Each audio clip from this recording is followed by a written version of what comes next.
I know there's multiple Picture Me Rollins. The only Picture Me Rollin' I know is by Nipsey. So if I'm gonna be honest. Oh, word? Yeah.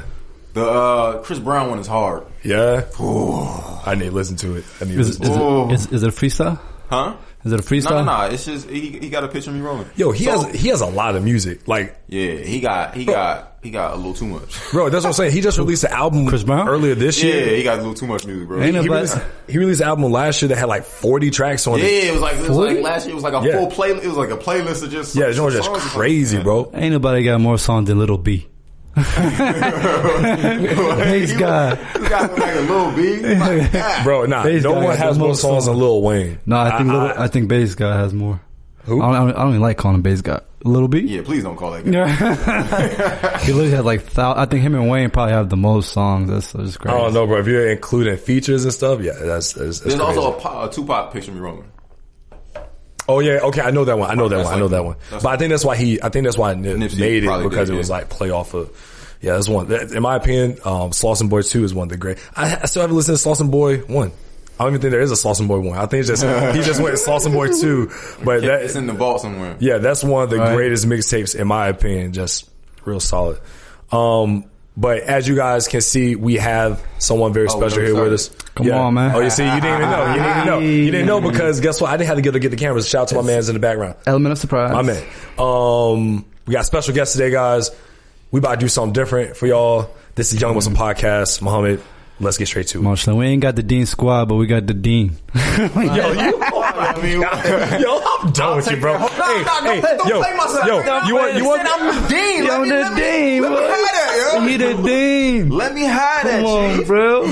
All right, you got it. Deen. And Deen and the E gonna be backwards. How we doing Egypt? You know they got the three. Bro, it took me the longest time to realize, like, yo, why y'all using numbers and letters together, bro? What is going on? What type of hieroglyphics is this, bro? That your hat was so wild. Yeah, but let's go ahead. Kick this joint off, baby. 3, 2, 1. What's going on, everybody? This is Jabril Salam and Muhammad Hassan, and you will listen to the Young and Muslim Podcast. Asalaamu Alakum, everybody. Yes, episode 109. Wow. Man, mashallah, bro. 109 to get here. That's how y'all do. Alhamdulillah, you went 110. What? You lucky. That 110, that number right there. That one, you could have been a problem right there. Hey, bro. Bad luck number 110. I don't know what it is with that one, but 109, baby. Yeah, bro. Nah, bro. You are right though. It took us way too long to get you out here. Alhamdulillah, we here. Dog. You here? Brother. As long as we here, alhamdulillah. Yeah, but look. We don't even need to introduce dude. Y'all should already know who he is. You should know. Facts. We got my man Nurideen, Bashir from the amazing group Leftist. He's gonna be chilling in here with the boys for the podcast. Sir. You guys hang out with us for the next however long we about to be here. We about to just have a good time. Rap. We about to just rap. Pun intended. You see how I did that? Right? And for those that have been listening to the podcast and been supporting us, y'all probably remember the episode we did with his father. Bashir Muhammad, who how we get your dad in here before you, bro? How y'all get my dad in here before me, yo? This is disrespectful. Yeah, it is kind of funny. It was like we waiting for Son to drop this album first before we even get him. Yeah. See, I like the plug. I like the plug. You know how it rolls. Let me real quick. How you been, man? How's it going? Alhamdulillah. I'll say that again and again. I've been pretty good, man. Just trying to keep out the COVID. Yeah, exactly. Keep out the COVID, and now it's cold, so now it's even worse. So, right? Mm-hmm. I don't know, man. Just I check everything in my body. Like I'm like, every day you wake up, you like, okay, is something, is there an issue? Is there? Oh yeah, because you're over 30 now, so don't do that. Don't do that. He 31. Don't do that. No, he's 30 in some days. 30 in some days. Yeah, I mean, you don't got to do that, son. Hey, but tell us about I'm 30, but I drink a lot of water. But is it true that once you cross over 30, your body just starting to hurt for no reason? Yeah. I've accepted it at this point. Like I've gotten to the point to where it's like every day I wake up and it's like, okay, cool. Yeah, there's gonna be something. There's gonna be something. So you can kind of feel it in your knees when the wind blowing and about to rain? Yeah, you can. It's about to rain a little bit. Son had the whole thing, wind blowing and No. You know what the real test is? The real test is when you praying and you come up here. You hear all that? Yeah. One day, my sister, we were all praying. She was behind a whole bunch of old men. She was like, it was so nasty. All the old men came up. It was like,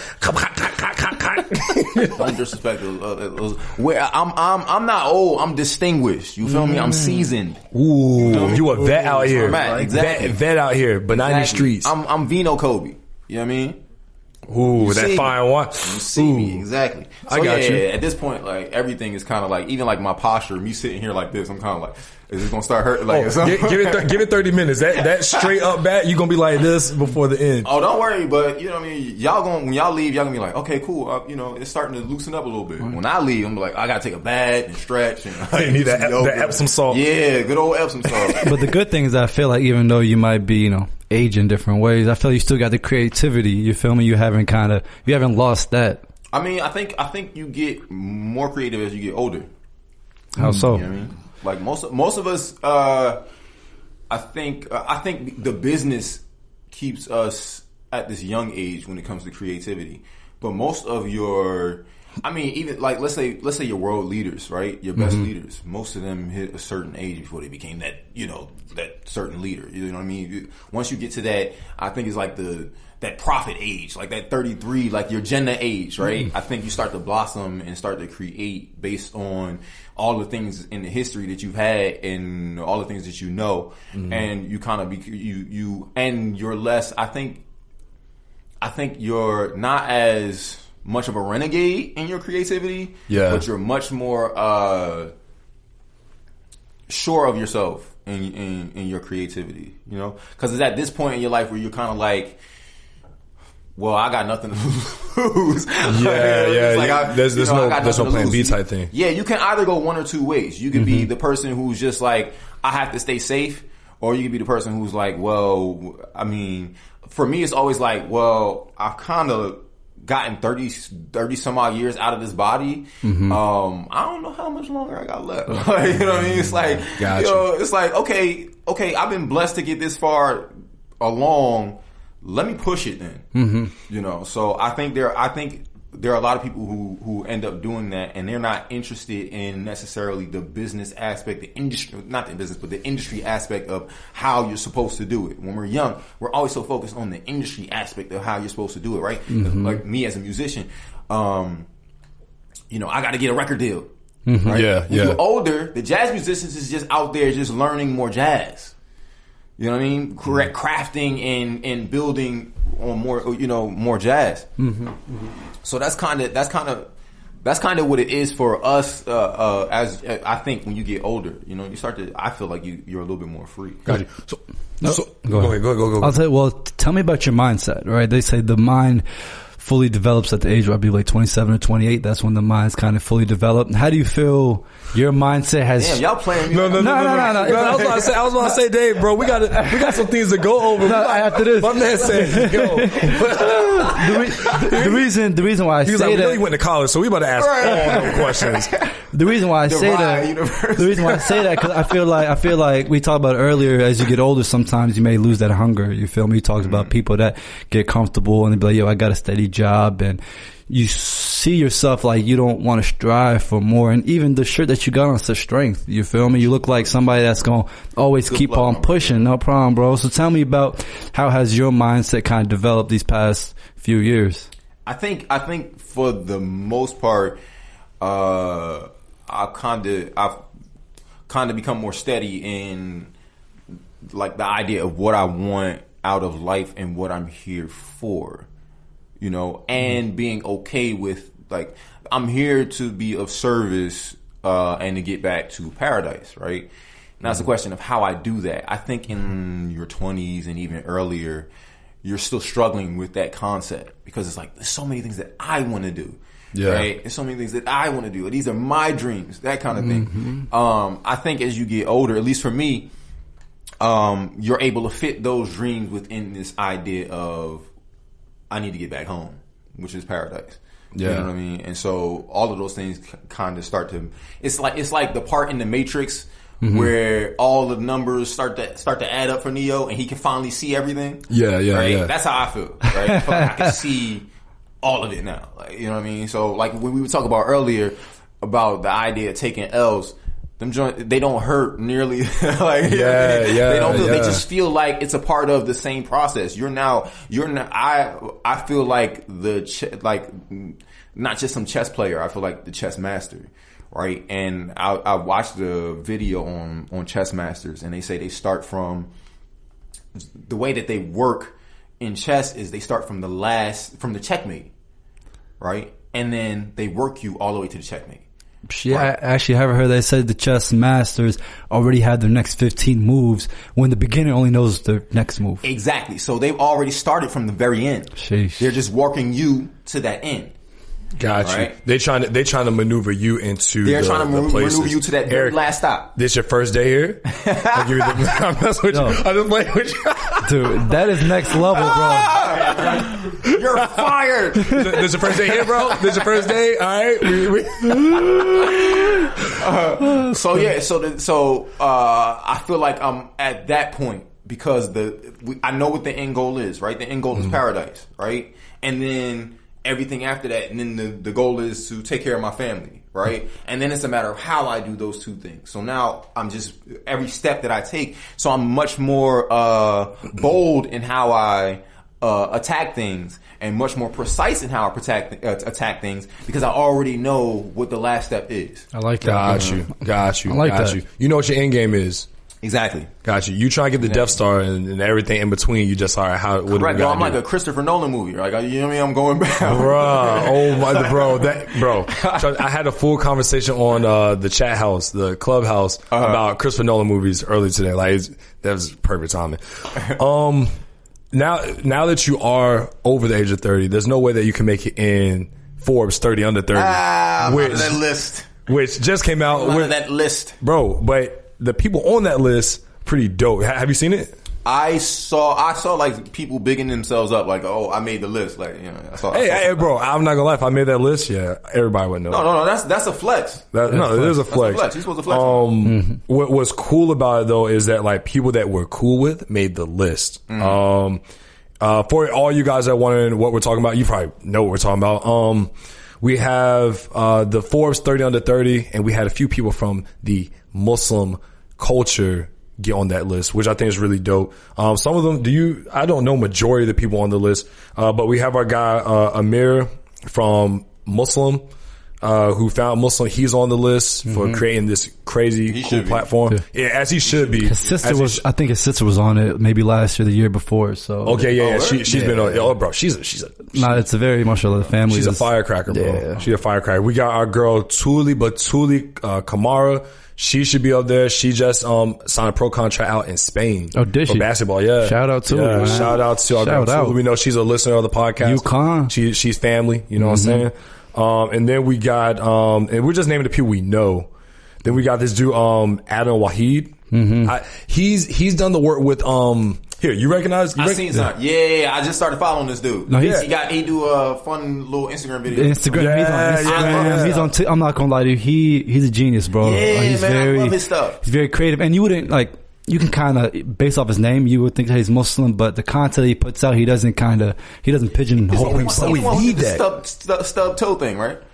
Yeah. He did stub toe joint. Yeah, bro. But we need people like that, bro. Yeah. And we're going to talk about these people that we're kind of pointing out. And then of course we got our boy Rami Yusuf on the list. Congrats, my man. Good job. Rami ain't over 30. Dang, bro. Yeah, Rami's 29. Rami's 29. Oof. Yeah, yeah, bro. That same feeling, right? You be like, bro, for real? like word? But congrats to everybody on the list. Some of y'all, I'm not convinced under 30. Just saying. But no, congrats to everybody that made the list. Especially our Muslim brothers and sisters. It's dope. It's a big step forward for the Muslim culture. Exactly. What do you got? What do y'all take on the list? How do y'all feel about it? I mean, when I was a kid, I used to look at the Forbes list all the time back in high school, but that was based off like the richest people in the world. Yeah, so you're looking at Bill Gates. I only look, bro, what was you on? So I was looking at comic books as a kid. I used to always look at the Forbes, and I see Bill Gates, Warren Buffett, Carlos Hilo, the guy from Mexico that owns like the telecommunications guy. Like those are people I used to always look at because I wanted to like, yo, one day I want to be on the Forbes list. But as soon as, as I get older, I'm like, yo, that's a disgusting amount of money that they make right now. Steve Jobs on there and he's worth, I don't even know how much he's worth. Steve Jobs?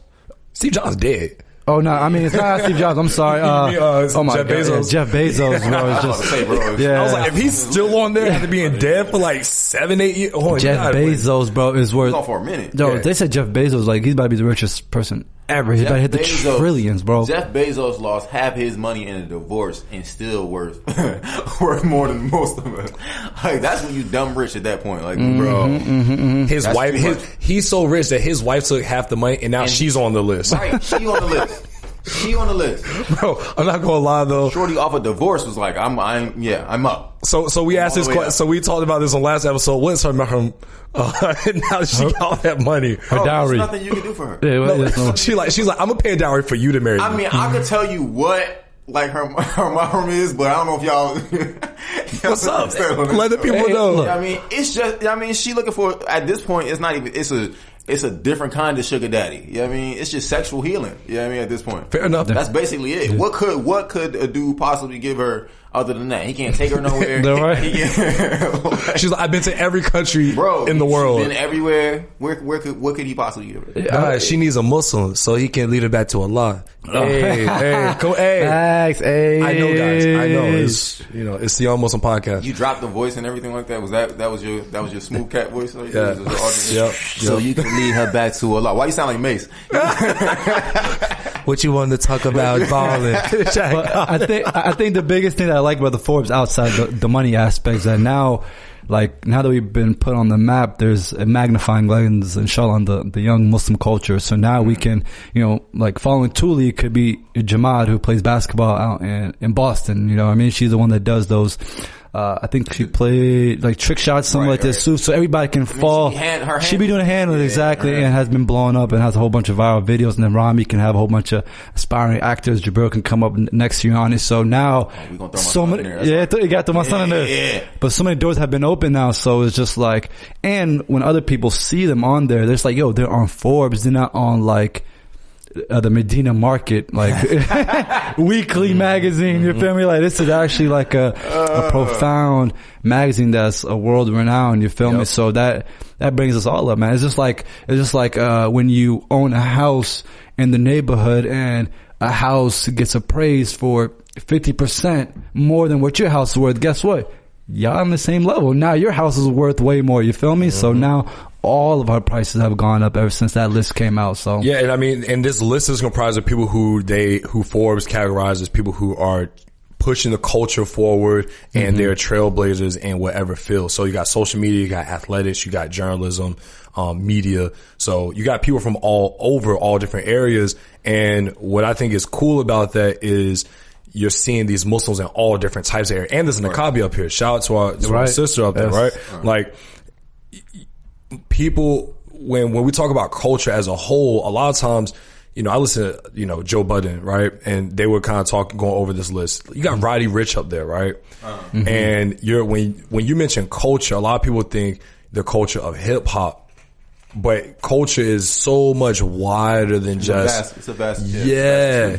So it's like we're starting to see that we're part of a bigger culture of youth, but then we in another niche category of Muslim youth who are able to appeal to even the outside culture. That's just like he said, we're on the map in a big way now, which I mean, so I'll take that, but then at the same time, I think that one of the things that I know for a fact is that we've always influenced culture. Right? Fair enough. And so in that sense, it's a great thing. But then at the same time, I don't want kids thinking that we're on because they put us on. 100%. Highlight that, bro. Go ahead and highlight that. We've always been on, and and because of it, we need to take this stepping stone and say, let's trailblaze. Because we already know we've been here before. Like, they not telling us something we don't know. Act like you've been here before. You feel me? We have. But the thing is, I don't feel like a lot of Muslims know that though. Oh, absolutely. Yeah. I feel like a lot of us are like, oh, like you just said, like they put us on. Yeah, maybe in the sense that like they're big, they have a platform, and like now we're seeing it in their form of mainstream. But in terms of worldly cultural mainstream, like bro, people taking baths is like Islam culture. Bro. So we done put the world on. You feel me? So I'm always telling my bandmate, like Ibadallah, he's from Afghanistan, and I'm always telling him he's into politics and things like that. And I'm always telling him, bro, like, I understand that you're into that, but don't allow it to be like concepts like, leader of the free world and things like that. Those concepts, don't allow it to usurp the fact that you come from a culture that already built an entire country itself. You know what I mean? You stand on kings and queens and powerful servants and every other kind of, and media and all that the same too. Don't allow the power of the moment that we're in, right? And the culture that we're in to usurp the fact that you have a history, and that history is huge. And the thing about Muslims is we can connect each other's history through the fact that we're all Muslim. Yep. Right? Yep. A lot of them can't do that. Right? A lot of the outside of our culture, it's very hard to do that. Right? Even in hip hop, there are still some disconnects because of that. Yeah. It's usually black and Latin culture, but even the Latins have kind of got pushed out of, for the most part, out of that hip hop, culture and it's usually just talk about the blackness of it. But with Muslims, it's so vast that, we can reconnect to those kind of things and kind of include each other in those kind of things. So that when you hear a tabla on a hip hop album, right, it ain't nothing new for us. Yeah, exactly. Exactly. So that's the only thing I would want for everybody to just remember, that we come from a lot of the music, you name it, like not even just music, but instrumentation. The guitar is from the Muslims. Yeah. Right, you know what I mean? Yeah. So just remember that we do this. We've been doing this. We've been doing this. We ain't nothing new to it. Is there anybody that you think, cause we were trying to think earlier, is there anybody, that was named, that you feel like could potentially be on the list? Again, I don't want to say that should have been on the list, cause everybody up here deserved it according to however they were judging. We ain't gonna take your flowers from you. Yep. But is there anybody that you feel can be on that list, say next like 2-3 years? Like, who should we look out for? I mean, a lot of people are, late 20s, but I would definitely say Rami. I think he should be on that at least one more game. Oh yeah, Rami. Last little Rami, yeah. Last little hoorah. Get him before his birthday come in. 29 and a half, because under 30. Yeah, exactly. Because his show was incredible. Because it made Muslims very uncomfortable. Yeah, and it was a show about young Muslims, right? And it really opened a lot of people's eyes, because the people were like, nah, that stuff doesn't happen. But those were the people that were stuck in the mosque that never really took their eyes off the mosque, which is good. I mean, that's how you were raised. Unfortunately, I wasn't raised in the mosque, just because I didn't have that, luxury like everybody else. I was raised in the streets, which a lot of people were. And I saw all that Rami showed, probably times 2. That was even worse. Right? You feel me? So we definitely the black version of that. Call Kareem. Ramsey. Call Ramsey. Not Rami. Ramsey. Segue right there. Yeah. So we definitely need a black version. But you better look. All right, so I definitely think he'll be on there, because he's just breaking just more chants. And then on season 2, he talked a lot about the LGBTQ. So that's a whole different avenue that we can go on for days about that too. So I think he'll be on there next year. What about you? What you think? Is there anybody I can think of? I was surprised not to see Halima on the joint. Ooh, yeah, that's a good one. I was surprised not to see Halima on. Especially after what I just saw recently from her with the whole hijab situation. Yeah, bro, we just spoke about that. We spoke about that. Yeah, what do you think about it? Because I've heard, and you're married to a woman who is into that fashion space. What have those discussions been, and what is your take on that whole situation? I mean, I got a different spin. Like, I didn't really go too deep into it. The thing that I didn't like, I shouldn't even talk about what I didn't like. I'm gonna talk about what I didn't like. I'm gonna talk about what I didn't like. What I didn't like, right, was, this isn't even about Halima per se. Mm-hmm. I didn't like that there were so many Muslims that were trying to take advantage of that moment. How so? In what way? There were a lot of people who were like, yo, see me kind of thing. Like, yo, like Halima, I've been through the same thing you've been through. Mm. Like, you know, and I was just kind of like, I mean, can't people relate? Yeah, so there's a difference between relating and like hit me up so we could work together. Well, tell me the difference then. We want to hear it, bro. I mean, there is. This is a safe space. We don't want to become opportunists. Yeah. Right? In that sense, to where it becomes, if someone's telling you something negative about this industry, because there's a lot of negative in this industry, right? It doesn't play by your rules. Mm-hmm. And someone is telling you, it does not play by your rules. Why are you trying to say, hey, well, we could be the ones to fit within the industry and play within, it doesn't work. She's telling you, it don't play by your rules. Yeah. Right? Yeah. So if you're not, and so that for me, that was one of the bigger takeaways that I got from it, was that a lot of us as Muslims weren't getting the lesson, you know, because we wanted to be on, and I understand how that feels, you know. I understand. We wanted to be on so bad. We want to be on so bad that we weren't getting the lesson that she's literally saying. I mean, she had videos of her saying, or like quotes of her saying that she would never, you know, compromise her hijab. Yeah. And then she's like, I compromised it. Bottom line. But I also think that's a personal flaw, not just a consequence of the industry. Because I know multiple women who are in the industry, mm-hmm. and they don't have to compromise because I feel like at a certain extent you have to be realistic about the things that you can and cannot do. Correct. Right? So for instance, like he asked me about like acting. There's certain roles I just won't take. Correct. Mm-hmm. You know what I'm saying? There's certain things that I'm like, I just won't do because I know what Islam, that canvas of Islam, I know where I can paint. And I know that there's a lot of paint outside of it. And, you know, to each his own. That's not for us. Like as Muslims, we have a canvas. We artists, we can create Picasso and any artist you name. But once you get outside those lines, it starts looking like a 5-year-old coloring book. Mm-hmm. And that's not for me.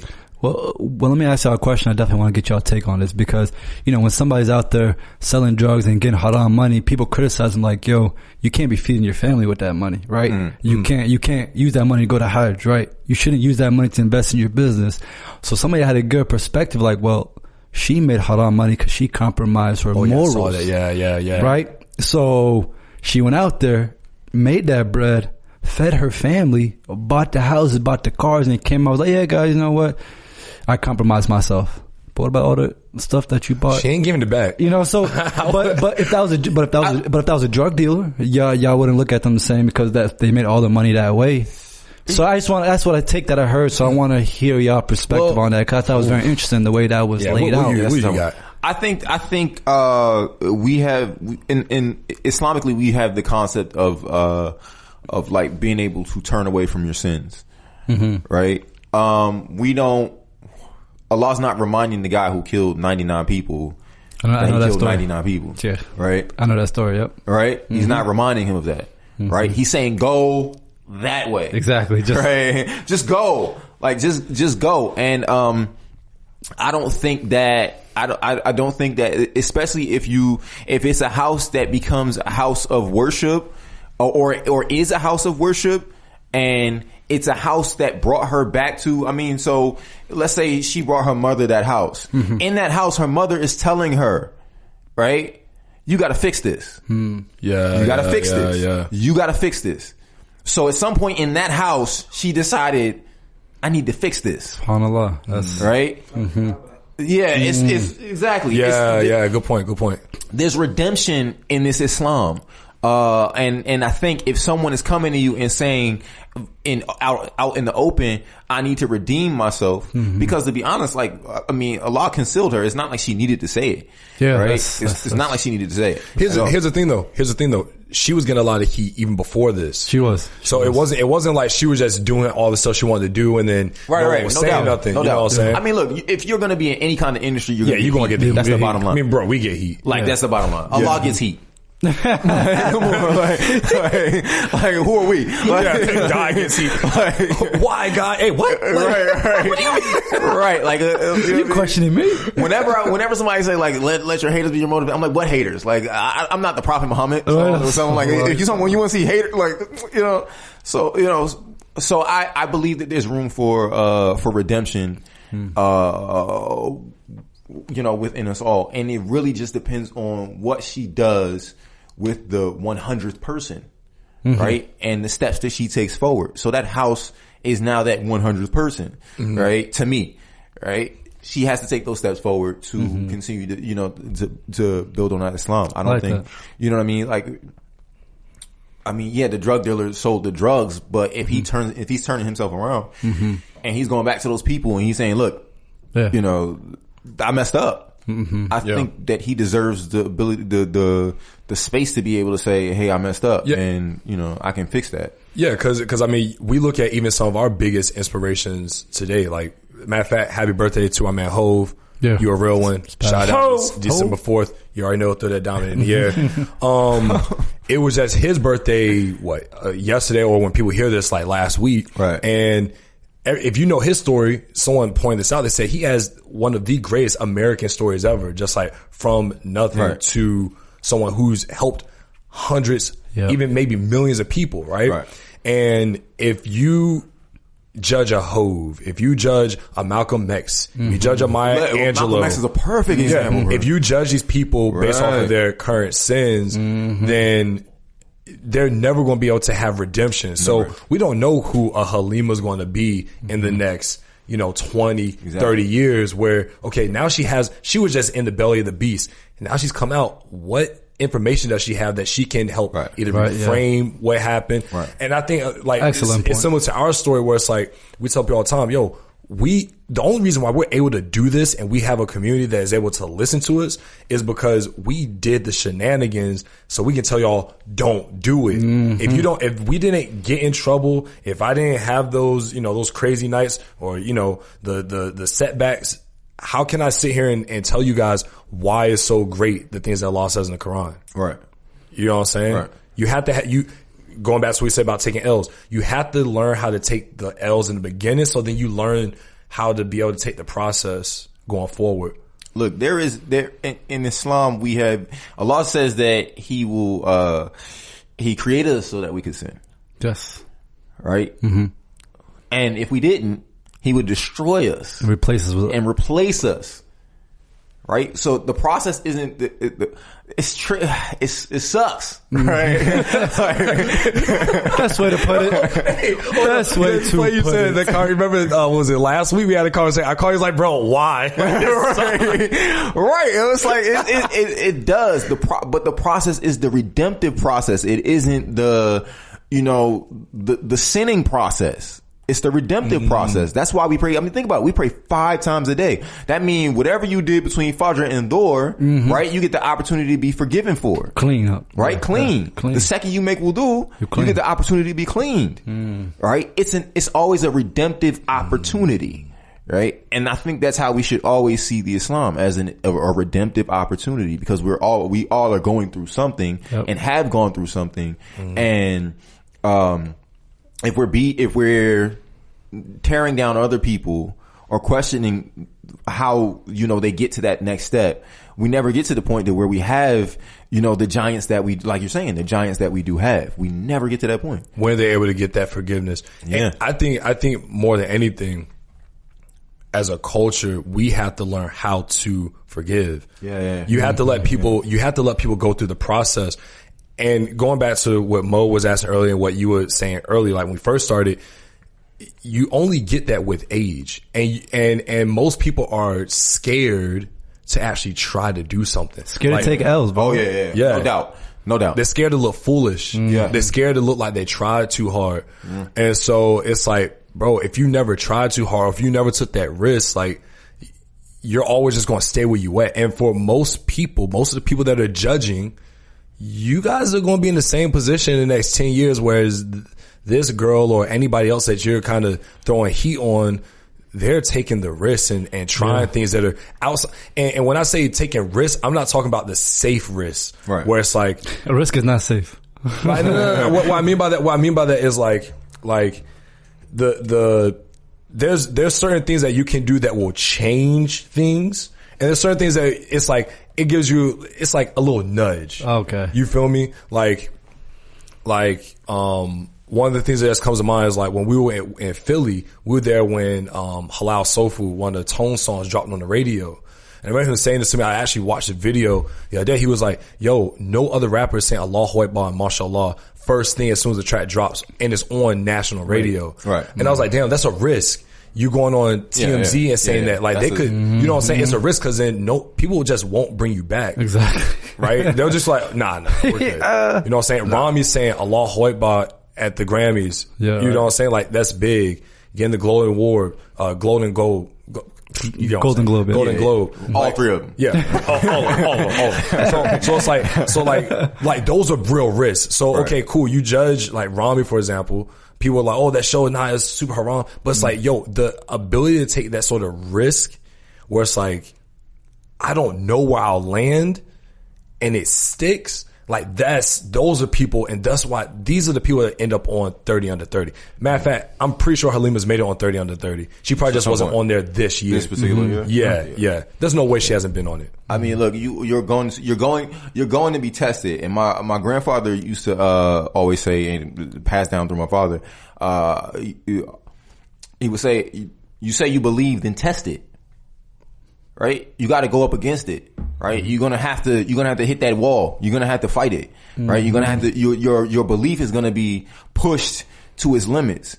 And I find that, I find that, people who are particularly born Muslim, like myself, because it's kind of been given to us, we like, okay, cool. Like, you know what I mean? Like, I don't want to test it because it's not necessarily ours yet, and so we got to get to the point to where to where it's ours. It's only yours. It's not. I can't do the even if I try, I can't do the Deen the same way you do the Deen. Yeah. No matter how no matter how I try, we have two totally different paths. And so I think more of us have to be willing to, like you're saying, more of us have to be willing to really listen to what Allah is telling us. Mm-hmm.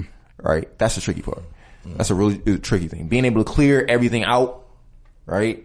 And be on your own and hear what Allah is saying to you. How do you do that? And how do you come into your own Islam? First I would say start by taking your own shahada. Right? When I was when I hit about 18, my parents gave me the option. Right? It was like, look, this is something that you were born into, and this was something that we had we've given you this whole time. Mm-hmm. And we're banking on the idea that you will stay here because this is we taught you based on this, and we're hoping that that's the case. But it's yours. It's not mine. It's not, my parents are like, it's not ours. Mm-hmm. You have to be willing to accept it. And then with accepting it, accept all the responsibility, the burden, the whatever that comes, the blessing, the beauty, the mercy that comes with it. Right? You got to own it on your own. Mm-hmm. So then it's no longer on them to decide for me. I have to go out on my own journey and figure out the Islam for myself. I think that's the very first thing everybody should be. And to be honest, everybody should be willing to reaffirm their shahada, I think, often. It's kind of, look, if you have to recertify your license, you should have to recertify your belief. Like, right? It's like, it's like praying 5 times a day. I do it like every morning. I make sure I say the shahada. Right? Because I don't know, we got a lot of sins. I like that. You're exactly right though, because I think a lot of times we think, we get said when we're born into Islam, and then when we die, we need to make sure we say it. But it's like, damn, like all in between there, you were just banking on the 5 prayers, and you were missing them. Look, bro, I'll tell you for a fact, I've had incidences where, like I got into a car accident one time. Right, I was doing too much. We had just got off tour. Right, we had a couple of big shows. Trying to get to work. I dropped my father off at the airport like 6 o'clock in the morning. I dozed off behind the wheel. Right? I was listening to, who was I listening to? Hamza Yusuf, I think, right? Mm-hmm. Oh, that'll put you to sleep. No, I'm messing up. I'm just playing. Hey, son! Hey, I'm playing Hamza. Hey, son. We love you, bro. Cut it. Say it, Cut bro. it. I was listening to the brother. Cut it. I was listening to the brother. Right, I'm just gonna skip right over that. I'm gonna act like it didn't happen. So I was listening to the brother, and I fell asleep behind him. Well, you know, it's a cold day. I left the dang heat on and all that kind of stuff. So you know, it gets you real drowsy. I'm already sleepy, and I'm supposed to go to work. Dozed behind the wheel. I crashed into the back of a bus, metro bus. Ooh, right. Hey, don't worry. I've almost done that fully awake, so you good, bro. Wow, son. Okay. Nah. I mean, hey, you know. Sometimes you be distracted. Yeah, but I crashed into a bus, and the first thing I did was I screamed. Right, I screamed no, and I screamed for my dad. Right, and I thought about it, and I was like, I wasn't ready. Yeah. Wow. Right, when I came back to it later on, I was like, if I'm not saying la ilaha illallah, yep. Right, I wasn't ready.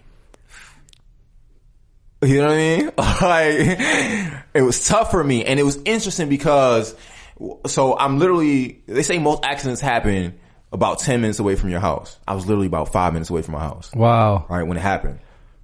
And so my sister came first to the scene, right, to help out. She and I are standing there as they're unloading people off the bus, because there were people on the bus when this happened, right? And there's a brother who walks up from behind us out of like the blue, out of the grass. And he's just like, you all right?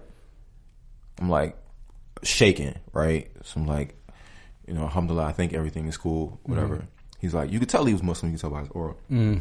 And she'll attest to this. And he's like, all right, cool. So everything will be cool, inshallah. You'll be good. I'm like, thank you. Alhamdulillah, right? I turn back. I'm talking to the bus driver, whatever. I turn back. He's gone.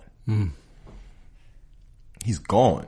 Oh, that was an angel. And yeah. I mean, she and I believe so. Or the insurance agent. He's No. Trust me, they came a lot later, my G. They came a lot. Your boy got sued so bad. You saw a little car in the window, a little car just.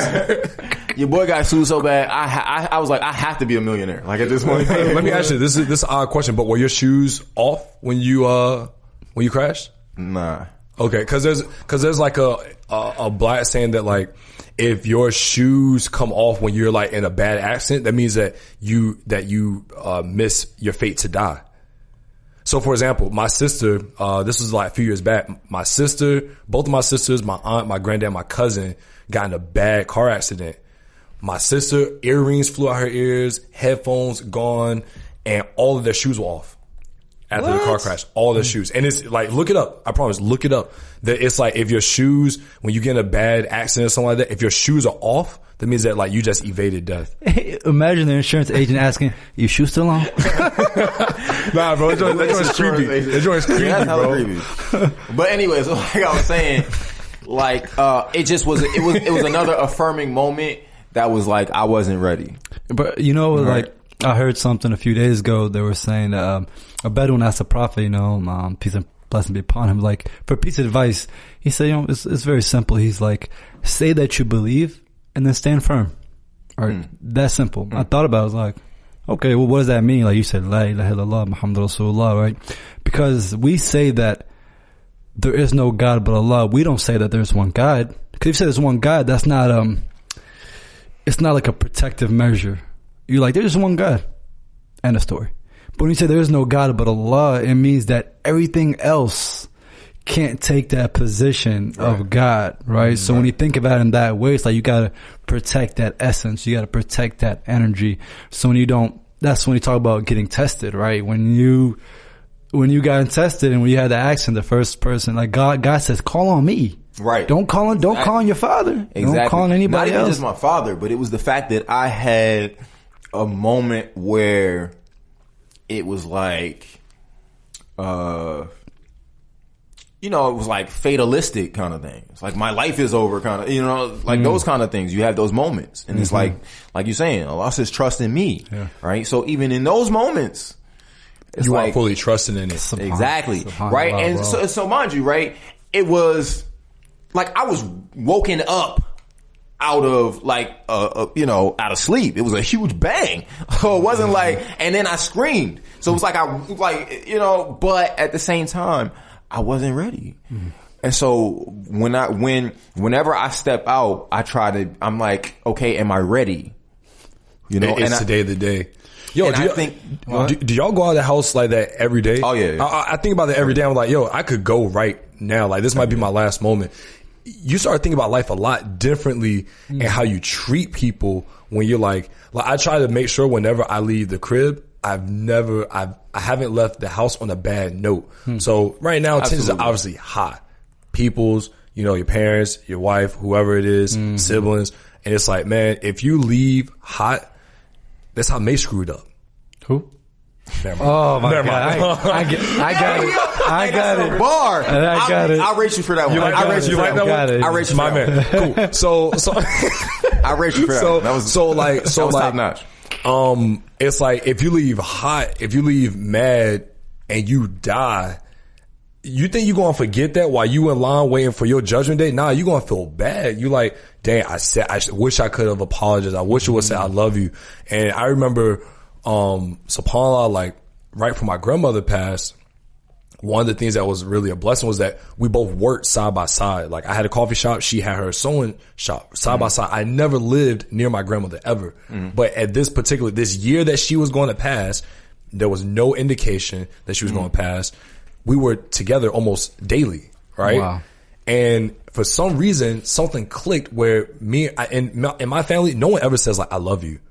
But with my grandmother, I always tell her I loved her. Always. And so in my heart, I was so relieved that there was never tension. It was always like, I love you. You never want to feel like you didn't get to say those things. You know what I'm saying?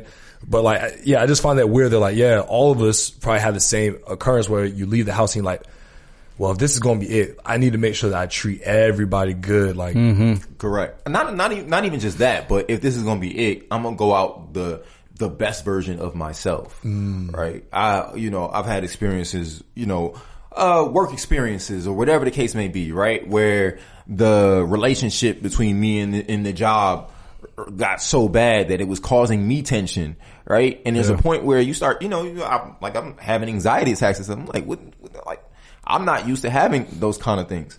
And so you have to sit with yourself and say, well, what's the relationship that I have with my own life? And if I die today, on this day, is the job that important that I'm going to step outside of who I believe I am, right? And the day I die, I'm not going to be the person that I know I've been my entire life. I'm not willing to do that. I'm not. And so for me, that's when a lot of my attitude changed. And that's when I believe that's when you start hearing to, bring it back. That's when you start to hear a lot more for yourself. When you start to recognize that you have a contract with Allah that came first before any other contract, right? Before the contract with your mom, before the contract with your job, before the contract with your soccer, whatever the case may be, right? You had, or, football, you had a contract that you signed with Allah that you would take care of this vessel, right? And I think you start to hear a lot more once you really focus on taking care of this vessel. Damn. I didn't think we would get that deep on that topic. Especially starting from, where we started at. But I think it's important for us to talk about these things because no one talks about that. Because I feel like with death, a lot of us don't like to talk about it. But I feel like death for the Muslim is almost like scary, bro. No, what? No, it's pleasing. No, I'm saying just in general, death is just a scary thing. Pleasing in the sense that it's like, my next stop is to see Allah at the dopest after party ever. It's the biggest after party of all time. Right? Yeah, that's what I'm saying. Like, bro, everyone's going to be there. Well, some of y'all. Looking their best. Some of y'all going to be there. But we hope all of us are going to get there. Everybody listen. All of us are going to get there. Please give us an Emmy. Right? I hope at least everybody that's watching this and that's in this room will be there. Right? And many, many, many. But yeah, it's like for us, just like being a martyr, it's like it is weird now, right? Like I watched the show Ertugrul, right? Where it's like being a martyr was very black and white. It was like, I fight for the cause of Allah, I die for the cause of Allah, right? But then you start thinking, okay, but what about like the people who aren't just fighting? Like, what about today? Like, what is a martyr defined as? Right? Is it just a person that's in the mosque that gets shot, or is it the person who was a movie star, or the person who was a singer, or the person who was a football player or baseball player who was embodying those characteristics, like you said, being the best version of themselves, and then died in the process of that? Does that qualify as someone that's a martyr because the way it looks is different today?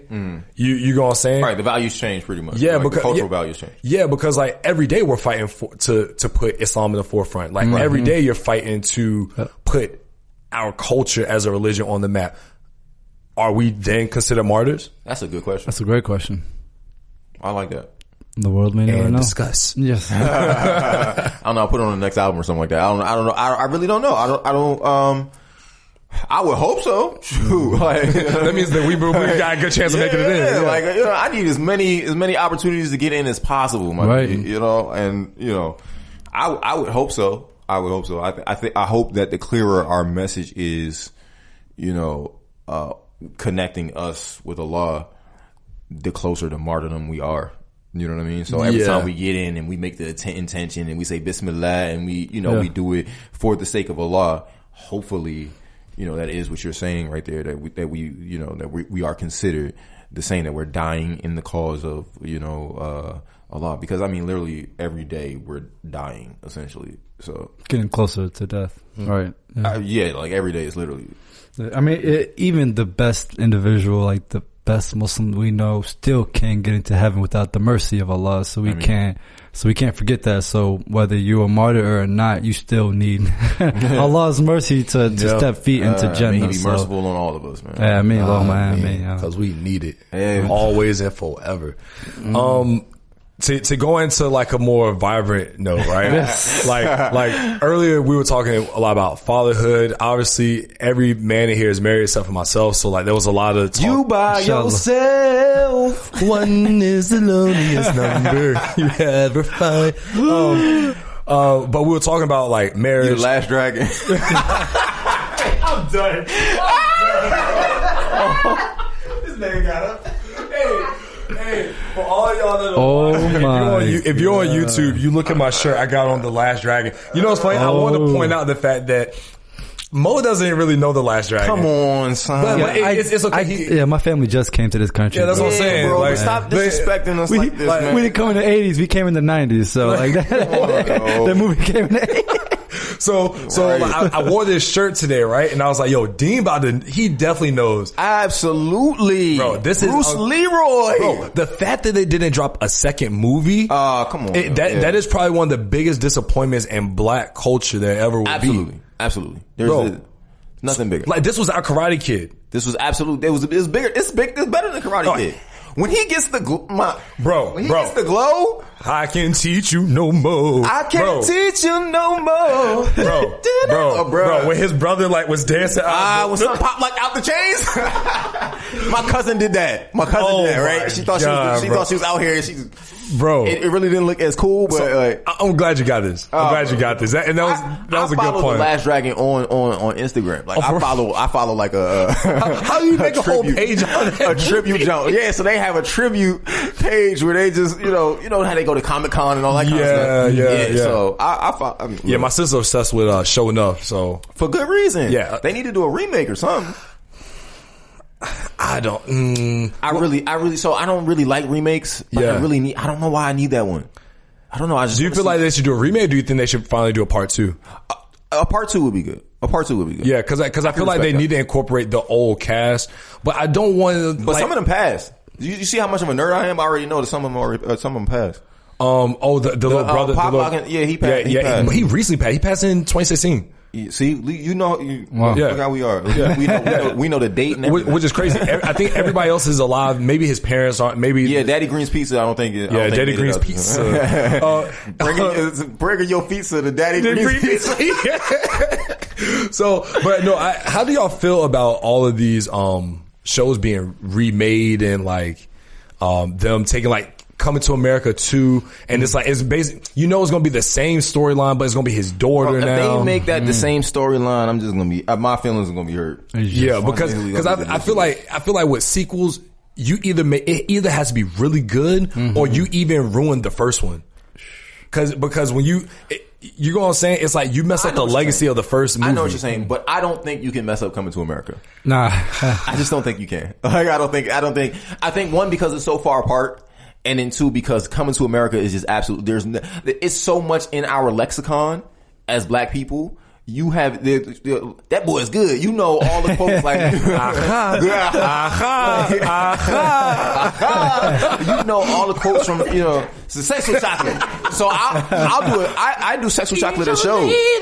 I do Sex with Chocolate at shows. At the end of a set, I'll go Sex with Chocolate, and people bust out laughing. Yeah. So people know. So I don't think you can mess up. I don't think you can mess up that. Yeah, but I understand exactly what you're saying. Yeah, you get where I'm going with this. Yeah, fair enough. I'll take that. I don't know how the sequel is going to turn out. Yeah. We'll see. So speaking of sequels, all y'all are married. How do y'all feel about the sequel to A Wife? Part 2, A Second Wife. Oh, chill. Was that the question you was going to ask beforehand? Because that... You like that transition? God. You like that transition? Yeah. See, we getting good at this. The transitions are starting to slide, bro. Only you said that. Mo's like, I just got in this lane. Yeah, Mo's like, yo, I'm Leave good. Me out this conversation. Tunnel vision, baby. Right. Dang, bro. You see how he did us? He not married. He gonna throw us on the. But he gonna martyr us. I get. Because right. Salute. So how do y'all feel about that? And have y'all had that conversation with your wife? It's halal. After that, I don't want to. Yeah, you want It's permissible, but I ain't gonna do it. On, man. Okay, I'll give you, because it's young and Muslim. You go ahead. I'll go after you. Yes, go ahead. We have had that conversation. Because I think that Islamically, especially as the man, you should have every conversation under the sun that is Islamically permissible or impermissible, right? You're the leader. Yep. So you should, there should be no, or not that there shouldn't be, but you should try to remove as many gray areas as possible. Yeah. Right? So yes, we have had that conversation. She comes from a much more, a culture that's much more agreeable to that concept. I'd had to get around my mama. Isn't that crazy, bro? You already know. Like, hey, mom, so this is my wife. What you mean? What mama? Right? I'd have to get around her. I don't know how that that's not possible. Are there people in your family that have second wives? I mean, I don't think there's anybody. Not to my knowledge. Yeah. I have friends who have second wives, but I don't know of anybody particularly in my family. I don't know if anybody. Because I want to get somebody in here that has like 3 or 4 wives. Like I think that'd be a crazy conversation. I'll say some. No, I mean, here's the thing though. I think we put such a stigma on having multiple. Yeah, especially. It's not worth having. I think it's a bad stigma in the West because of how we view having multiple wives or multiple partners. Because we have so many relationships out of wedlock that when you say, "Oh, I want a second wife," you're thinking, "Oh, you just want to have a concubine." Yeah, you just want to have sex. You just want ass. That's look, and let's not forget that's a part of it. That's definitely a part of it. But that's not the whole picture. The mathematics on sex is that there's no way to have as much as you think you're gonna have anyway. Like, it's just not the mathematics on it. Like, so you're gonna have more times where you're having a discussion you don't want to have, bro, versus having sex. You gonna spend more time. You gonna spend more time on logistics, right? Exactly. Going back and forth. Absolutely.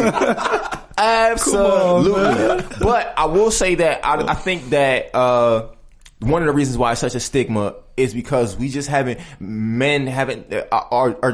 been whack. Let's be real about it. And not only that, the problem is that the people that talk about having a second wife or third wife or fourth wife aren't even married. Like the people that I hear talk about, oh, can you have 4 wives? They haven't even had a relationship. Like they're not even married. They haven't even had a successful marriage. So I don't think those should be the people that actually talk about it. And it's always turned into a joke. So how can something be taken seriously when it's always seen as a joke? Yeah. People always making a parody. So that will continue to be a joke. You feel me? Again, that's a because it's only we can guide that conversation as men, right? Only we can guide that. Yeah, woman can't have that conversation, right? Because I mean, not that she can't have the conversation, but guiding the conversation, right? It's just there's she ain't participating in it. She's not polygamous, like you know what I mean. It's the man who is participating in polygyny in that sense, right? So only we can guide the conversation, and I just think that we've done a terrible job of guiding the conversation. That's, you know, if we're being fair, if we're being honest about it. I think there are enough women who are okay with polygyny. I just think that there aren't enough men who've step up to the plate, delivered it correctly. Just in the sense that being able to be fair. And let's be clear also, there are also a lot of sisters who have been scorned and they just be mad, and so they just be hating on the fact that the brother, I mean, let her go, and so polygyny gets a bad rap. So sometimes sometimes it's not even in the brother's control. You know what I mean? There are times where it's just like, you know, oh, you let me go. We should all hate polygyny at the same time. Like, you know what I mean? You know, and so unfortunately negativity gets a louder, you know, headline than the positivity, right? And so even the people that I know, certain people that I know who participate in it, they've had issues with, you know, it's usually outside of that union, right? Between the however many people are in that, you know, that group, kids and the two wives and things like that. It's usually the people outside the community who are affected enough for them to have to make some kind of change. Got you. So it's not even inside their house and the wives and the husband. It's usually people out on the outside who are affected. It's like you said, your mama. Yeah. I mean, you know, so it's people who've invested in this particular situation, you know, this one particular situation, and they can't get used to the second situation and all of that kind of, and the why didn't you tell me's and who is he to, you know, and I need him to stay away from my husband because I don't want to, you know, so those kind of conversations become, it's interesting because polygyny is supposed to bring community together, because if you look at, I was just about to say that, because when people think about, okay, I'm gonna have a second wife, they think about a rich Saudi dude marrying like a smoking hot 25-year-old. You feel me? With their cars, driving around, keeping the old lady at home. You feel me? But that's not what it is. Like you said, the Prophet used to encourage his companions to marry the divorced woman first to keep the community together. They have kids to take care of. They need to be fed. So that was encouraged. Now it's like, let me show you how good looking my second or third wife is, because I can. And people like, they think it's a financial thing. You feel me? I think you can have multiple wives and not even have a lot of money. You just have to be responsible, accountable, and you gotta be able to control your emotions too. Look, I got a hot take. I might be wrong. Just saying that to the people, but I believe that a woman will eat. And I'm metaphorically saying this, a woman will eat whatever is afforded on the plate. So if you give a woman a big old plate for paella, for example, she's expecting you to be able to fill that plate. Oh, correct. But if you say, because I see where you're going. Because one of my man said, he was like, look, as a man, you can only take so much out of your pocket to give, right? So if you're like, hey, I'm going to give you all of this, that's all you're going to be able to give. But if you take that and you section it off and be like, hey, look, I can give this much, I can give this much, and this is what I'm trying to do. I want 2 wives, for so on and so forth. And you can provide that emotionally, physically, you know, spiritually. You can provide all that, then they'll accept that. But as soon as you start lacking in one of those areas, they're gonna be like, hold up, I need my food. Right. I need what the lifestyle that I'm used to. Yeah. Right. I'm expecting you to hold that up. And that expectation should always be there, whether you have one wife or, and let's be real, monogamous marriages ain't really doing that well either. So if we're being, we need to start at one. All right. So we're going to backtrack to one. Okay. All right. Cool. I'm cool with that. We're keeping it 100. Like, people, you know, it's divorced. There's the stigma about polygynous marriages. Like, they're somehow more worse than monogamous marriages. And the truth is that a lot of us just don't know how to be married at all. You know, that's men and women. Yeah. You know, and so when you do start to find people who know how to be married, I think that the door should be more open for situations where you're at least having the conversation about polygyny and things like that. Because let's be real, there's a lot of women, like you're saying, there are a lot of women, widow women, there are a lot of divorced women.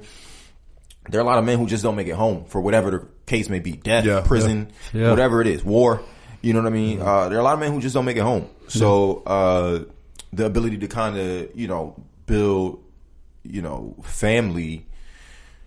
I don't think anything that's permissible that allows for building community should be taken off the table. And I think, and I believe, this is just in my heart of hearts, I believe that that's one of the reasons why it always feels like the Muslims are behind, because we're just not willing to put the Islam first, like to that degree. And I'm speaking to myself first. Like, you know what I mean? I'm speaking to myself first. We're just not willing to put that Islam that first. Yeah. You know what I mean? We put it first, but we don't put it that first. You know, when you see somebody and you like, you know what, this is not good. Yeah. And you're willing to accept that it's not good. And it could be better, with you. Yeah. I think there's also the point that you made where it's like, we first have to master the baby steps, which is we have to start showing better examples of strong Muslim couples that can handle a monogamous relationship, because like this divorce for nothing is despised for the Muslims, right? Like divorce should be the last thing that we want for a family, because there's so many things where it can be stopped before that. They were like, it was on Ozark, right? Great show. Oh yeah. You probably know what I'm referring to is when his wife was cheating on him. Spoilers if you haven't watched Ozark. Just killed the whole show. No. Yeah, right. Yeah, the whole show was ruined now. Don't even watch it. But there's a point where he was like, there were you said yes 1,000,000 times when you could have said no. And all those yeses led to that one big thing.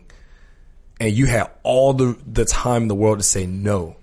Right. And for us, it's like we have all before you get to that point, there's 1,000,000 things that you could have did differently or better or said or not said that could have not steered you that direction. Right. And I feel like until we become better at actually navigating how to make a marriage work, and how to tell our kids, tell our communities like, this is how we present a marriage or build a community. We don't even need to be thinking about second, third, fourth wives. How do you build community then, if you don't think about it? Well, I'm not saying that we take it off the table. I'm saying that we first need to get people. We need a community that first is getting married. So we need a community. That's the first thing. I don't even think we have that. But the thing is, you start community through marriage. I'm not even saying about the polygyny. I'm just saying in general, like as a community, as a Muslim community, we're so spread out and so thin and so different in our techniques and how we're doing things, and so shady. Let's be real, and how we deal with stuff, that we don't even have like a strong base in general, whether that's for kids, whether that's for, women, whether that's for, and then talking about marriage or polygyny after that, right? We don't even have the foundation for, it feels like, at least where we're from, it feels like we don't even have the foundation just for the first steps, the basic steps, which is just being a community. We don't even have that. So we have a long way to go, but I think that, I think that it has to be. If you're a dude and you're getting married or you're married, it has to be discussed, even if you don't want it, right? Even if it's not something you're interested in, I think it has to be discussed. Because let's be real, like there are a lot of things in life that you don't want that Allah has put in front of you. Yeah. Right. And what do you do when that test comes? What do you do when that test comes?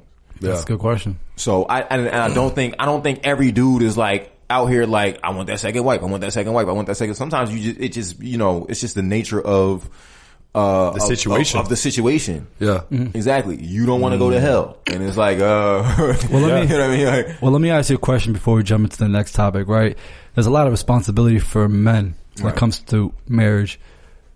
It is our responsibility to lead a family and to lead your wife. Right. Right. So does that mean that we're in charge of what you just mentioned, those conversations? We're in charge of steering everything right. The woman's supposed to support you, but if the marriage isn't going right, who do you point the finger at first? And look, let us know. Nobody up here is an expert, by the way. Exactly. We're all learning. You know what I'm saying? So it's like in life, there are no experts. There's just people who do stuff and then say, "Hey, here's how I did it." Good point. And have done it longer. And then somebody comes along and does something completely different, and they're like, "Hey, here's how I did it." Right? And that's basically it. There ain't no experts out here. Ain't none of us. Fair enough. You know, no amount of college can prepare you for that. It's just none of it, bro. You're gonna walk through whatever you're gonna walk through, and you're gonna say, "This is the path that Allah gave me, and this is the knowledge that I get to disseminate to other people based on what it is that He gave me." That's it. Ain't no experts in this. Like, you know, imams still sin. Like, you know what I mean? Like, mufti still, like, it don't change. Imams, it don't change the fact that we all got to go through that same, you know, that same process, that same churning process over The reason why I asked that question is that because when I hear about, you know, divorce or why people are having a hard time getting married, it always comes back on the men because we have a lot of responsibility when it comes to. We should be willing to be okay with that. See, that's a great point. With great responsibility comes what is a great reward with it. You know, if you do it right, your woman going to do whatever you ask her to do as long as it's not haram. You know what I'm saying? So if you are going to your full masculine, she'll go into a full feminine.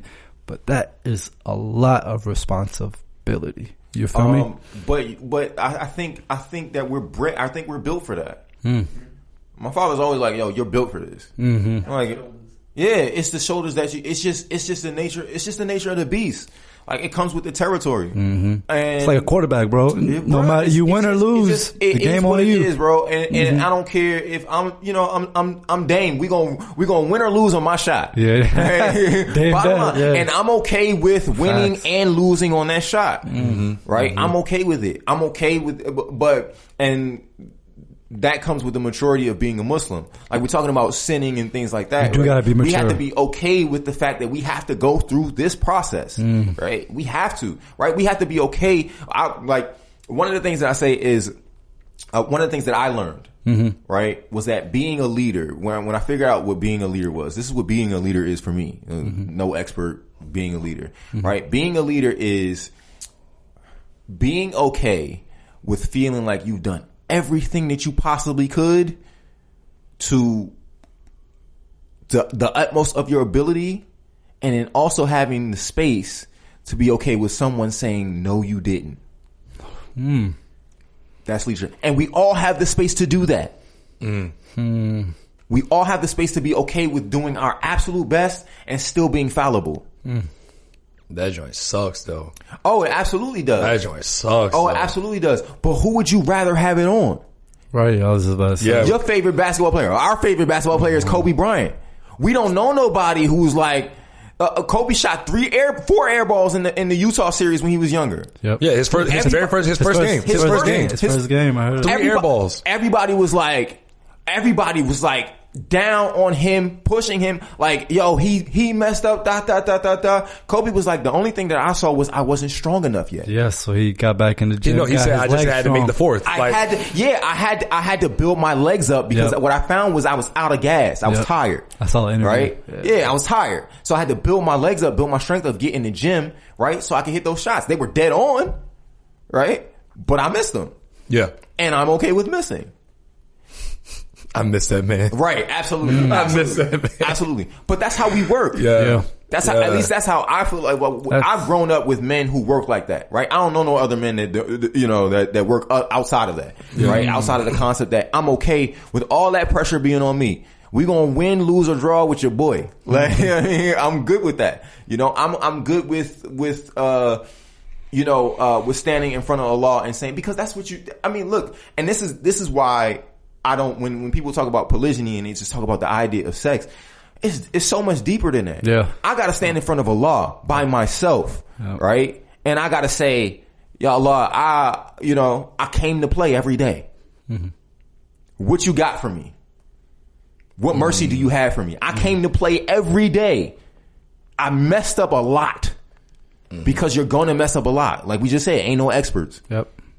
I messed up a lot, but I thought I tried to recover, and I tried to recover in your name. And that's it. And we just go out there and we ball. Yeah. So I don't feel like if the responsibility is on the man in particular, I feel like you should be like, okay, cool. Because I know I can solve this. Right? I know I can figure this out. Because like you said, we have the capacity, a lot of creators with that capacity to be able to take all that pressure. Farrakhan said something extremely intelligent. He said, in every inch of our body, we can withstand 15,000 square inch of pressure. Ooh. And on the opposite end is the same amount of pressure on the opposing force. We were built to withstand pressure inside and out. Allah created us to be able to withstand. Otherwise, we would implode. That's good. Allah says He will never give you a test that you can't handle. Bro, He'll fill up to the brim though. Right. Yeah. Oh yeah, but you can handle it. Yeah, you can handle it. Yeah. You can handle it. And if you're looking at your history, you come from a history of men who handled it. And I ain't talking about the handle that we talking about, where it's just like, oh, you just got, you didn't do the dishes. You know what I mean? So your marriage broke apart, so it's your fault. Like, I ain't talking about that. I'm talking about like a boulder on your chest. Yeah. That's where we come from. Yeah. Wow. You know what I mean? We come from women that carried that. I was about to say, yeah. We come from Mother Hajjah, who was like, I'm dying. And Allah was like, shake the tree. Allah, He can't shake no, it's a tree. It ain't shaking. You know what I mean? That's where we come from. We should be willing to, whether that's men or women, right? We should be willing to and able to be like, I have the capacity in myself to think that I did everything that I possibly could. And then at the same time, be okay with people feeling like I didn't. And I feel like if you're not there yet, it's because you feel like you haven't done enough. In yourself. You're really telling yourself, if you feel bad about somebody putting that on you, it's because you feel like I really didn't do what I needed to do. Yeah. And so that, when we go into the topic of marriage, I'm of the belief that a lot of people either get married too soon or shouldn't get married until they've experienced more of finding. So one of my good friends, he just moved out of the country, right? And he was telling me about how this one guy he knew, this white guy, moved to South America and he went to go find himself. There's this white notion of go find yourself, right? Yeah. But I always thought like, why can't that be for everybody, right? Like what does that mean? I've been sitting on this for like a week now. What does go find yourself mean, right? And what I've set on is that finding yourself is understanding what limits you have. It's like you're saying, how do you find your Islam?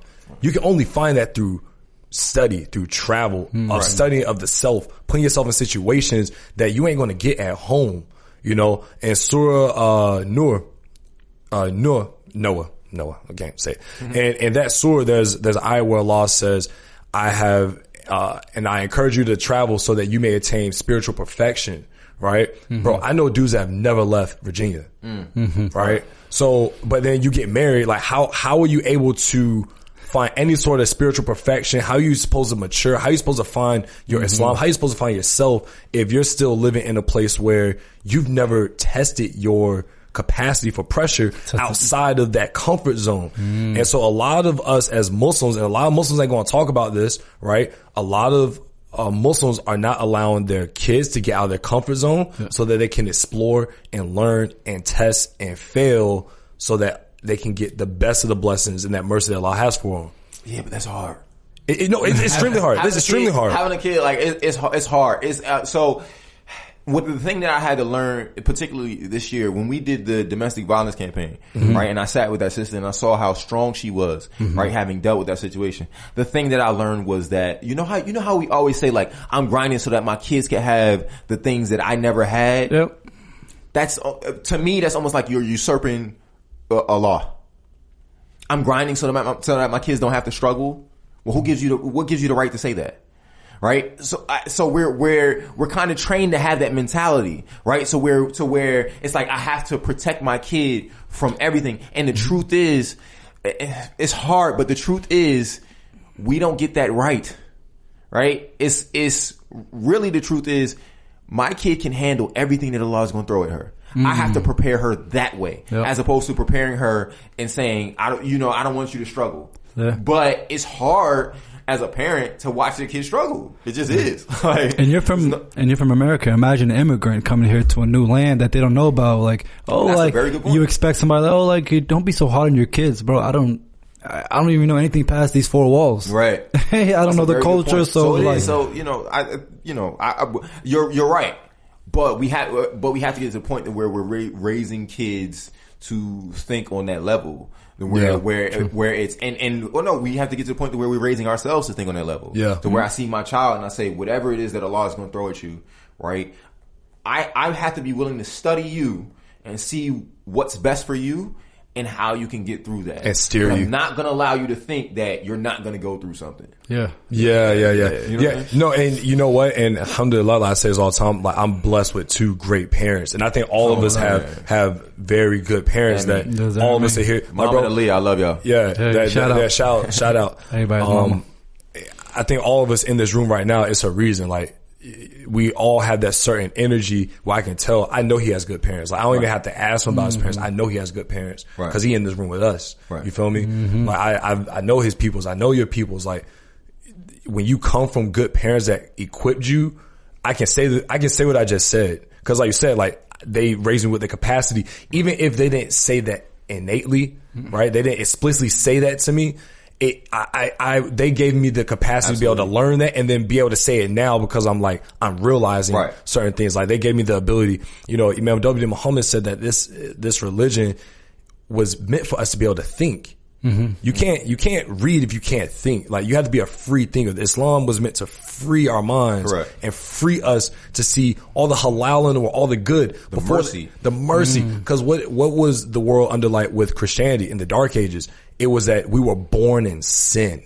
Right. That we came here with this burden that locked us down where it's like, no, you got to do this like this and that's it. You know what I'm saying? Because this is the only way you get into heaven. Where Allah was like, yo, multiple ways to get to heaven. There you go. Yeah, like abundance. And as Muslims, we have to have this abundance mindset. So when I start looking at the opportunity and like the people around me and it's like, nah, I'm just going to like chill. Like, I'm like, abundance, bro. Go seek that bounty, cuz. Go find it. It's out here. Go find it. It's out here. Now, I will say that you can grow within a marriage, right? But the mindset is the tricky part, right? Like, you're essentially what you're saying, right? The mindset I'm speaking on that is more. The tricky part, right? You have to develop a mindset that says, because even when I first got married, even with all that I know, there's a comfort and there's a fallback on what society kind of,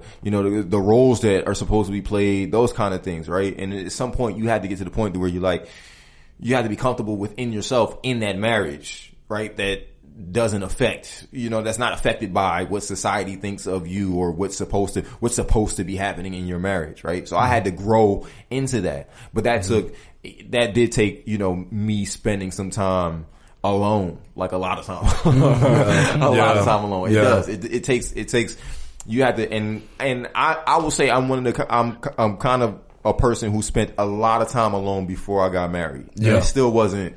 It wasn't, but it wasn't enough. But were you, we talked about this the other day.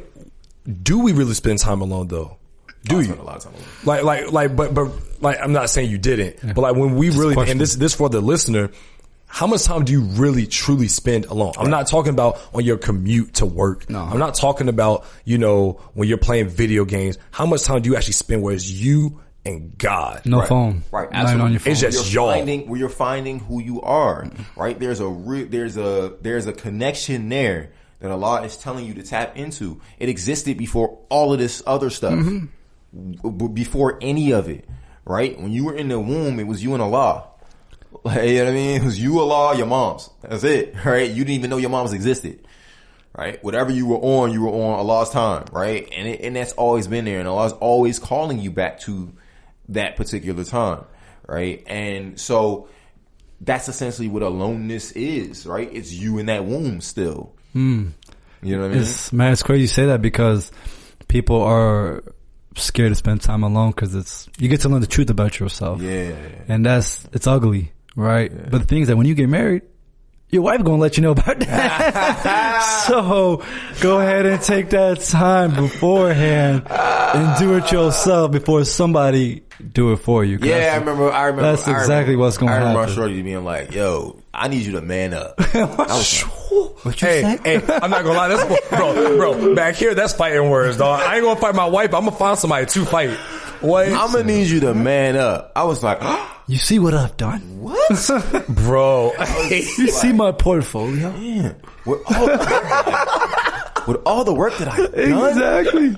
Yeah, bro. Don't play me. Yo, that's wild. Well, that's when you know you got a rider, though. Exactly. When she went, bro, yeah. I said the same thing to him, right? Point. Only a woman that really sees your potential will test you to see if you willing to work to get there. And she gonna say some shit that's gonna hurt your feelings. This is why feelings. This is why I say that we should be willing to take this owner's responsibility, right? Yeah. Because that's no different than Allah. Allah sees your potential and gives us right and talking to us all the time. And he gonna test. It's no different. So when a wife comes along, it's no different. When a child comes along, it's no different. They're all sent from Allah to do that exact same thing. You know what's crazy? You know what's crazy? I hear a lot of people growing up like, "Oh, my wife is nagging all the time." You should be scared when your wife stops talking. Oh, you know what? I used to tell. That's when you should be scared. So feel me? My wife would always say like, it's never enough with you, right? And I would feel bad about that. And then some point in the marriage, I was like, why would I ever want enough from you? I would want more and more and more because I believe in you and I believe in the vast amount of what you have to give me. Don't pigeonhole yourself to just enough. I don't want enough from you. I want all of it. Whatever all of it is. Like, you know what I mean? I want all of it. But we should all be willing to accept the vastness of who we are. We just come from, and that's one of the problems is that we're so stuck in the moment. Right? We're so stuck in the moment, but we come from, it's almost like we treat our history like it's folklore. Yeah, like it didn't really happen. Like it didn't really happen. or that it doesn't convert. Like that was then, this is now. Right. But we stand on the backs of giants, like literally giants, you know, who could do so many powerful things, right? So we don't have to limit ourselves to, you know, to dang, you know, I'm hurt because they said I didn't, you know, I didn't take care of my responsibilities. Well, no, you didn't. Or we wait for somebody else to give us that pleasure. To validate us. Like now, Forbes said we rocking, so now we have, you feel me? Who is Forbes? Right. You feel me? Forbes is really, Prophet Muhammad. Forbes is just a financial, it's a financial thing. He was jealous of our generation, like, of who, like, to see what we would be, like, we already here. You know what I mean? We're already here. We just have to accept it and, you know, and accept all the responsibility that comes with it. Like, it's not even just coming from your wife. It's coming from Allah. Allah is like, I love you. I'm gonna test that joint. I'm gonna test Bro, you said it best. Like, you asked for it. So Allah's like, okay, bet. I'm gonna give it to you, but how patient are you? There's so many aspects to getting the things that you want. And I feel like Allah will truly give it to you, but how willing are you to exercise the true characteristics of a Muslim in order to keep it and to keep it rolling? That's the one thing that I think that we're missing, right? Is we're so encapsulated with where we are right now that we don't, like, it's almost like we can't even hear that there's a bigger culture outside of what we're in right now. The culture that we're in is creating, right? And then there's Allah's culture that is just calling us, right? And it's like, if you just stand on it, right, I'll take care of you. But we're so caught up in the culture that's creating in front of us that we can't see the culture around us that's just so much bigger than that. It's so much more vast. It's something out here, you know what I mean, that is calling on us. And I just don't think we can fully hear it. Yeah, I don't think we can fully hear it. We're still caught up in, you know, in the present, which is understandable. But you know, I think there's more to us. I think there's a lot more to us. I think especially when you look at where we come from, even if you just look at Andalusia, right? I was looking up Andalusia the other day and I was looking at the titles of the brothers, right? They got me down as a rapper, right? And these brothers was like poet, pilot, astronaut, astronomer, florist, like under one name. Like, it's like, son, how'd you get time to do all of that? And world traveler. Right. On top of all of that. Right. You know what I mean? Like, so I'm like, dang, like, scribe. Like, it's like, dog, how'd you get time to write and fly a plane at the same time? But you know what it is? They were allowed to experiment and make the mistakes. Whereas now we're in a society where going left of the game plan is almost like a sin, right? Where it's like, oh, money, you need to do something to get money. And I get it. In today's world, money is important, but the more important thing is impact. You know what I'm saying? Income can't be the president. It has to be impact. What are you doing? If getting income is what the impact is going to allow you to have the most impact, then so be it. Do it.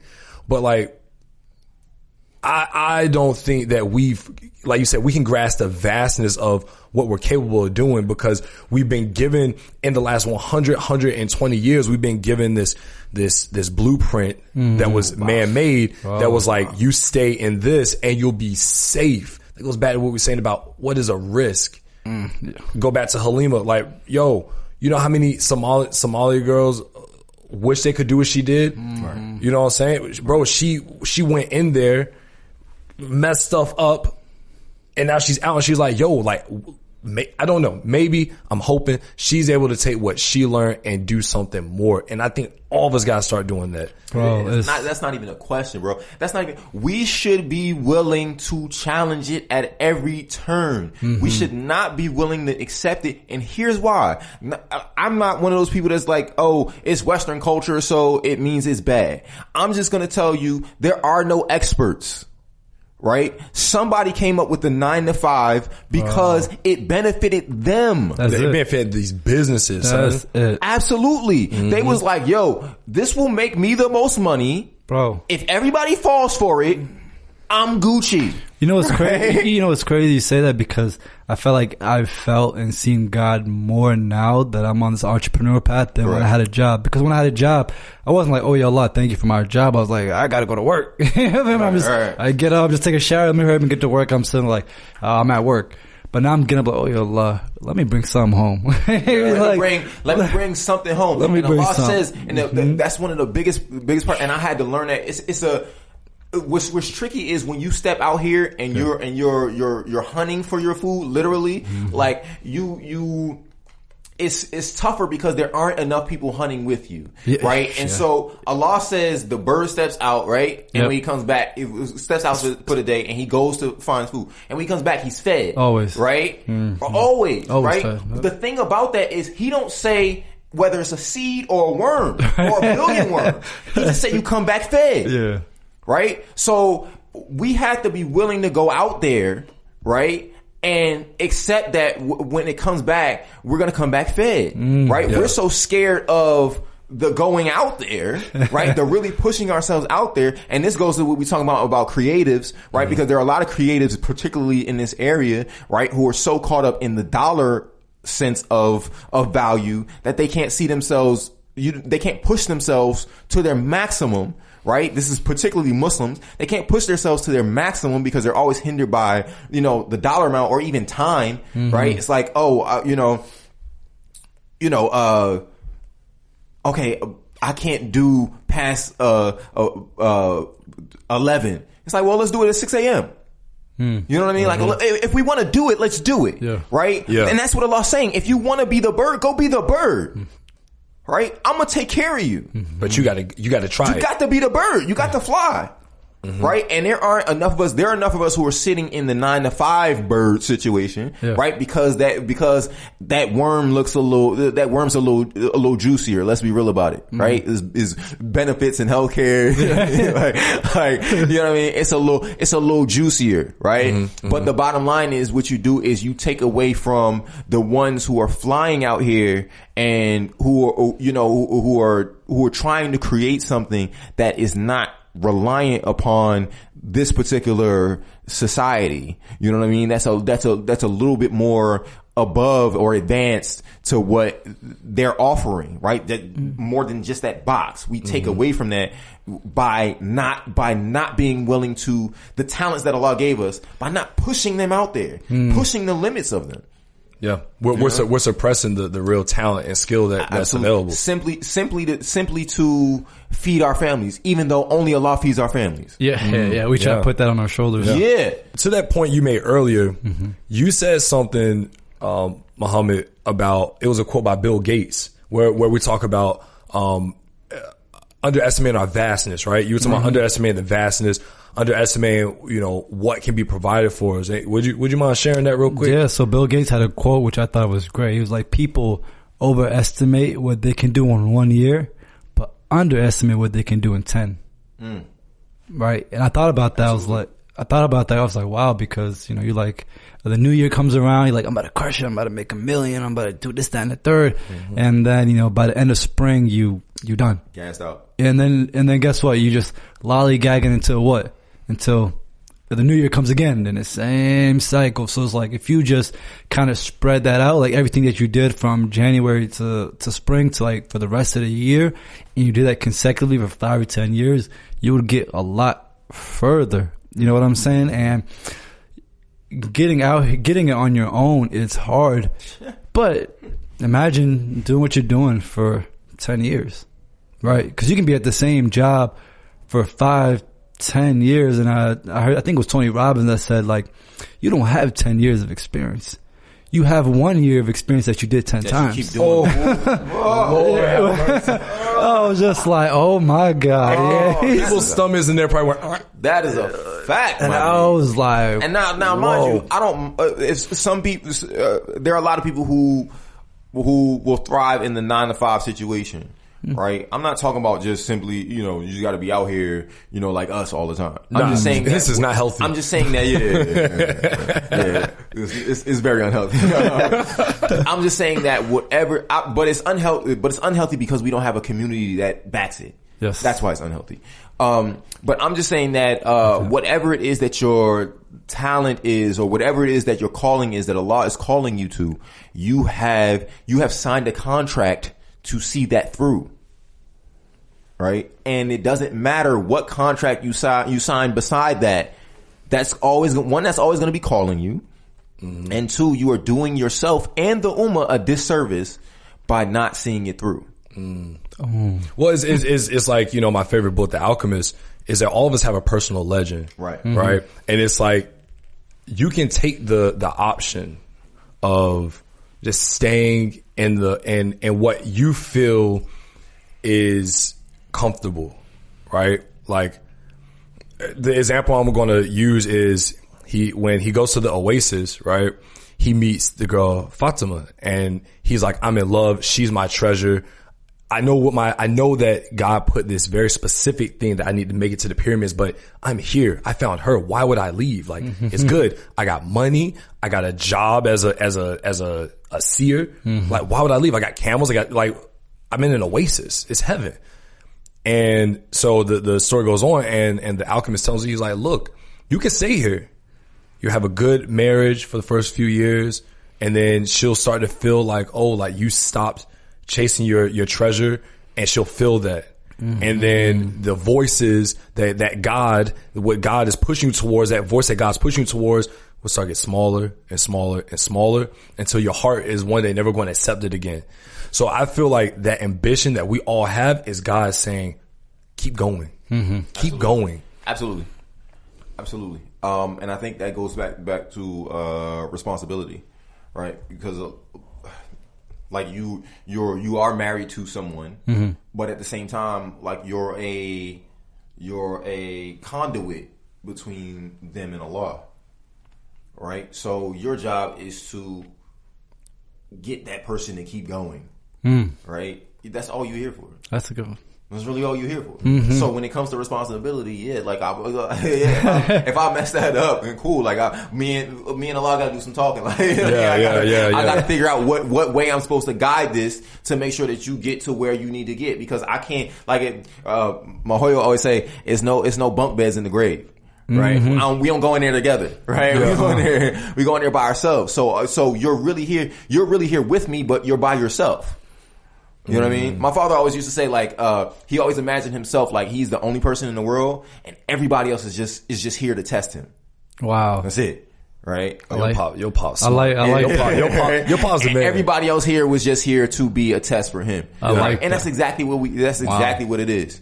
It really is what it is, right? And so we have to be willing to step out on that kind of faith and push each other, you know, further and further into our own personal legends, and that personal legend being getting closer to Allah. But it'll be different for pretty much everybody. Yeah, everybody's completely different. Yeah. That's funny. I can see your pops thinking like, this ain't my son. He's here to test me. He got the belt in hand. You tested me. You tested me, obstacle. You tested me. Oh, you lucky I'm trying to pass this test. You lucky, boy. I don't know if he passed those tests. Dude, that was a bit. He let a couple of those slide. So I mentioned the app Clubhouse, right? We were talking about that a little bit earlier, and a few of these topics, like the second why, those are topics that was up there. One of the topics that was on there that I wanted to we don't got to stay on this too long. Yeah. I just kind of want to get you guys' opinion on black exclusive Muslim spaces, right? One of the spaces they talked about was Black Muslim Iftar, right? And should we have black exclusive spaces? And do they actually unite the ummah, right? The way that we want to do it. And the second part to that, or maybe the first part, because this was a question they asked when we came in the room. What does being a black Muslim mean to you? Yeah. I mean, for me, sometimes when I see that, like, hey, being black and Muslim, I don't know, it's weird to me because I don't see other people saying like, I'm yellow and Muslim, white and Muslim, you feel me? So for me, anytime I go and I work a job, I've always worked my tail off to be the best. I never even, at all my jobs, I've been the only black person. That's just what it is. And we live in Northern Virginia. It's just tech space. That's what white people are. But I go in there, I'm just like, all right, who's the best? This guy, all right, bet. I'm whooping them. You feel me? I'm coming to be number one. I never in my head were like, oh, you know, I didn't get this promotion because I'm black. I didn't push the envelope because I'm black. I never thought like that. Yes, I have a little advantage because once they found out I'm Egyptian, they're like, okay, he's not black. You feel me? So I do have that advantage. I'm not going to lie to you. That's just an interesting take. But when I see that on the apps, I feel like we're just becoming smaller and smaller and smaller. Just saying, okay, I'm being black and Muslim, black Muslim male, just like, cause Islam is supposed to be the thing that brings us together. It's not supposed to be our skin color. You feel me? Right. But at the same time, you see black excellence. You see, magazines such as Essence. You feel me? Revolt. You see black people doing great things. I told you, bro, that when I get older, inshallah, like, you know, while I have things set up and everything, I would love to own a nice mansion in PG County. He said, why in Maryland? I said, cause that's where the black people crushing it, you feel me? So I would love to kind of do that, but that's not my number one reason. So I would say that would be kind of. Cause you want to stun you hoes. No, that's what you So that's, so that's my answer. I don't know what y'all say about that. So what does black Muslim mean to you? Cause that's a good question. Cause I'm trying to figure that one out. All right, y'all I'll tell y'all what I gave it. Maybe there's a concept. I said that being a black Muslim to me means always being the standard. Always being the ones who are going to give the salams even though we won't get it back. Always being the ones going to keep the spirit of Islam. I like that. Because it's in our blood. We've been the spirit of Islam since Bilal. May Allah be pleased with him. Even before Bilal, right? Prophets out here. Yeah. Let's Moses. Let's keep it 100, right? So, but like when we look at the spirit of Islam, how it was spread, who was spreading it, where do most intellectuals come from, right? They're not coming from Europe. Islam spread vastly throughout Africa. We conquered most of Europe with Islam. Where? Through Africa. Islam was brought to America through Africa, through black people. It wasn't brought here through, before the Moors. I'm reading a book called, he said the Moors. Well, they came before Columbus, right? Ivan Ben Serman. Bruh. Hold up. Now, first off, everyone needs to read that book. Secondly, stay on topic. Being a black Muslim means that we are always the dopest, the coolest. Absolutely. We drive the culture forward. So we have to encapsulate what this religion is. And we always got to what Michelle Obama said, when they go low, we go high. If they ain't going to give me the salams, that's cool. I'm gonna still give it to you tomorrow. It's okay, sister. I'm gonna give you the salams tomorrow. Don't worry. Don't worry about it. Don't worry about it. It's okay. I'm gonna give you another chance to respond. I got you. Right. I'm giving you the opportunity to get your blessing. Exactly. So I'm gonna keep giving the opportunity. I got you. One day you're gonna get it. One day you're gonna get it. It's cool. You don't gotta run for this salam. You're still gonna get it. Hey. So that's what it means to me. I dig that. I dig that. Me too. I'll say that I don't know. I don't think it's necessary to have like enclosed. I mean, I understand the idea of enclosed spaces simply because you know what I mean, certain things that we know that we can speak, like The Last Dragon, right? Yeah. But it already becomes an enclosed space because nobody else knows. We get that. We get like, and even more like Mo. That's something he doesn't get, right? Right. But that doesn't mean we exclude him from it. Absolutely, right? We just tell his ass he better go. He better go sit down. That's what I'm saying. Right? He'll be over in a couple of weeks. I got you, bro. I got you. If he want to be in this club, you better go watch The Last Dragon. Go watch the movie. So I think that, like you're saying, because we're the standard bearer, they gonna want to sit in it anyway. Exactly. Right? They've always wanted to sit in. Name a group. They've always wanted to sit in. Right? Like when you name the people around the world that people see the most, the only other person that you could possibly name that can compare to anybody black is Donald Trump right now. That's That's really it. Yeah. Most of the world knows who Tupac is. Yeah. Yeah. Everyone knows who Jay is. Everybody knows who Jay-Z is, right? Everybody knows who Oprah is, right? And I'm not saying I don't know, Obama, there's, but bottom line, everybody knows who Obama is. But bottom line is is that. Right? Our is like, is that. You know what I mean? Like, everybody knows who Will Smith is. Let's be real. Right? So I don't feel like I feel like, we don't have to feel bad about that. We don't have to feel like we have to, like, I've seen many times where there'll be like a conversation on Twitter or something like that, and it'll be talking about how the masjid excluded people, and I've been, or like the MSA excluded people, right? And I'm like, well, that's their fault. That's what I'm like, they don't go. You mean to tell me that, like, so, and that's my thing, right? For me, it's like, you mean to tell me you stopped going because they was hating? Yeah, you weak. I'm not gonna go there, bro. No. And here's what I mean by that, right? Let me explain then. Let me explain it. You soft. Exactly.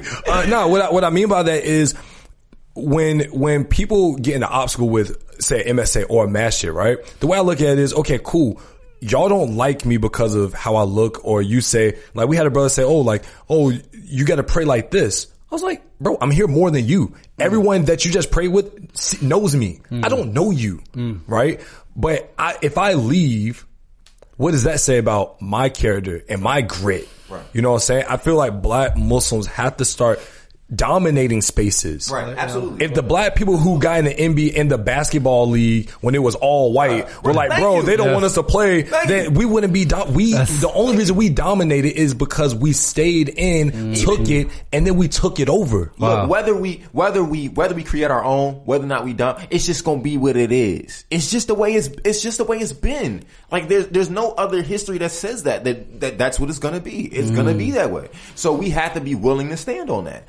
You know what I mean? When you walk into that MSA, walk into there with who you are, right? There was a time. So I went to University of Maryland. Shout out to Terps, right? And there were a lot of kids in there. I came in a little bit older, right? When I came to college. And so there were kids who were, Saudi and, from, the Middle East and, all these places, right? And so there's that moment where it's like people are like, you're questioning each other's, you're battling each other's Islam, right? That kind of thing, right? And it's like, because I'm from Saudi, I know more. That kind of thing. And I'm like, wait. But I'm older than you. So I've been Muslim longer than you have. But now, look. How do you get to tell me, like, you don't get to define Muslim for me because you're from Saudi. Right? I've been doing this my entire life. I'm okay with the fact that I've been doing it my entire life. Right? I've been doing it in the trenches where ain't nobody else else there. Look, we've been tested in it. We've been tested in it. To even add to that, as a black man, I don't need to go to an HBCU to be great. You see me? I don't need to go to historically black college to strive as a black man. I should be able to go anywhere, like you said. Like our school was all white. Yeah, and we had to stand. Like you said, our school was all white, and guess what? Jabril and I were the top people at the school. Yeah. We set the standard. You know what I'm saying, for all black people, for Muslim people, actually as just males, as people. You feel me? So it's just like, I should still go to HBCUs though. You know what I mean? I love HBCUs. Support them. Shout out. But sometimes I feel like as black people, we feel like we have to be in a enclosed black space to strive. Yeah, it might be a little bit. There is no enclosed black space. Allah gave us this entire planet. There you go. They'll just need a whole week to finish it. They'll just need the whole week to finish it. Yeah. Sorry about that. We had to take a little break. Welcome back, everybody. But the way our people are, bro. They'll watch and listen to this whole thing. It might take them, a week. Right. But most people are gonna listen to this whole thing. We dropping gems right now. We're dropping bars, bro. Let's keep it going, bro. Let's keep it going, bro. We're gonna get through this whole thing. Where were we at? Yeah. We're talking about the stance. So used to as an artist having. Oh yeah, we're talking about being black in a lot of these spaces. So no, I'm happy that you guys feel the same way as I feel. Is that at the end of the day, being black and being Muslim, in my opinion, stand side by side because of how our experience is when we look at the history of just black people, specifically in this country, or I won't even say this country, I'll say in the history in the Americas, right? Because since we came here, whether it was by slave ship, which was not the vast majority of us, by the way. It wasn't the vast majority of us. So you all know, a lot of black people may not have been indigenous, but we were here hundreds and hundreds of years before European settlers even came with just themselves. Came before Columbus. And so you guys know, a lot of black people actually came as free men, as workers with the Europeans that sailed. How do you think they got here? We were the best navigators. They brought best at everything. Yeah, they brought Moors with them here to navigate. I ran his job description down for you, bro. He was a pilot. That was Musa. Musa. I got you. He was all of that in one, man. And he was a Moor too. Right. Yeah. That's what I'm saying. He was a Moor. So when I look at black people and I look at our history, I think of Islam hand in hand, because it's like, bro, look at all the things that the Muslims had to go through and look at the black people. So when we talk about having exclusive space, like the one word I absolutely hate, especially this year, is we need to console our trauma. I'm not traumatized. I'm energized about being about being black. Like being in these spaces and saying, we've gone through so much trauma. It's like, it's not trauma. It's like you can't just be comfortable everywhere you go. But you gotta remember though, we're just built different, bro. Like us three, Eric too. We just, you know what I'm saying? Eric in the back right there. We are honestly just built different, bro. I find it hard, for me at least. And I understand trauma. Yeah. But I don't understand being victims. I find it hard to be Muslim and be a victim. Victim to society, or what you mean victim just in general? To anything? Just in general. Yeah, because I think if I'm understanding my lessons correctly, my history correctly,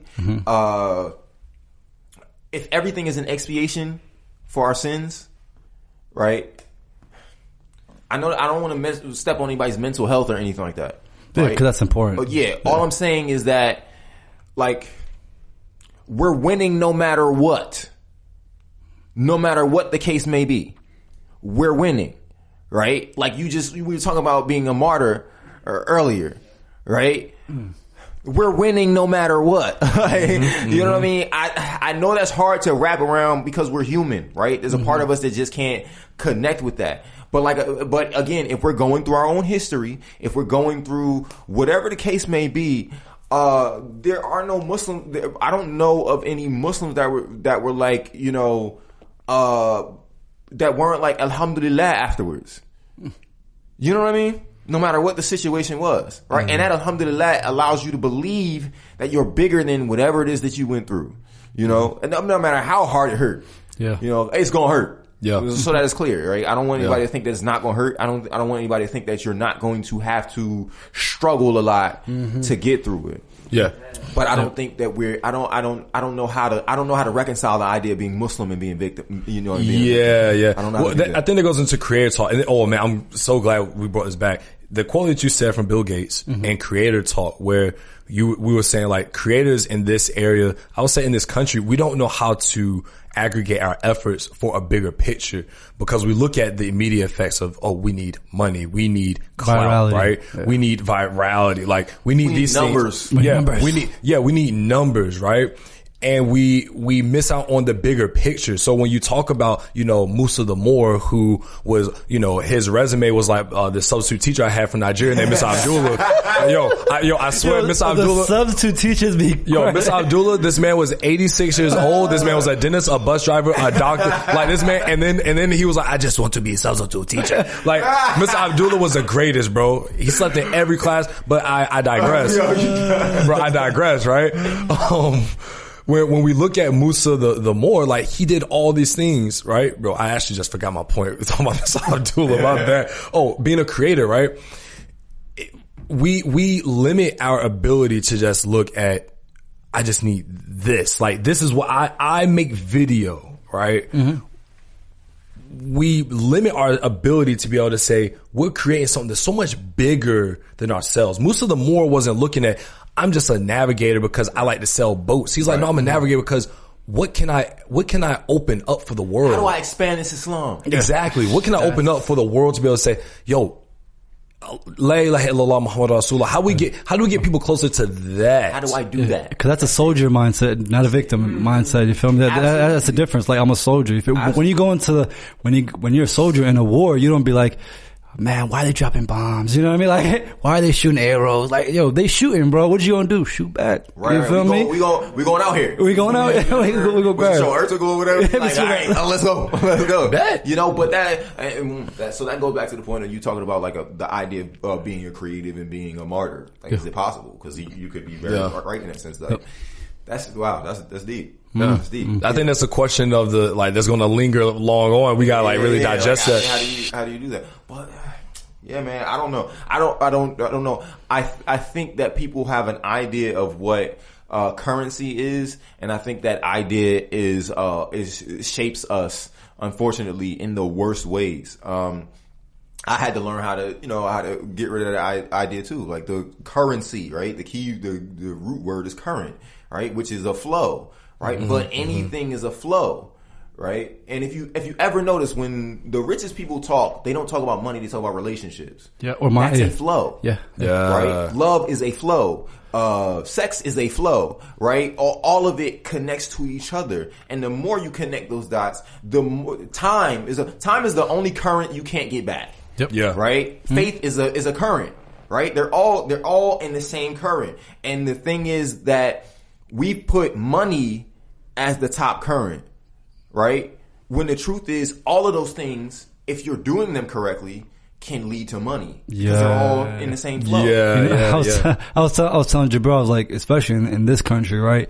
When you talk about somebody, the first thing you talk about is his profession. Like, what does he do? Oh, he makes a lot of money. It's never about how's his character, how does he treat his family, because he can be a good dude.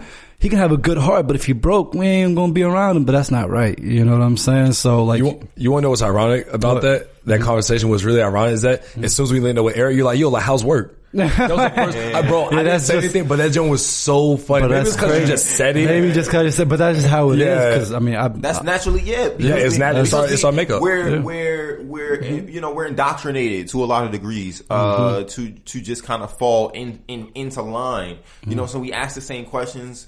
We think the same ways. Yep. We don't necessarily challenge ourselves in all of these kind of different ways to be able to create. There has to be somebody who's willing to just be like, yo, let's just go figure it out. Yeah. You know, I'm a videographer. Let's just go figure it out. I got about, let me take 6 months. If it don't work, I'll go get a job. Right. But let's figure it out. Right. We don't have, we're stuck, at least in this particular area. We're stuck, not necessarily in my book doing Allah's bidding. Like that calling. Yeah. Right? That calling. Yeah. I don't want to say God's working on like that, but like that calling that Allah is calling us to. And I know this from having worked at Muslim organizations and still being like, something's not right. Yeah. And Allah's telling me that. And it was so interesting because like I told you about like anxiety attacks, right? And metaphorically, you know, I'm a musician, so you know, I think in metaphor. Metaphorically, when I was having the anxiety attack, I realized it was Allah, right? Literally, like, if you don't let go, I'm gonna show you that you don't have control. You don't even have control over your breathing. I'm gonna grab it from you. I'm gonna grab your heart. You're gonna feel this. Right? Until you learn to let go and trust in me. So you're going to feel it. You're going to feel the ache, the pain. You're not going to be able to breathe because you won't let go. You won't just trust in me. I got you. You know what I mean? It's tough, bro. It is. It's tough. But you got to be willing to, you know, it's rewarding. That's one of the du'as that I think in recent, I would say the last couple of years, I've been praying that prayer. Allah, allow me to trust you wholeheartedly. Right. I think that's probably, and I think that's the hardest part of being religious is like trusting that, let's say you're the baby bird, that your mama bird is going to fly out and still come back. Right. That whatever it is that Allah destined for you can appear in front of you. You have the experience that can appear in front of you and be gone, and that Allah can still bring it back or bring back another mom bird is going to feed you. You know what I'm saying? And it's metaphorically, so it's like... Or you're going to have to find a way to feed yourself. Yeah. Whatever the case may be. Yeah. Being trusting of whatever that case is. Exactly. I feel like that's probably the most difficult part of being Muslim is, you know, I can't remember where in the Quran, but it was saying that the life of the Muslim is a struggle. Allah created us to struggle and toil here, but for a little while. You know what I'm saying? I'd be like, bro, like what, but like, if we the best of, like, y'all, like, yo, the music is dope. Like, come on, yo, like, let your son eat. Like, you know what I mean? Like, I'm out here, like, you know what I mean? Like, why, how come cuz over here, I know he don't work as hard as I do. How come he eating like he eating, or I think he eating like he eating. Not your time. Right? And, you know what I mean? And I'm like, I'm struggling out here, but yeah, can I tell you a story? Go ahead. Call it a parable. Whatever.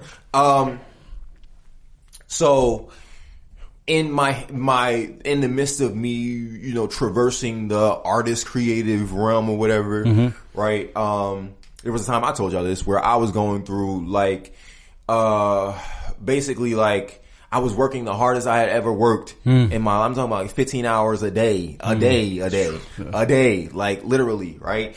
And I had gotten up to like 5 streams of income or whatever. So I'm like, and the best part about it was that I was, you know, the wife and the kid, I was like, here. Cause that's all I wanted to do, right? Yeah. I was like, as long as I'm taking care of my family, we Gucci, we good. Like I could eat peanut butter and jelly sandwich. My father taught me to, you know, to be able to do that. I'm good. So as long as they good, like they going on vacations, I ain't even there. Like they going on vacations and stuff. I'm like, let's go. You know? And literally, like, it's the hardest I've worked in my life. And at some point, Allah just took it all. Wow. Right? Out of nowhere. Right? And I'm like, it's not adding up. Right? Everything that this society is telling me that I'm doing it right. Yeah. And it wasn't even, like haram money. Or nothing like that, right? Like for the most part, like some of the things I had a brand ambassadorship with Penny Appeal USA, right? I was doing physical fitness for for mentally and physically disabled people, right? You like, oh, well, I'm getting my gender points right now. Exactly. I'm protecting people who have autism from being obese and things like that. I'm like, oh, I'm out here, right? I was doing Lyft, all this kind of stuff. So it's like, it's not even like it's haram money or anything like that, right? Yeah. And it all just went, including my health. Right? Like I had gotten to the point to where I had gotten sciatica, and I had gotten it so bad because I was in the car so much, right? And I had gotten it so bad that I couldn't press my foot on the pedal. Wow. Right? So it was literally like, I can't go nowhere. Ain't gonna be no lift. Ain't gonna be no, working out, training people. Training nobody. Right? You just gonna sit in this apartment that you just got, right? By yourself. And you have to figure it out. And I was sitting there and I'm like, and so my family is on the other side of the world in London. And I'm like, y'all, I don't understand.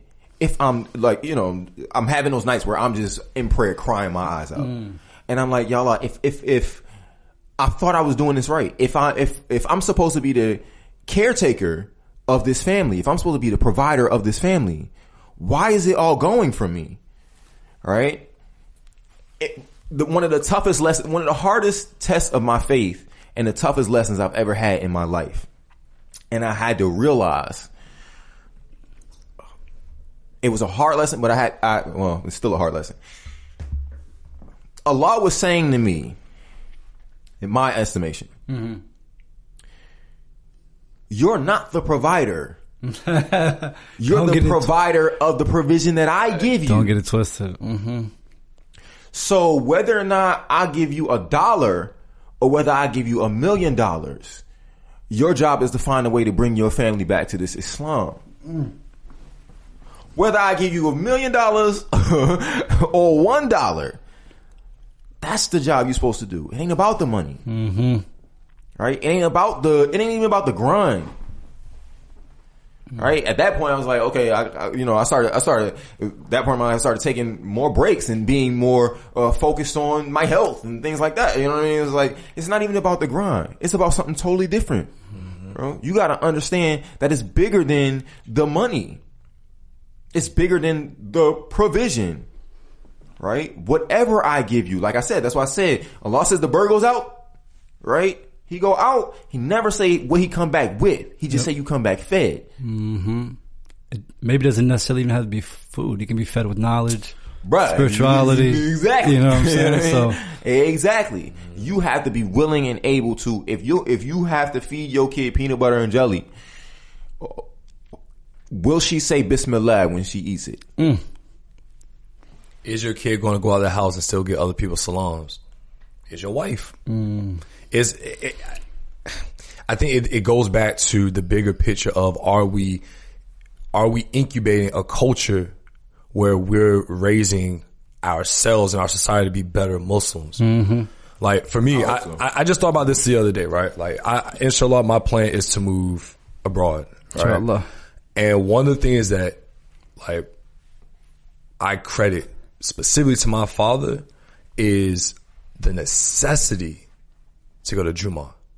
The absolute necessity. That like Shorty asked me, what's the non-negotiable? I said, you gotta go to Jummah. That's like, I don't care what work you got. You let them know you're going to Jummah. My child is going to Jummah. I don't care if they're in the best school, how much money they're going to Jummah. They're going to get out. I don't care what it takes. Because we deserve that. That's our right. That is our God-given right. We deserve that. You feel me? So for me, like when I think about the culture of Islam, it starts with the minute things. It starts with, hey, prayer just came in and we're allowing all the Muslim kids to go and pray. That's things that we don't have here. Oh, absolutely. Yeah. Well, how do you feel now being in the midst of a pandemic? How do you feel that the messages are opening up but telling women to stay home? They're wrong. That's dead wrong. How can you have a community with no women? This ain't Sodom and Gomorrah. Women are the backbone of entire communities. That's what I'm saying. Like how can you have a community full of men? You got a bunch of outputs with no inputs. Like it don't work. You got a bunch of lamps with no receptacles. That don't work, bro. There's no light. Yeah. No, you want to get deep? Yeah, you can't have a community full of lamps. You can't have a room full of lamps and think you're going to get the nur of Allah. There's no light. Boy. No, because I was my next album, Chief. Because on Club. Hey, let me just do like the Morgan Freeman on the 21 Savage. let me just do the intro. No, because I was on the Clubhouse app, and a lot of Muslim women were talking about that. Like the massages now are saying, hey, because of COVID, women stay home. Like, don't come to the masjid. And they're like, oh, men can't catch it. You know, that's literally like that's literally like a thing right now. Like, women can't, like, the women, even if they want, they can't come to the masjid or come to Jummah, bro. Yeah, I mean, that's kind of topsy-turvy because it's like, okay, well, who's he coming home to? Yeah. So if he catch it at the masjid, he's going to give it to her. It really doesn't change much in that case anyway. Yeah. That's crazy. But doing that before COVID too. Yeah, but that's right? That's what I was going to get. It's not about COVID. It's the misogyny that's in these communities that but that firmly believe that women have a back seat. The women are the ones who lead the community. We provide. They're the one. Not saying that they're the forefront, but the women are the ones who are cradling us. They're the ones that create community. You have no community without women.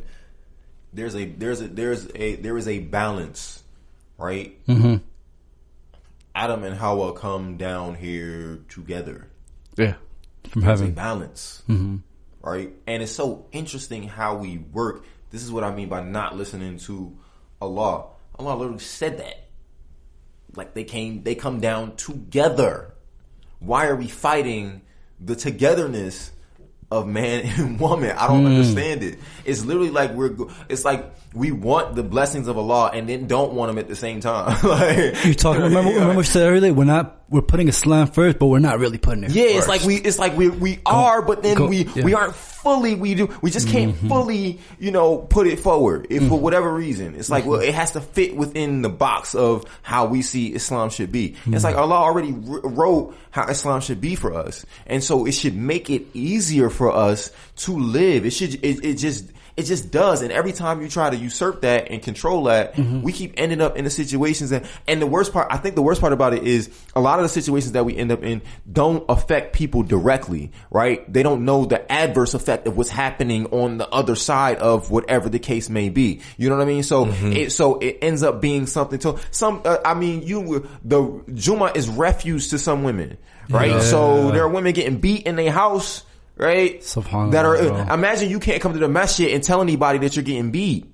Wow. Because the masjid is saying, no, you should stay home. You can't come. You know, when I was on my honeymoon down in South Central LA, right? It was a Masjid Bilal.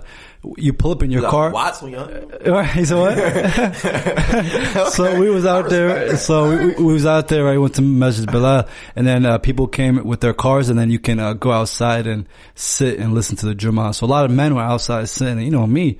I came out to my wife, just come with me, cause that's just how I rock. You feel me? So she came out and sat, and all the other women were in the car, right? I just didn't know that was for a reason. You feel me? I just thought they just didn't want to. It was hot out. I didn't think they wanted to get out. You feel me?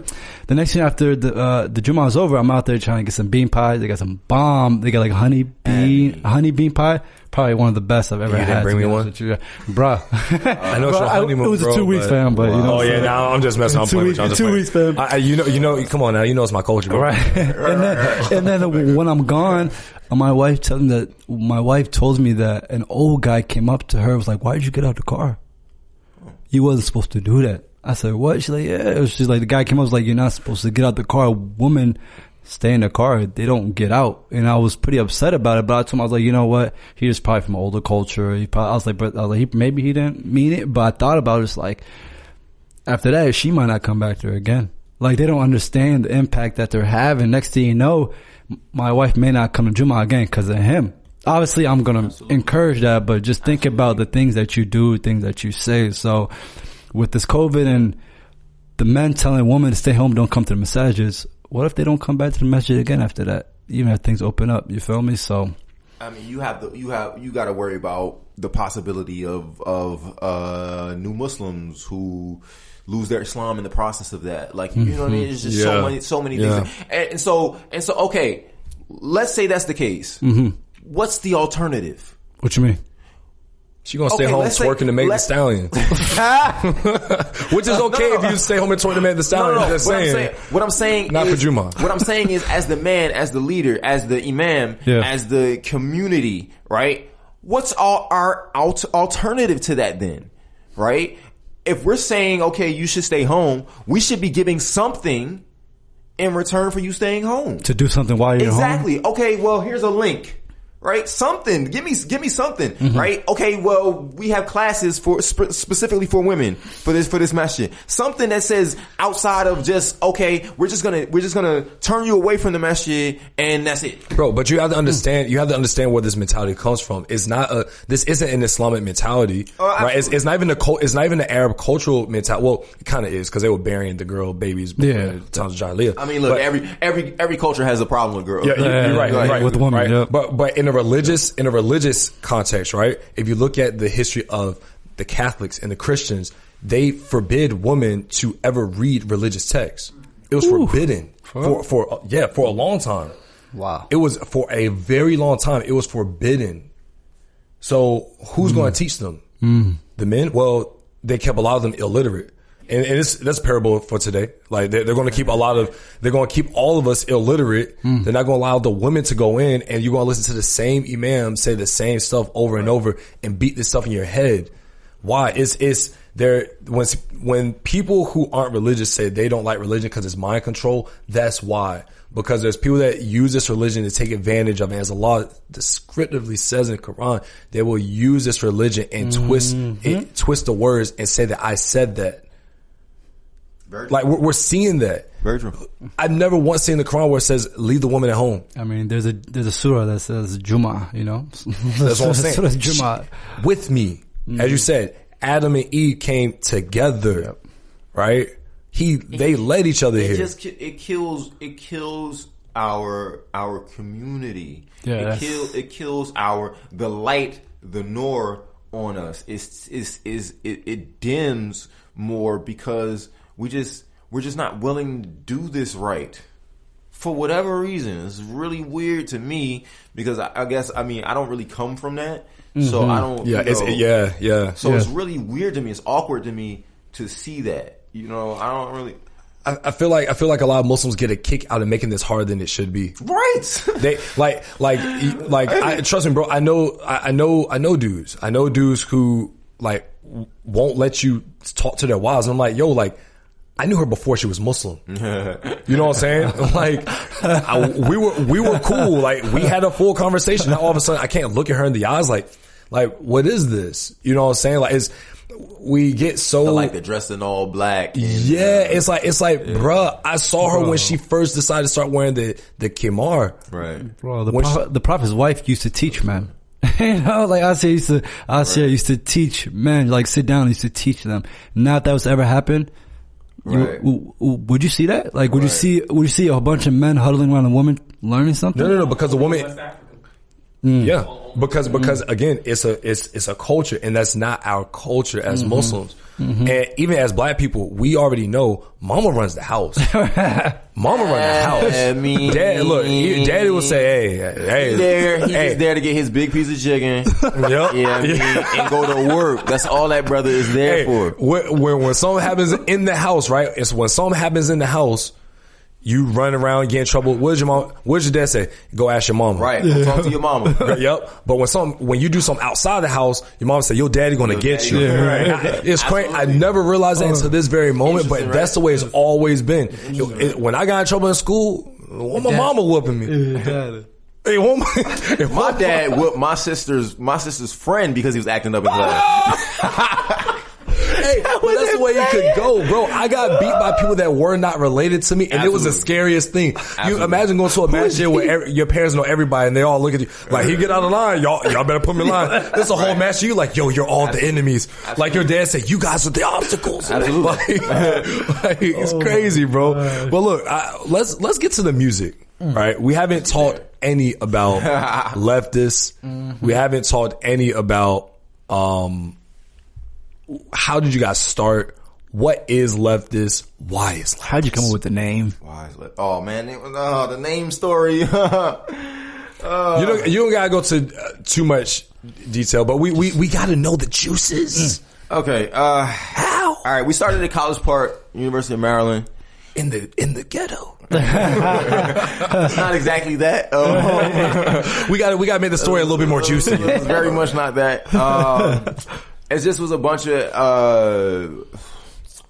how do I want to put it? Like, I was supposed to be doing like a poetry show or something like that. And I just I was tired of poetry. Poetry comes off to me like, especially spoken word poetry comes off to me like, the teachers teaching the teachers. Right. So it's kind of like everybody who's there is kind of like a poet too. And so they're all like, oh, that was so dope. So it's like, who's learning anything? Like, you know what I mean? It's just kind of feeling each other out kind of thing. At least at that time, that's how I felt about it. And so I just was like, I didn't want to do that. And I asked my man Mahir to back me up on drums, right? I wanted to do something different. At the time I was really exploring hip hop, just listening to more and more music. And so he did. We loved it. And two of the other brothers, so we had all known each other before, through the MSA. Yeah. So two of the other brothers were there at the show, and they were like, yo, whatever y'all want to do, let's do it, kind of thing, right? And it just so happened, like, a couple weeks later, a mutual friend of ours was getting married, and he asked all of us to perform separately, doing different things. So, like, a couple of them, like, Mahir and the Abate, who played bass, was doing, like, hand drums or something to that effect. And then he asked me to like, what's the word I'm looking for? Like, be the best man of his wedding kind of thing. But then also to perform as well. So we all got together at, one of our houses, and then we all just kind of had like a synergy. We recognized that there was more to it than just, we're just going to do this one performance. And so, and songs started to come from that and things like that. And so it became, that's kind of how Leftist started. And, the Abate, who is the bassist / DJ, he took what we had rehearsed around the campus, right, and started playing it for different groups and things, or he would play it in his, in the ASA, the African Student Association, like in the office, when he was in the office, and everybody's like, well, what is that? What is that? What is that? So we ended up with like 8 shows our first week out. Like, wow, that's dope. That's like dope. even we were rehearsing one time, and like the Korean Student Association was like, yo, what is that? And they're like, oh, yo, come try out for our show. So we even got the Korean Student Association show, like, so. Wow. And it just so happens that, through like osmosis, we were all from very varying cultures, right? So, I being from, the States, whatever, Mahir is Indian, Diabate is, from Ivory Coast, and Ish, who was our original drummer, was Pakistani and Haitian, I want to say. Oh, wow. Haitian, I think? Nice. Interesting. Was it Haitian? I think it was Haitian, something to that effect. So we all kind of came together, and so the sound was very unique because of that, right? So Mahir moved over to guitar. He usually played drums. He played drums with Raif. Yeah. But he moved over to guitar because Ish could only play drums, and because Ish played a hip hop drum, something more, to my liking. Yeah, that could kind of fit with you guys. Exactly. And so Mahir moved over to guitar, and he would just play these real weird riffs. Things like that, and I was like, I kind of like these. I kind of love these. So we just it was out the gate. That was kind of what it was for us. And as far as us getting the name, so that's probably the hardest part of being in Leftist, right? Was coming up with a name. We had a hard time coming up with a name for who we were, and like I said, we had like 8 shows or something like that out the gate.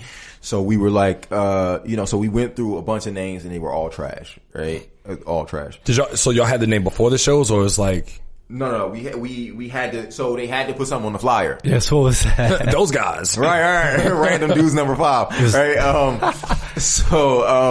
D12. So they're like, yo, what do we put on the flyer? What do we put on the flyer?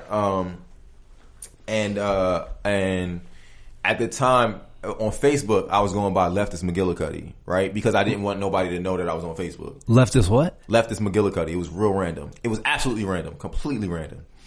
And the Abate was like, since everybody know you as Leftist, let's just put Leftist on it, and then later we'll come back and figure it out, right? So we put Leftist on the thing, and it just kind of stuck. And everybody around campus would just be like, "Hey, that's Leftist. Oh, my man Leftist. Leftist. You like crap? They found my Facebook." Right. So it fit, and it became more of a personal kind of art thing. So now we say so your heart leans a little bit to the left. So we say when you rocking with the left, you rocking with your heart, right? So that's where it came from. And so everybody has their own definition of what leftist means to them. A lot of people think it's political. It's not. It's more artistic. I didn't think about the political stance. So that's interesting because a lot of people do, but I don't really. I've had you have the white people come with you. Like, I'm a leftist too. It's like, okay, cool. Okay, weirdo, back up. Left now wing. you can't hate because people are like, oh, I loved your show. And like, exactly. Oh, leftist show. So it's like, love. Well, I'll let you rock. I'll let you think that. I'll let you rock with that. That's cool. That's cool. So what's the hardest thing about being in a band or just kind of communication, man?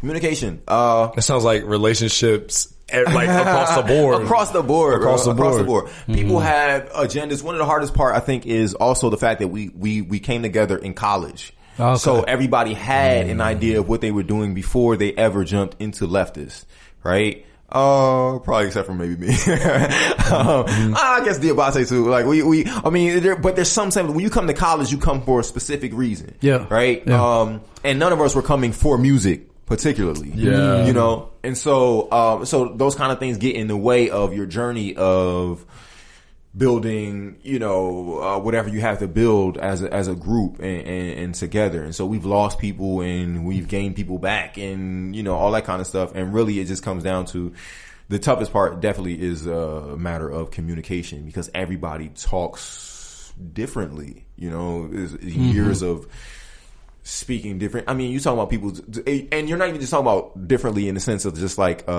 he speaks like a doctor and he speaks like you're talking about even just culturally, right? We're from completely different cultures. So the things that I've seen people blow up from music. Ibadallah, who is Afghan, who's Afghan, okay. Right? Over here, he's never seen that, right? He's never seen one that looks like, ain't no Afghan superstars here. Right? So the way that I have to speak to him is different, you know what I mean? So, those kind of things, they make it hard to really, be able to, mesh everything together. Cause I can only imagine because you guys started so quickly and abruptly, it must have been hard to be like, all right, this is where we're going. Who kind of steered that ship? Nobody.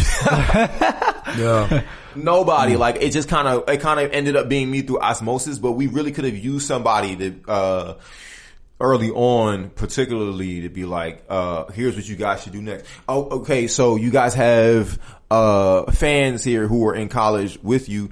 Make them your intern. Right? Allow them to carry your stuff around for a little bit of change or whatever. Like those kind of small things that help you build a fan base.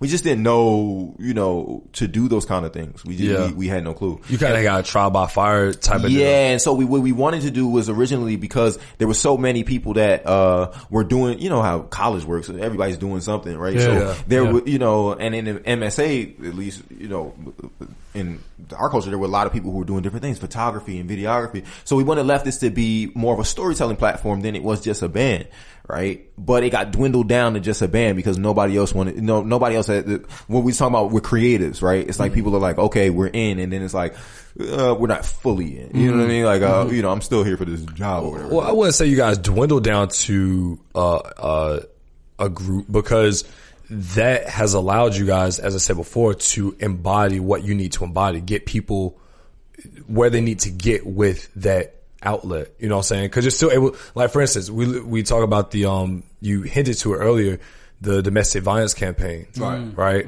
Something like that. Yeah, I wasn't expecting a band to do that, right? But only you guys could have did that way because of how you guys saw the opportunity. It wouldn't have fit for us the way you guys did it. You know what I'm saying? And that's not good or bad. It's just how it is. So could you go in detail about that and domestic why? Violence situation? Yeah, the domestic violence, not the situation, the campaign. Nobody was getting hit. No one was getting hit out here. Could you go in detail about that campaign, why you guys did it, and then how that connected with the music? Okay. So we released an album called Strength, right? The title itself speaks for itself. So mind you, we always are looking for opportunities for the music to mean more than, like we're saying about the purpose and connecting with Allah, right? So we're always looking for the opportunity for that. It's more than just, I want to do music. Hey, here's my music. Listen to me and give me some money. You know what I mean? Like, we've never been interested in that particular. I mean, obviously, you're okay with money. Like, you know what I mean? But the bottom line is, we've never been interested in the music just being that, because it's never just been that for us. Some people can really do that, right? Where they can just put out a song and and the song not mean anything to them, right? And it just be that, but we've never been able to have that experience, right? So everything in Strength is really connected to each one of us, right? It's about our own failings. It's about our own, misgivings about life, right? It's about, trials and tribulations. It's about the fact that we all did it what we thought was supposed to be right, and we didn't get the results that we thought we were supposed to get out of it, right? So, and so how do you find value? How do you find validation outside of those things that society says is supposed to be, right or whatever? So that's where the entire thing came from. And so because of that, we wanted to connect it to something that was bigger than us, bigger than just the music. My mentor always says to me, it's all music. Right? It's all music. It's all, it should be connected to more, right? It should be more than just that, right? Michael Jackson does We Are the World, and it raises funds for whatever the case may be, right? Yep. But the musician has always been a servant to the people, right? That's kind of changed now for the most part, right? So the musician is now kind of, I mean, in the industry space, the musician is now a servant to the business, right? As opposed to a servant to the people, right? And so that wasn't something that we were interested in, So for us, the domestic violence thing came about because we were looking for something to connect to that people could get behind, that said that we were receiving by way of you listening to the album, and you were receiving by way of you listening to the album, but then we were also giving as well. So unfortunately, especially when it comes to music, it's mostly about consumption. Right? It's just simply you consume. And we were like, well, what about the ability for people to produce, right? As well, right? Our fans, it makes you feel like you did something, right? You were a part of something. You were bigger than just the music itself. And just sitting there, just mindlessly listening to a song. Right? So we teamed up with Penny Appeal USA, really to connect that dot. And we chose, domestic violence because I think as men, we couldn't figure out what to do, right? In the sense that you hear all these platitudes online, right? On Twitter and stuff, believe all women, these are the statistics, right? It's always thrown at you, but you don't know what's true and what's not, right? To be honest. And then also, especially as men, we don't know what to do in these situations. That's a good point. You know what I mean? Like on the outside. Once it happens, once it's in front of you, right? I've had experiences before, right? I was in London one time and we was at a Nando's, and I knew this dude was beating he literally said, I'll punch you in your effing face right in front of all of us. And I'm like, yo, I'm ready. But especially back then, I was hella small, right? Yeah. But I'm like, the Nando's bottle, I'm about to grab it and just crack something in the head. That's a heavy bottle. Yeah, it's a heavy bottle. That's a heavy bottle. But one, this was you might have gone to jail, bro. Exactly. Yeah, it would be, right. So the question is, I'm in jail in London. Like, what do I do at that point? Yeah, but no one cares about the fact that dude was beating his wife. I mean, so everybody is sitting there watching this, right? No one's saying anything, right? So for me, that's always stuck in the back of my head. Like, okay, so what do I do in this situation, right? So we chose domestic violence for that reason in particular, right? Because it was an opportunity for us to say, okay, here's what I have a daughter. Right? Yeah. I gotta know what this kind of thing means. Yep. For me, tangibly, not something that's just said online, right? Because anybody can say anything online, right? There are women on there who are lying their behinds off saying that that they've been, had issues and they haven't, right? And then there are women who are absolutely because that drowns out people like who actually right. So it drowns out so I wanted real tangible. We wanted real tangible, real stories. Exactly. And so that's what we did. We took a trip down to the shelter in Charlotte, right? It's Beitul Hamaya shelter, and so it was amazing. First of all, it was amazing, right? So, first of all, we couldn't, it was really, the way that it even happened was a blessing because we couldn't, so it was me and Ibadullah. We couldn't get a car to save our lives that day, right? So we left out at like 1 o'clock in the morning, right? We supposed to be leaving at like 1 in the afternoon. From up this way. We couldn't, from up here. We couldn't get, for the life of us, we couldn't get a car for whatever reason. Rent a car out. Mm-hmm. So we didn't leave till like 1:30, like I said. We didn't get in till like 6, something like that. Right? 6, 7. Mm-hmm. Right? We supposed to be on call at like 10. Wow. Oh. Right? So we literally, we're absolutely, the entire shoot we're doing, we have no sleep at all. We've had no sleep at all. Right? But the experience was so we sat with an actual survivor. Right? We got to talk to her. This little tiny old little white lady. Right? And it was one of the most powerful experiences I've ever had in my life because she was so certain of herself that she had beaten this, that she was going to beat this, and this is why she beat this. Right? There was even a point where she broke down and she was crying. And the sister who runs the shelter, Sister Saida, was like, "Do you want to stop?" And she was like, "No." She's like, "I will not let him beat me." And I was like, "Yo, this is crazy." Man, that's mama mentality. I want to ask you about that experience and what you learned, because obviously a man should never put his hands on a woman, right? But what are some of the things that provoke that? I mean, like, because for me, I'm trying to think, like, what would push a man or a woman over the edge to put their hands on somebody? There are a lot of different things. So first of all, there is the culture of it, right? So from my understanding, at least from what she believed and what I gathered from what she was saying, one time he beats her up in front of his mother, right? He got really drunk. His mother came to visit. He got really drunk. He basically beat her behind in front of his mother. So is he usually like alcohol something involved in most of the time? Yeah, so there's definitely, in a lot of those cases, there's definitely some abuse of drugs and alcohol. But his mother acted like it didn't happen. And she had gathered that it's a culture that his mother had dealt with, or he had seen from, somewhere in his life, right? That led to him being the same kind of abusive. There's also just sometimes the lack of control, the inability to accept the decree of whoever your Most High is, right? And so you find yourself wanting to control, a situation that you're not supposed to be in control of anyway. Well, not even a situation, a person. Right, that you're not even supposed to be in control of anyway. So there are a lot of different things that go into why men or women push to that degree, and those were some of the things that we found out. Wow, isn't that crazy that someone's insecurity and the lack of control, right? Like we said before, Allah controls all of it. So that lack of trust, that lack of not feeling secure in that trust will push you to the brink of saying, I gotta control this. I gotta break this down because I need to do that. Like I have to control. That's crazy. Right. That's crazy. Right. It's that's powerful because there are a lot of people who don't who have that issue, right? And it's an honest issue. I just want to feel like I'm in control of something. I just want to feel like I have an answer to something, right?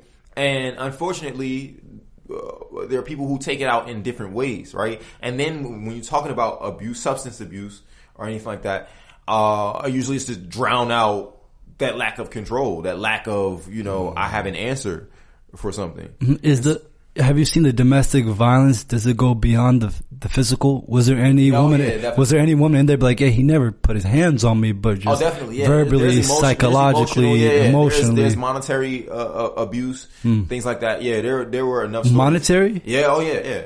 So you can only have this amount of money to do the shopping and you need to be... If you spend $1 more. Yeah, and I'm checking your every move as far as the spending. Wow. Things like that. This sister had...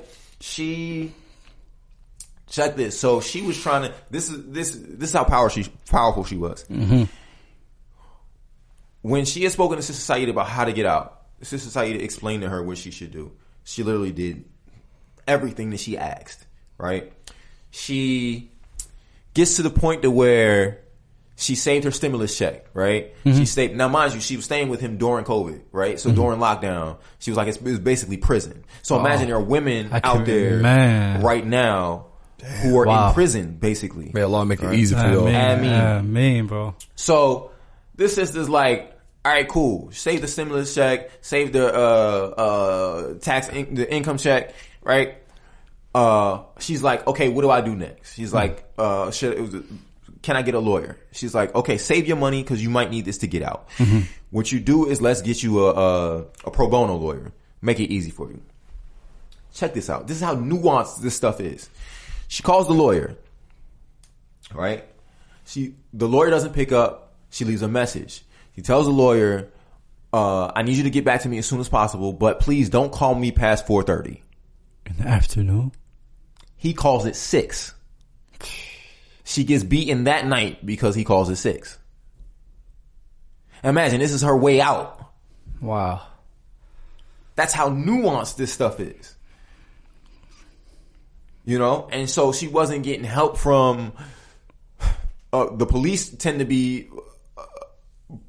just as bad, right? Because, and to be honest, that's another thing that I learned is that the police shouldn't be the ones who are just dealing with this themselves. Yeah, because I don't think anybody's trained. No one's. Yeah, unless you are specifically trained for that. They're not equipped to. They're not equipped to. So the police were making it worse. Right? Like if kind of stuff like if you're really if this is really happening, then you should leave. It's like I should leave. That's what the police. Yeah, that's what the police were saying. Now imagine there was one time where she had gotten choked out so bad that she passed out and she pissed on herself. She urinated on herself. Oh man! Right? Passed out. Didn't think she was gonna make it. Police were called. I think one of the neighbors or something called the police. Police came. Now it takes 24 hours for. So there's a term for it or whatever. But when you're asphyxiated, when you're choked out like that, your eyes go bloodshot. But it takes 24 hours for that to happen. Right? So because that hadn't happened, right, within that time, they were like, well, there must not be anything going on. There's no signs of abuse. No signs.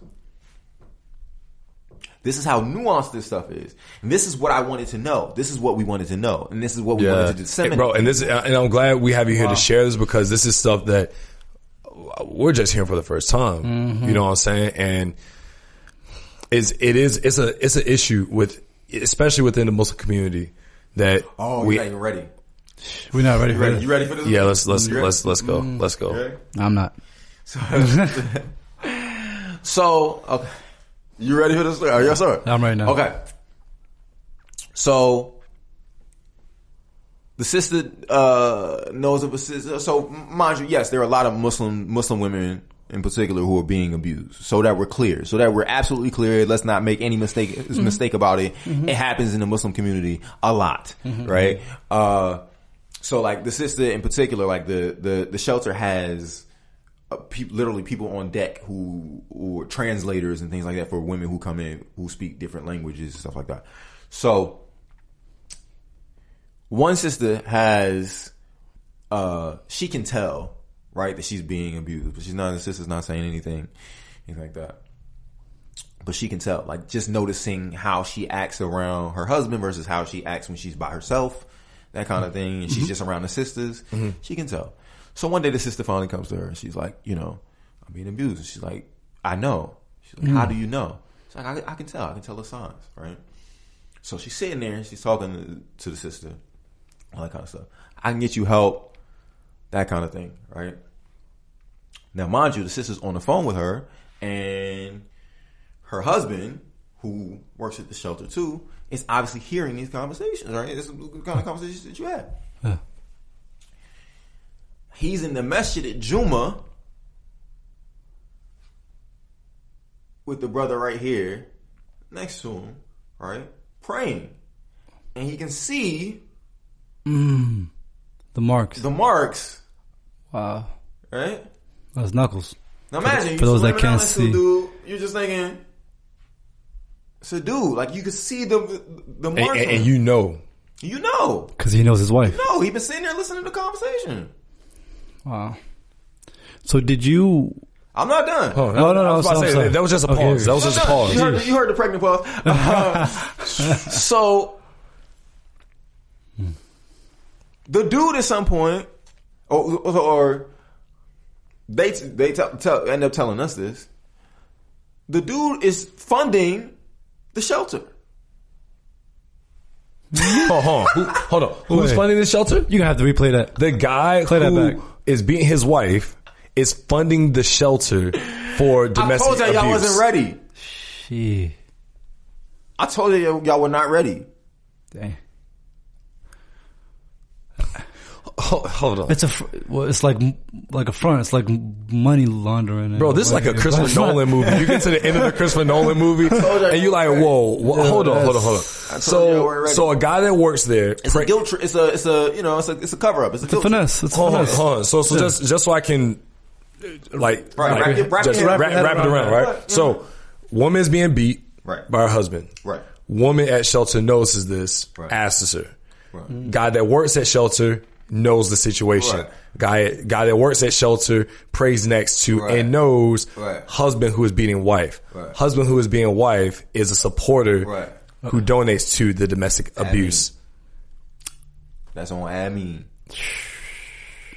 Yeah, so you said something earlier, right? I'm sure you asked the question, and if you did, what was the response in regards to why didn't you just leave? Did you ask that question? Because a lot of people think that's simple. Like, well, why don't you just leave him? Why don't you just? I think she was forthcoming with that. Like, it just wasn't. It wasn't. When everything is kind of stripped from you, where do you go? Your money is stripped from you.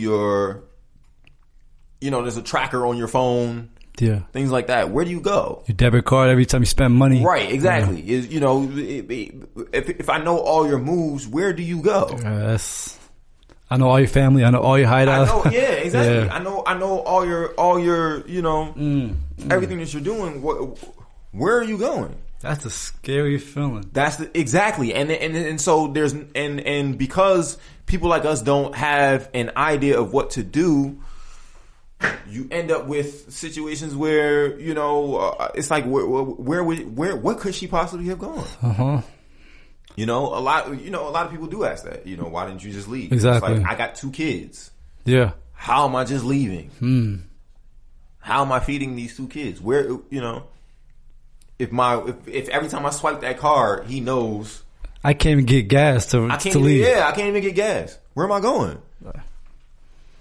It's too nuanced for people to ask simple questions like that. Right. And I think that's really the issue with a lot of the situations is, and that's why I said about the like Twitter and things like that. It's too simple. It's too simple. Yeah, it's way too simple. Yep. Right? It looks it's flowery. Right? It's like, okay, you can get some likes from this if I write this correctly. Right? And it doesn't necessarily add the nuance to a situation like that.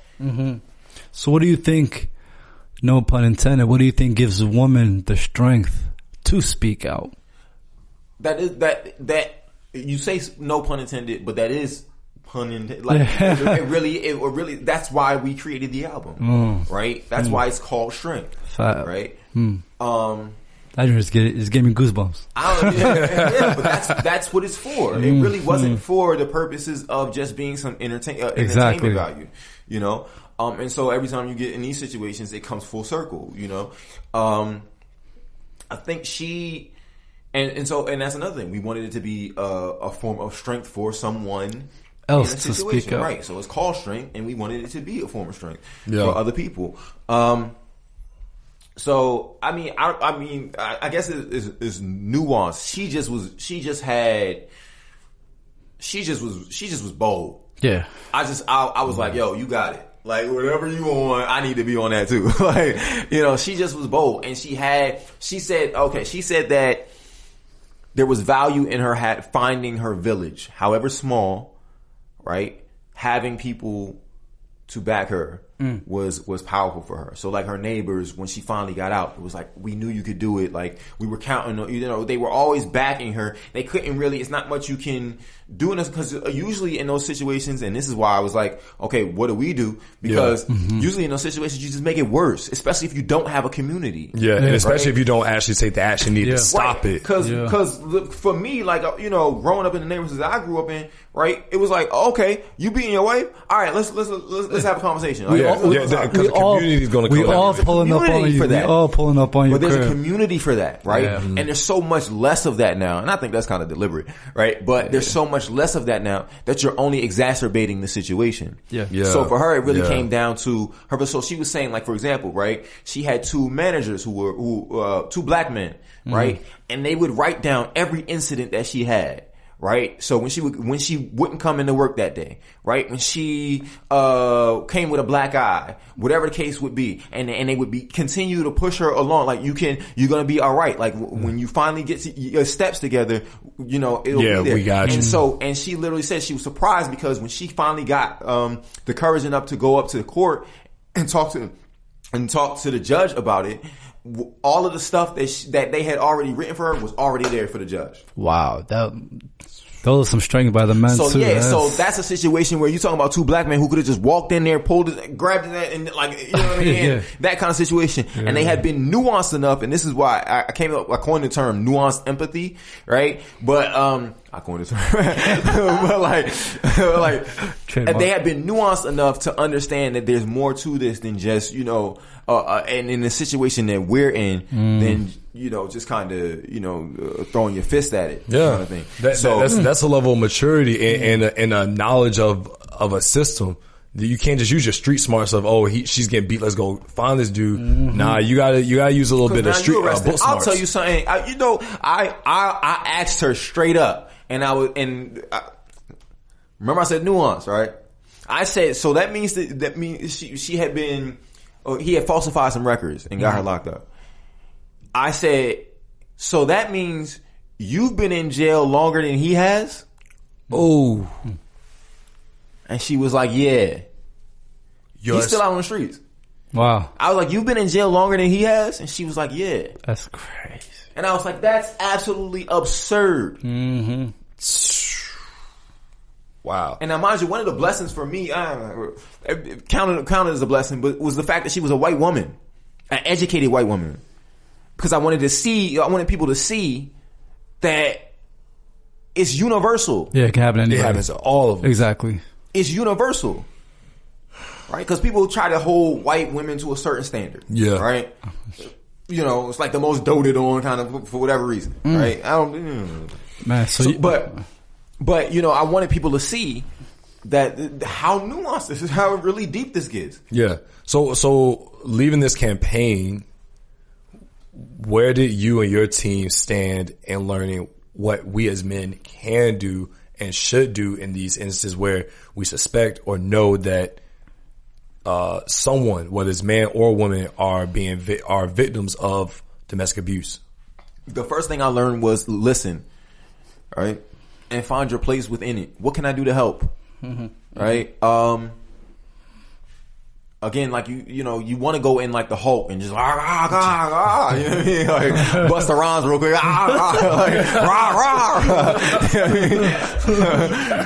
but it's you know, again, as nuanced it is, it's listening. You have to you play a part, right? Especially if you've seen it. Allah gave you the eyes to see it, right? So that means you do play a part, right? Figure out what your part is, right? It could be the two brothers who wrote all her stuff down, right? It could be the neighbors, right? It could be something else, you know.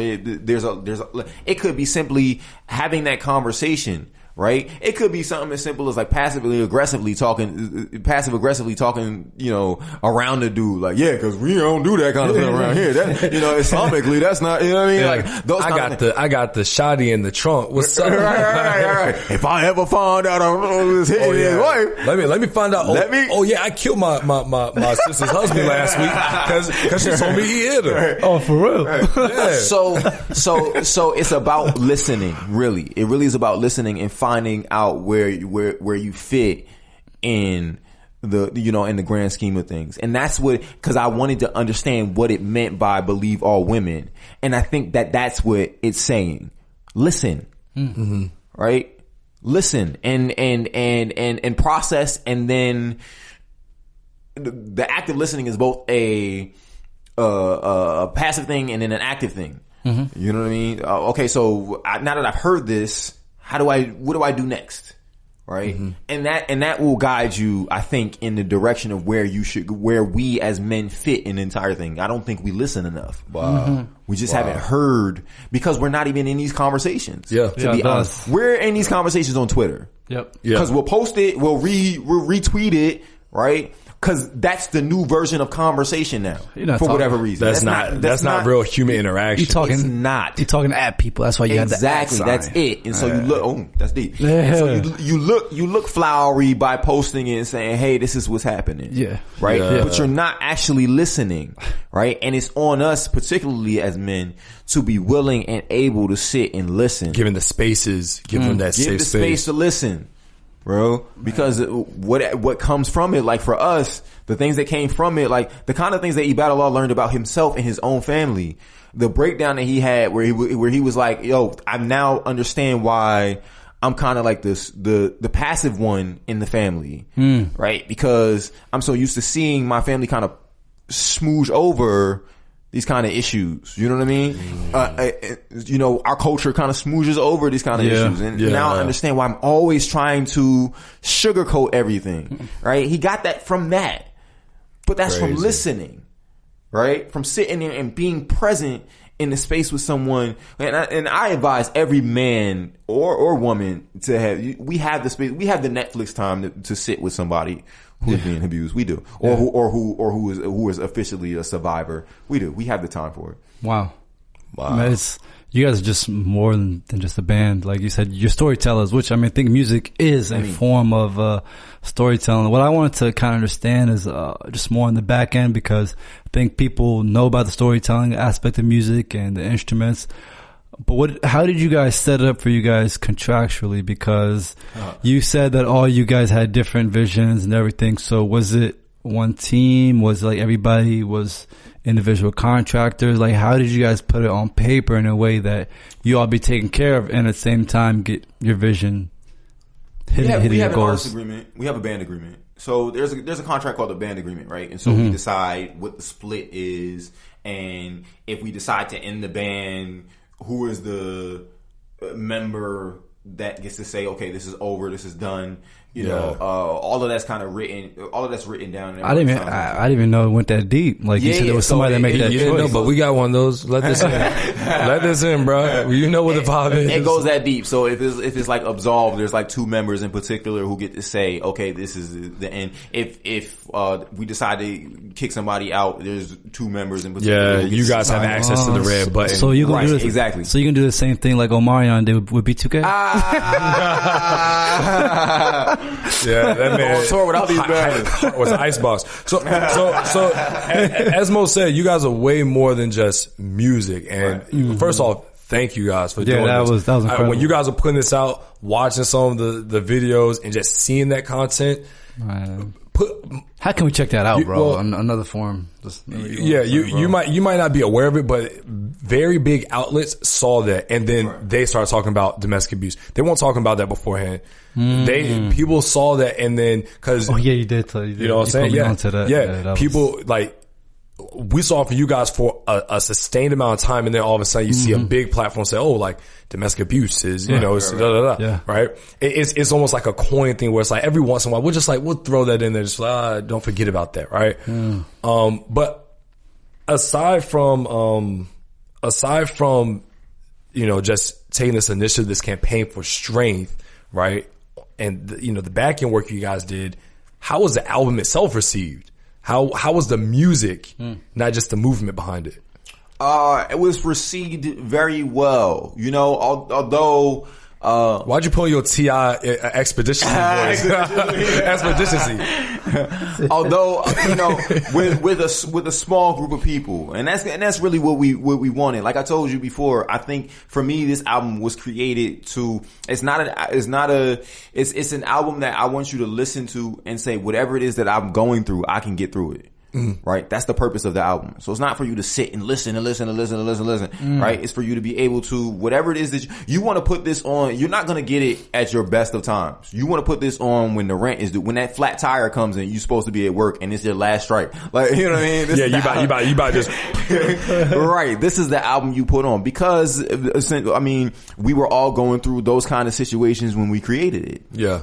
Right? And so a lot of people, I've gotten people, man, the kind of things that you get from those kind of things, we gotten people who were just like, yeah, glory is I mean, people, like not one person, people will be like, glory is my morning, so, like I wake up to glory. Yeah. I'm like, yo, what? It blows your mind, right? Absolutely. It's the most, I've never, you know, there are things that you experience in life that you could, like we've talking about like your calling or whatever, you experience in life that you never would have thought you'd experience at all. You know, and so when those things come, like even my daughter, Leanne loves like glory. She calls it Roby, right? I thought about time. I was like, I'm gonna change the song name to Roby, right? Right? She sings it all the time, and she'll tell people straight up, my favorite song is Roby. And did you know my dad created Roby? Oh, and it's like, I love that. Love that. So and it's like beautiful. For me, it's like, oh, I don't have to do no more. I'm good. I don't have to do no more. You know what I mean? It's oh man, it's funny because when you first started talking about how you guys started, you talked about how you guys got a bunch of shows back to back to back, right? And I'm of the belief that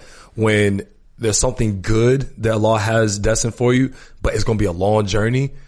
He gives you that pep of like, oh, go ahead, enjoy this, cause I want to encourage you. Beginner's luck, almost. Beginner's luck. It's beginner's luck. Yeah. Allah bless you with beginner's luck. Then it gets really hard, and you're like, man, I'm done with this. But then you get the people that send you messages like, yo, like I wake up to this, or yo, like I binge you guys, or whatever it is, to just be like, I gotta keep going. Like, and then it got me again. Like, every time I try to get out, they pull me in. Exactly. That might be the first time that I've ever heard it explained like that, and the best way to explain it. Yeah. Yeah. I've never thought of it in that sense, and that's exactly what it is. Yeah. Because exactly even for us, like in a weird way, it was backwards where we just had so much enthusiasm about creating and creating. I think it wasn't that we got a lot of admiration at the very beginning. We got none. Like, I mean, our first 20 episodes set on less than 50 listens for the first 6 months. Like, we didn't like get past 100, 200 listens until like well into doing the podcast. We were a solid like 30 episodes in, right? Mm-hmm. But I think the pure excitement of, yo, we created this and people listened, period, was like, for us, 10 listens was like, oh, this, right. Of course it's going to work. Guy, that was the beginner's luck. Like, cool, we got it up and it's going. And over time, it gets tough. And like you say, like, nah, we're done with this. Like, do we need to be doing this? I need money. I need this. But then you get an opportunity to do something like a campaign like what you guys did. Right. And you see the impact that you've done. You see, bro, we've had people take their shahada after listening to this podcast, bro. And I say, yo, Allah Akbar. And if I'm doing any bad, then this right here, I look as my salvation. This is my ticket into heaven. If anything, you know what I'm saying? Like you said, how are we bringing the people back to the Islam? Right. So the fact your daughter is listening to a song like Glory that has a message like Glory that's saying, hey, you can get back to that pinnacle. Like you can, you know what I'm saying? Like that to me is beautiful. That's a big reason why we create. Why do creators create? To inspire what? Culture. All right. Culture, bro. I mean, and we, you know,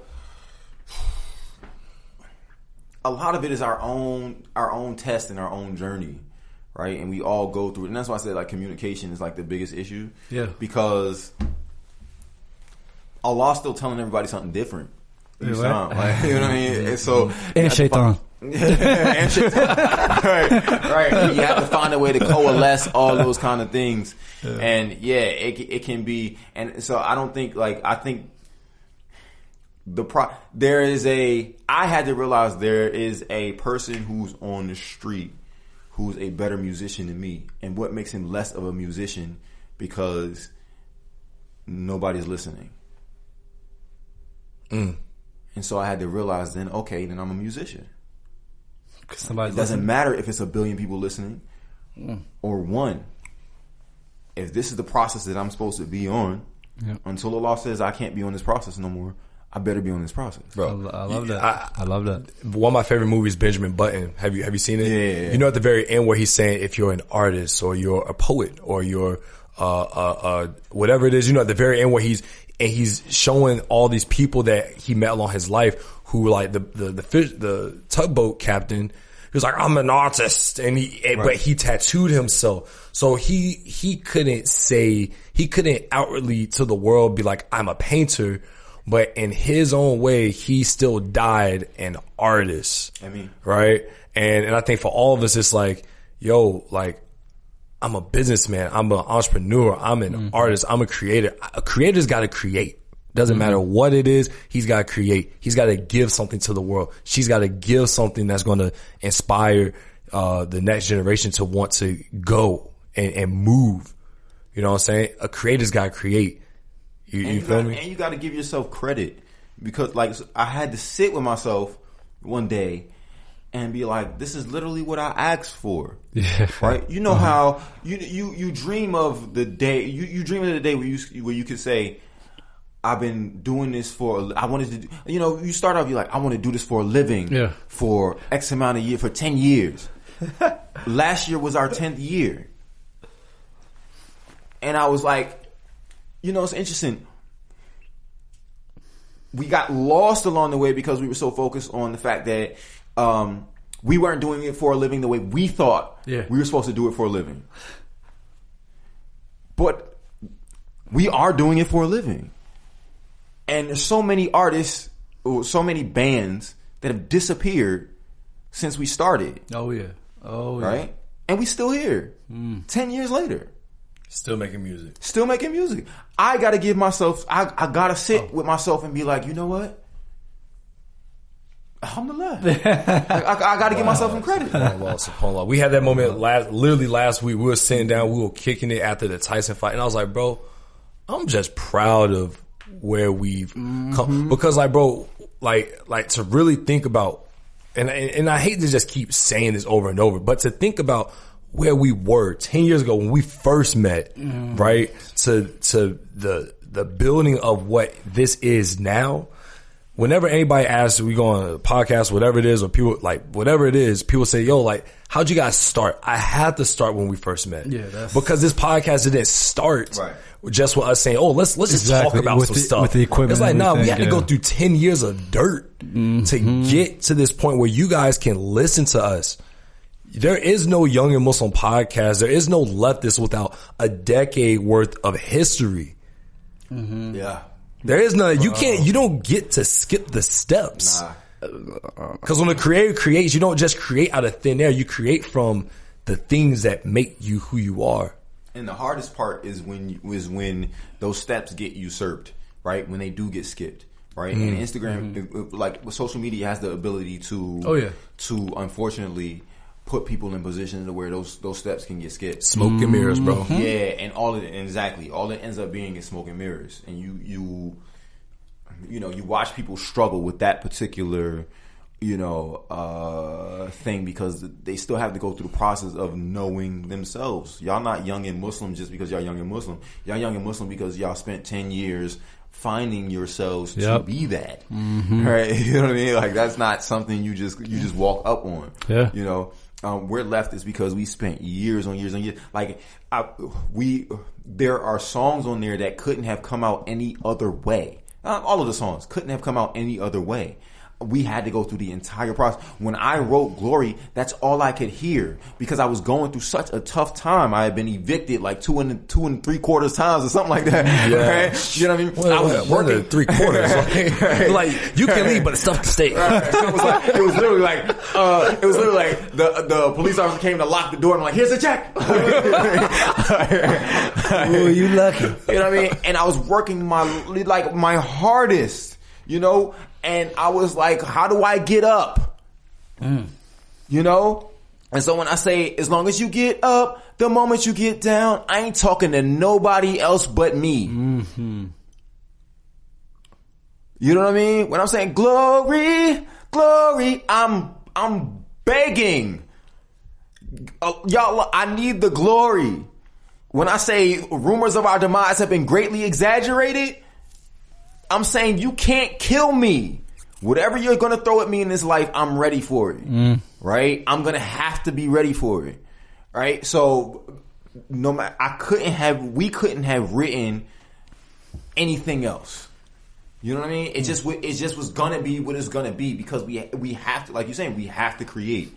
And I have to put myself in a position to where I'm creating more. And those songs would not have come out they're picture perfectly exactly what they're supposed to be. Now, of course, there are things that I wish I had done better on the album, and of course, the opportunity to do it again, and and go into it with with more things that you'll be able to fix, and then more things that you'll be like, dang, I wish I had done that. Yeah. But the bottom line is, it couldn't have come out. And when I released it, the thing that I told people is, when Allah asks you, because He will ask you, right? When He asks you, let Him know that I put everything into it that I thought that He told me to put into it, and I took everything out of it that I thought that He told me to take out of it. Well, it's one of those things where you have to get another at bat, and in today's world, it isn't, in music especially, it isn't predicated on a gatekeeper. Because it's so easy to put things out. Right. Mm-hmm. Eric and I were talking about this, right? There's no more gatekeepers. So it's like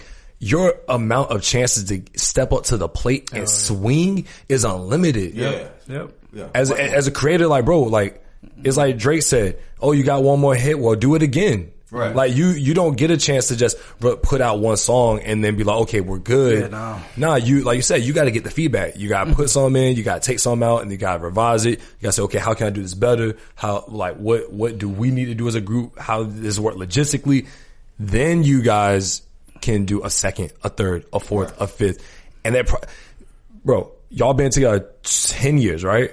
This your first album? 11. First full album, yeah. First full album. This is your debut album. Yeah. Wow. Imagine that.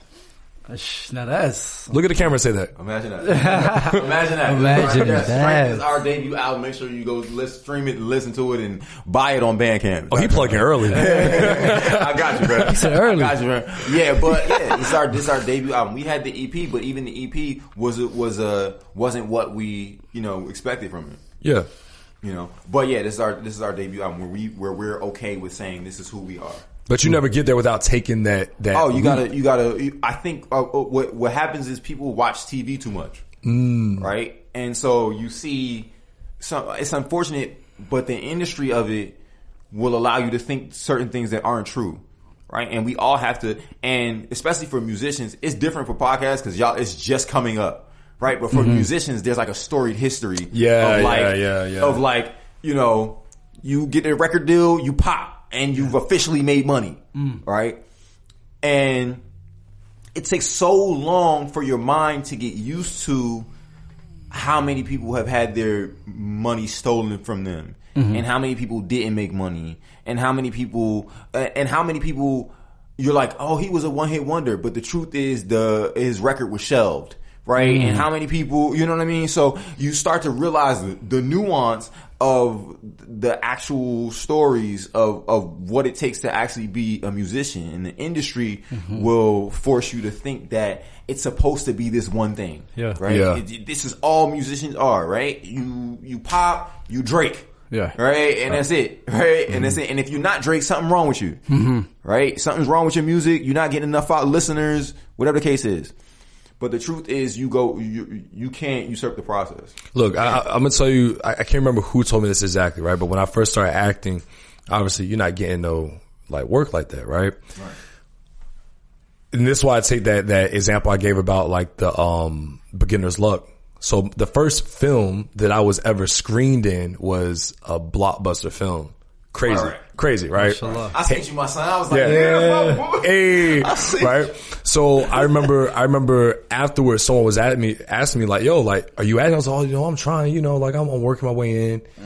They're like, you got paid? I was like, yeah. They was like, were you an actor? Yeah. You're professional. Right. Absolutely. You're professional. They were like, yeah, you an actor. So same thing you were saying about being a musician. It's like, bro, if you got people that listen to you, oh no, you a musician. Yeah, you here. You do this. Uh-huh. And I think when it comes to, taking credit from your, giving yourself credit, we go back to Musa the Moor, right? Musa, he spotted one star. I'm a astronomer. Right. He's old. He was like, hey, I'm an astronomer. Absolutely. Write it down. He was like, oh, I can sell a boat down the river. I'm a captain. Exactly. Right? I'm out here, man. I got all the. I tend to not. I tend to own stuff and not own it at the same time, right? I think there's a balance. Right now, I'm a dude being interviewed. I'm not a rapper. Yeah. Right. Like, you know what I mean? But I'm so nuanced that I can be all of those things at once. Right. So, for the most part, I'm a husband and a dad. Yeah. Most times. For the most part, I'm a Muslim. At least I try to be. Hey. You know what I mean? So all of those things kind of go into each other. So I don't have to, as long as I'm in the process, that's who I am. Mm-hmm. Right. As long as I'm processing and I'm going through the process, that's who I am. And anything that I'm willing to blood, sweat, and tear about, like, you know what I mean? That's what I am through osmosis. You become that. Mm-hmm. So you talk about you're a Muslim and a musician. Where do you see this? You know where we're going. Where do you see this space then as being a Muslim musician? We've had Islam inspired music in this country, specifically with hip hop, right? For generations, it seems now, right? A couple generations. Right. But when we look at specifically the Muslim music space, where's your, all right, there's your take. Why is it so lame? I think that Muslims tend to be behind in a lot of spaces, whether that's business, whether that's art, we're usually following the culture and then we're afraid of touching the culture fully, but we'll follow it a little bit. So we're like the lamb to the lion. We're the bandwagon. Yeah. Right. So dying laughing over in the corner. We're the bandwagoner. And not only are we the bandwagon, we have like an identity crisis. Say that. Yeah, we have an identity crisis. Explain that. Expound. So we want to be a part of it, but we don't want you to be too much a part of it. Yeah, you can't be too in it. Yeah, you can't be too much in it. You can't, make sure you keep that, that Allah in people's face. You know what I mean? Yeah. There's no nuance to what we do with when it comes to the art, and it's kind of like, and so mind you, by the way, we aren't most of the band members are Muslim, but we aren't a Muslim band, right? Okay. That's not. What's the difference? Just that we didn't come in the Muslim circle, right? Okay. We came in the college circle. Was that purposely, or is it just the way it happened? Just the way it happened. It wasn't. And all the members of your band are Muslim. Yeah. We weren't trying to not be anything. It's just that, like, the way the songs were written and things like, we wanted to be a band. We didn't want to be. It wasn't like we were sitting there talking like, oh, we want to be on the nasheed circuit. Yeah. You know what I mean? It was the people we were listening to weren't nasheed artists. We were listening to, we listened to Common, we listened to Nas, we listened to Ludovico. So we were like, okay, that's who we're comparing ourselves to. I see. Right? Yeah, I see. And I think, like, having been around a lot of nasheed artists and things like that, I just think that our scope is too small. Yeah, our scope is too small. Like, I had somebody tell me one time, you can either be the big fish in the little pond, or the little fish in the big pond. What do you prefer? I prefer to be the pond. How so? Like create. So you basically could hear that. That was hilarious. So basically create your own shit. Yeah. Create your own. Just have everybody swimming. Yeah. I don't have to. If I'm gonna be a part of it, I'm gonna have my own shit. Why would I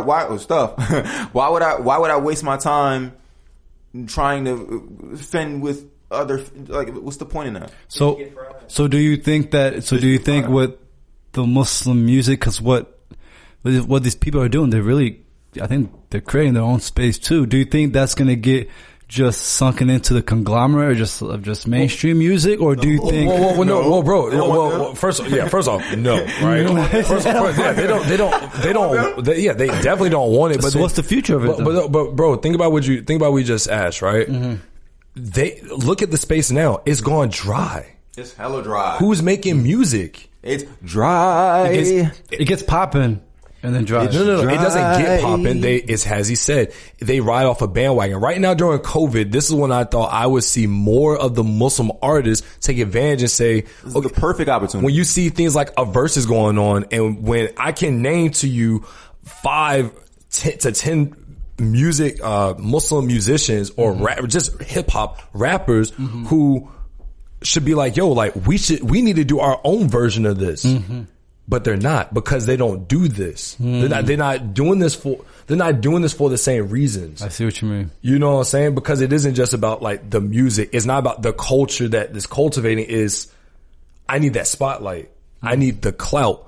And that's what I'm seeing. I can tell you from a couple of experience, like the ISNA experience is one of those experiences where I think a lot of people just are too focused on the clout. Definitely. Why is that? There was a time where there was nothing like it, right? So you got all the attention on you. Like, everybody came to the stage to see you. So why do you have to step your game up if everybody's coming to see you? I can tell you a story. We went to a Muslim school one time. We did a nasheed. We did a nasheed tour or something like that one time, right? Yeah. It was like 2 of us. We were just trying out acoustic sets, essentially. And he was like, okay, there's a nasheed tour. Right? and they, you know, the other brothers who were on the tour, Raif was on the tour too. Okay. He can tell you about this. And we went to a school. I ain't gonna say no names. All right.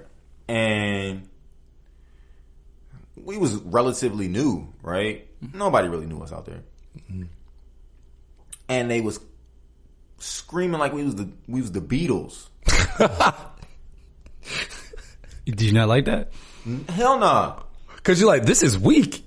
Bro, I'm like, we not even doing nothing. We ain't doing nothing spectacular. Like, if you mean to tell me that it's literally like they're starving for entertainment. You know what I mean? Starving for artists. And it's like, oh, this is the bandwagon syndrome. This is what it's supposed to look like at a concert, right? Oh, we should do that too. You know what I mean? Okay. Because we don't have a space enough or the heart enough to be like, this is what ours looks like. Right? That's what it was. It was literally, we had to stop in the middle of the joint and was like, nah. Yo, y'all gotta chill. Yeah. It's no need to do all that. No. Like, we're literally singing an acoustic song. What are you doing? No, that's hilarious. But isn't that the reaction that you should want when you perform? No. Like, in general. Like, I'm not saying for that instance. No, you don't need your clothes ripped off to do a song. Like, you don't need whenever you get to that kind of attention, the point is missing. And it's one of the reasons why I remember doing the show in Asheville, right? And it was the last time I did like a club. Because it was this drunk lady that was standing right in front of us, and she was dancing her behind off. She was so out of rhythm. Yeah. That's what Caucasian. But she was drunk as a skunk, and I was like, she's not understanding the word I'm saying. Yeah. And I was like, this ain't even. So what's the point of me being here? But then again, that comes with the music portion of it too, where it's like, for instance, you get some of your more conscious rappers, right? Right. Where we'll take a Hove, right? And this is because the conversation I was listening to that kind of talked on this was using Hove because it's his birthday, right? A lot of stuff that was said in the music, I didn't get until much later in my life. Absolutely. So, like, with your music, isn't it okay? Don't you think that maybe it's okay for someone to like initially come in for the rhythm and so and dancing, then they get it? Yeah, dancing fine, but like nah, chill. Well, I guess the reason why I'm kind of like having resistance with what you're saying is because one, I wasn't there, so I can't picture what you're saying. You know what I'm saying? To me, it's no different between that and some woman coming to me and accosting me. I'm using big words right now, right? SAT word of the week. Accost, right? Like trying to get some cause I did a song. Mm-hmm. To me, it's no different. Okay. Like, what's the like, what is your purpose of you doing this? Yeah. Like, you ain't got no purpose to do this. Like, nothing about that beat was that hitting that you had to be like, I need to have sex with you tonight. Like, so then for the Muslim music space, what do you feel needs to happen for us to be on a par level where we have our own pond, like we have our own lake within the larger culture, body of water of the culture, right, of music. But it's not like we're trying to be like everyone else. It's like you can be like the perfect example is like a Lupe Fiasco, a Mos Def, Talib Kweli. Right. You know what I'm saying? Like they're Muslim hip hop artists, but they aren't pandering to a Muslim audience. They're Muslims who are musicians, and I feel like that's what Leftist is. That's what I said earlier. It's a group that has Muslims in it. That's what I mean. How's the Muslim music space, these Muslim artists, kind of get to that place? What does that look like? I think we just have to be willing to study who came before us, right? There were people before Yasin Bey, there were people before Lupe Fiasco, there were brilliant, the Ahmed Jamals of the world, like there were brilliant saxophonists and jazz musicians and people who, and Kool in the Gang and, you know what I mean? Like, people who came, who came with the Islam, right? And then people who came to the Islam because of the music, right? So there's all of that within it, right? And then also you have to go back, like, to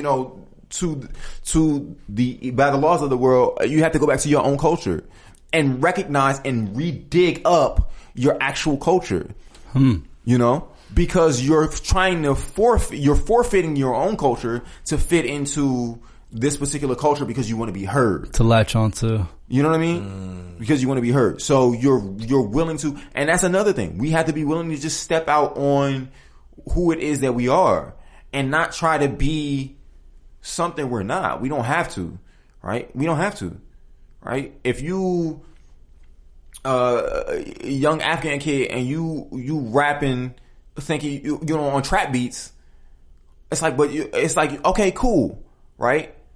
But I'd rather hear the Baby, if that's the case. Like, you know what I mean? Like on a trap beat. But what's the argument when they're just like, but I'm bringing younger kids to Allah rather than them listen to the trash of X, Y, and that's Z? Not happening. Bro. No, I mean that's legit. I'm gonna give you an example. I'm gonna give you an example to answer, and I'm not trying to shoot your question down. Yeah. But I was with my little question, my little question, with my little cousin, right? I was with my little cousin, right? And this is I love this instance. I was spending like the weekend with them, and I asked him, I was like, "Yo, who's your favorite artist?" And he was like, "Drake." I was like, "Okay, cool. Me too." Good choice. Like me too, bro. Good choice. And then I was like, "Do you like Deen Squad?" And he was like, "Yeah, I love Deen Squad." I was like, "So if you had to listen to Deen Squad and Drake, cause this was around the time where Allah's Plan came out, I was like, would you rather listen to Allah's Plan or God's Plan?" He was like, "Oh, God's Plan." And this dude was like 9, young boy, easily, right? Easily. Why? Because one is the counterfeit and one is not, right? It is a what they call them, a gateway drug, right? The drug that opens you up to the bigger drugs. Right? Oh, I see what you mean. You know what I'm saying? So it's kind of it's that's a good example. Yeah. This is just my opinion on it, absolutely, right? It's just a safe way. I remember seeing the kids like. I remember seeing the kids dance to certain songs, right? And they were all doing black dances. And I was like, okay, then you don't really care about the song that he's putting out. You care about the culture more. You know what I mean? Of where they got it. Yeah. So if I'm doing a lost plan, if I'm up there doing a lost plan and you're doing the God's plan dance, I know you're not really focused on, you're just, it's just a better way for your parents to accept that you're listening to God's plan. Yeah. Cause as soon as you leave that concert, you cutting on Drake. That's it. But all right, so same little cousin, right? This is another time we hanging out. I play him Young Muslims Grinding. Shout out to Young Muslim Grinding. Shout out to the homies. Yeah, right? Shout out to the little homies, right? High salams to them brothers. Dude loves them now. Like I remember, wasn't that long ago when I was with him, pre-COVID. Yeah. He was like, yo, I want to hear Young Muslims Grinding. I never, to this day, I've never heard anyone ask for any of these other Muslim, cause they are explicitly like, we are Muslim rappers, right? But they are good. Yeah. And their music, like anyone can listen to it. Anybody can. I can't remember what this song is called, but this joint bump. I can't remember what it's called. They got a couple bumps. Bro, yeah, they do. That's what I'm saying. And so the blessing about them is that they're young, right? But I think they understand nuance of culture, right? And so they'll grow into really powerful artists as they begin to learn themselves, right? But they at least understand nuance, the culture first, right? So they're able to adjust well enough to put out something that is palatable and can hold up against the culture, right? And so as they get older though, they'll begin to put out things that not only are palatable and stand up against the culture, but also are palatable and stand up against who they really feel like they're going to be. So, you know what I mean? As artists. So if that's the case and it all makes sense, right? Then why do those other rappers get all the attention? Why doesn't the cream always rise to the top? Attention don't mean the top. I'm just going to put that up. Attention don't mean the top.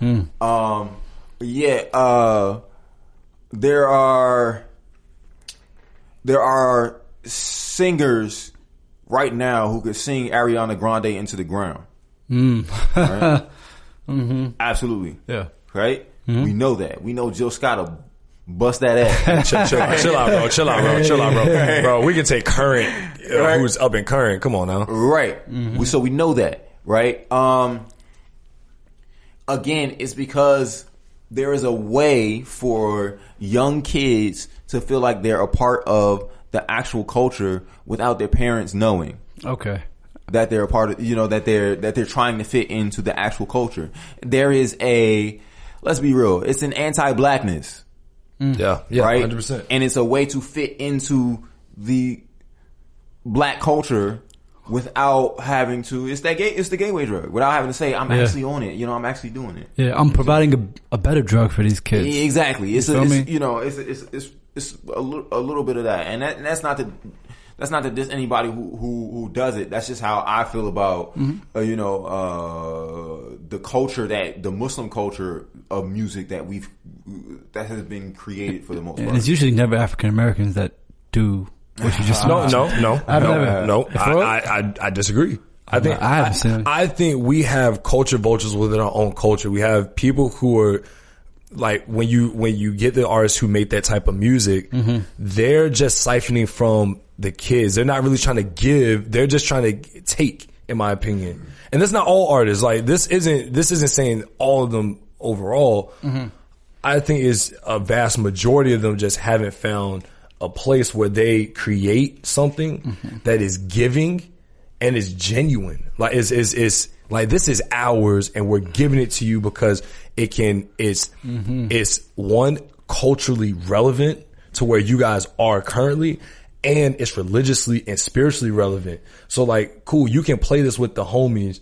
Like, I can play Yo Muslims Grinding, and I'm just going to use them. I can play Yo Muslims Grinding. I can play Tone. I can play Leftist when I'm with people who aren't religiously inclined. They be like, yo, that's good music. Yeah, that's it. I think at the end of the day, if it's not good content, if this podcast was whack, it's whack. Regardless. Whack is whack, right, good is good. You know what I'm saying? So, like, you can even take somebody like Neelam. Like, yo, Neelam is certified good. She, anybody that raps will say, yo, she's good. I mean, Diddy stamped it. That's what I'm saying. So,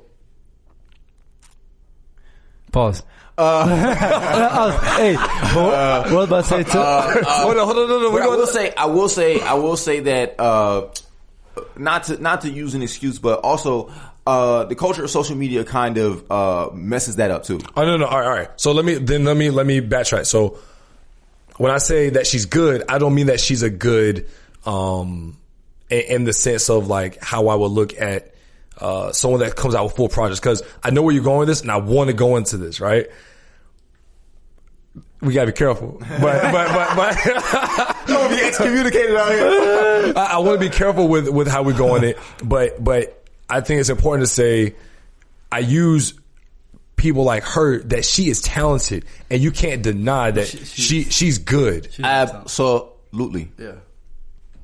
There we go. I don't mind saying that. No, I was gonna say one thing that gets me, the most annoying things that, rappers or those type of rappers do. I hate when people like, 10,000 likes and I'll drop a song. Or just, 2-3 weeks hype. I'm like, yo, bro, who are you? Just drop the joint, dog. You know what I'm saying?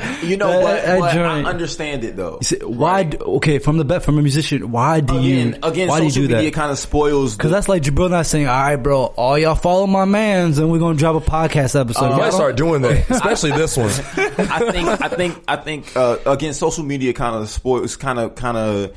Like you said, there's no gatekeepers. Yeah. Right? So the rules kind of like people are just trying to figure out what best fits their audience. You know what I mean? And so sometimes you sell yourself short to do that. We would consider selling ourselves short. Mm-hmm. You know what I mean? But if the people around you, if all your other artist friends are doing the exact same thing, you know what I mean? It's tempting. Yeah. It is. It's tempting. Yeah, it is tempting. And again, that's just one of the things that comes with social media. It kind of moves it kind of shifts the playing field, because there's no A&R to say, okay, that's whack. Yeah. Right? I'm going to need you to go through artist development before I can open that door for you. Facts. Mm-hmm. You know what I mean? I'm going to need you to go through 10 years of learning how to be an artist before, like, when you start to look at the amount of people who you're just hearing about now, who've been on that hustle for forever. You know what I mean? Like when I found out that Usher and Alicia Keys knew each other when they was kids, like I'm like, wait. Yeah. Like, so this means this is telling me that people had record deals beforehand that I never knew about. You know what I mean? Usher got 2 albums that nobody's ever heard. Really? At least one. The Call Me the Mac album, nobody really messed up when Usher was like 13. Dang, oh yeah, right? That's true. Yeah, he started super young. Yeah. So the grind to get to where he becomes Usher, right? It's completely different. Right? So he has to really hone himself, and then you also talking about a culture where you can do things like you can auto-tune your way out of stuff. Right? You can auto-tune your way out of the process of being a musician. Of having to learn how to really sing. Hold on. Yeah. And now, maybe this didn't happen for the audience. It happened for me. First person that came to mind when you say auto-tune is the king himself, T-Pain.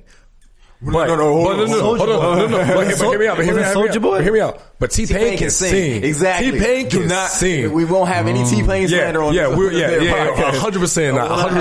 But I'm saying when you say that, he comes to mind. But T-Pain didn't use it as a crutch though. Like it was a gimmick to to make him stand out from from everybody else, and it worked. Right? And let's be real, T-Pain makes hits. Right? That's first of all, right? And then he can actually sing. And now I don't know if he could actually sing to start out, and then he's worked his way up to it. I think he always could, bro. Which would be smart, right? Bro. I think he can. But I would love for that to be the case, where he just worked his way up to be able to sing.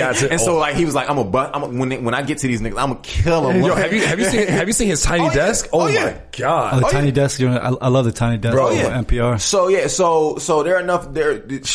there are ways to like. So for me, for example, right? You gotta mistake your way into art, right? Like Glory, for example, right? Mm-hmm. Glory was one of them things where, like, when I first heard it, I was like, can I sing this? Right? Tried it, liked it, went off to London.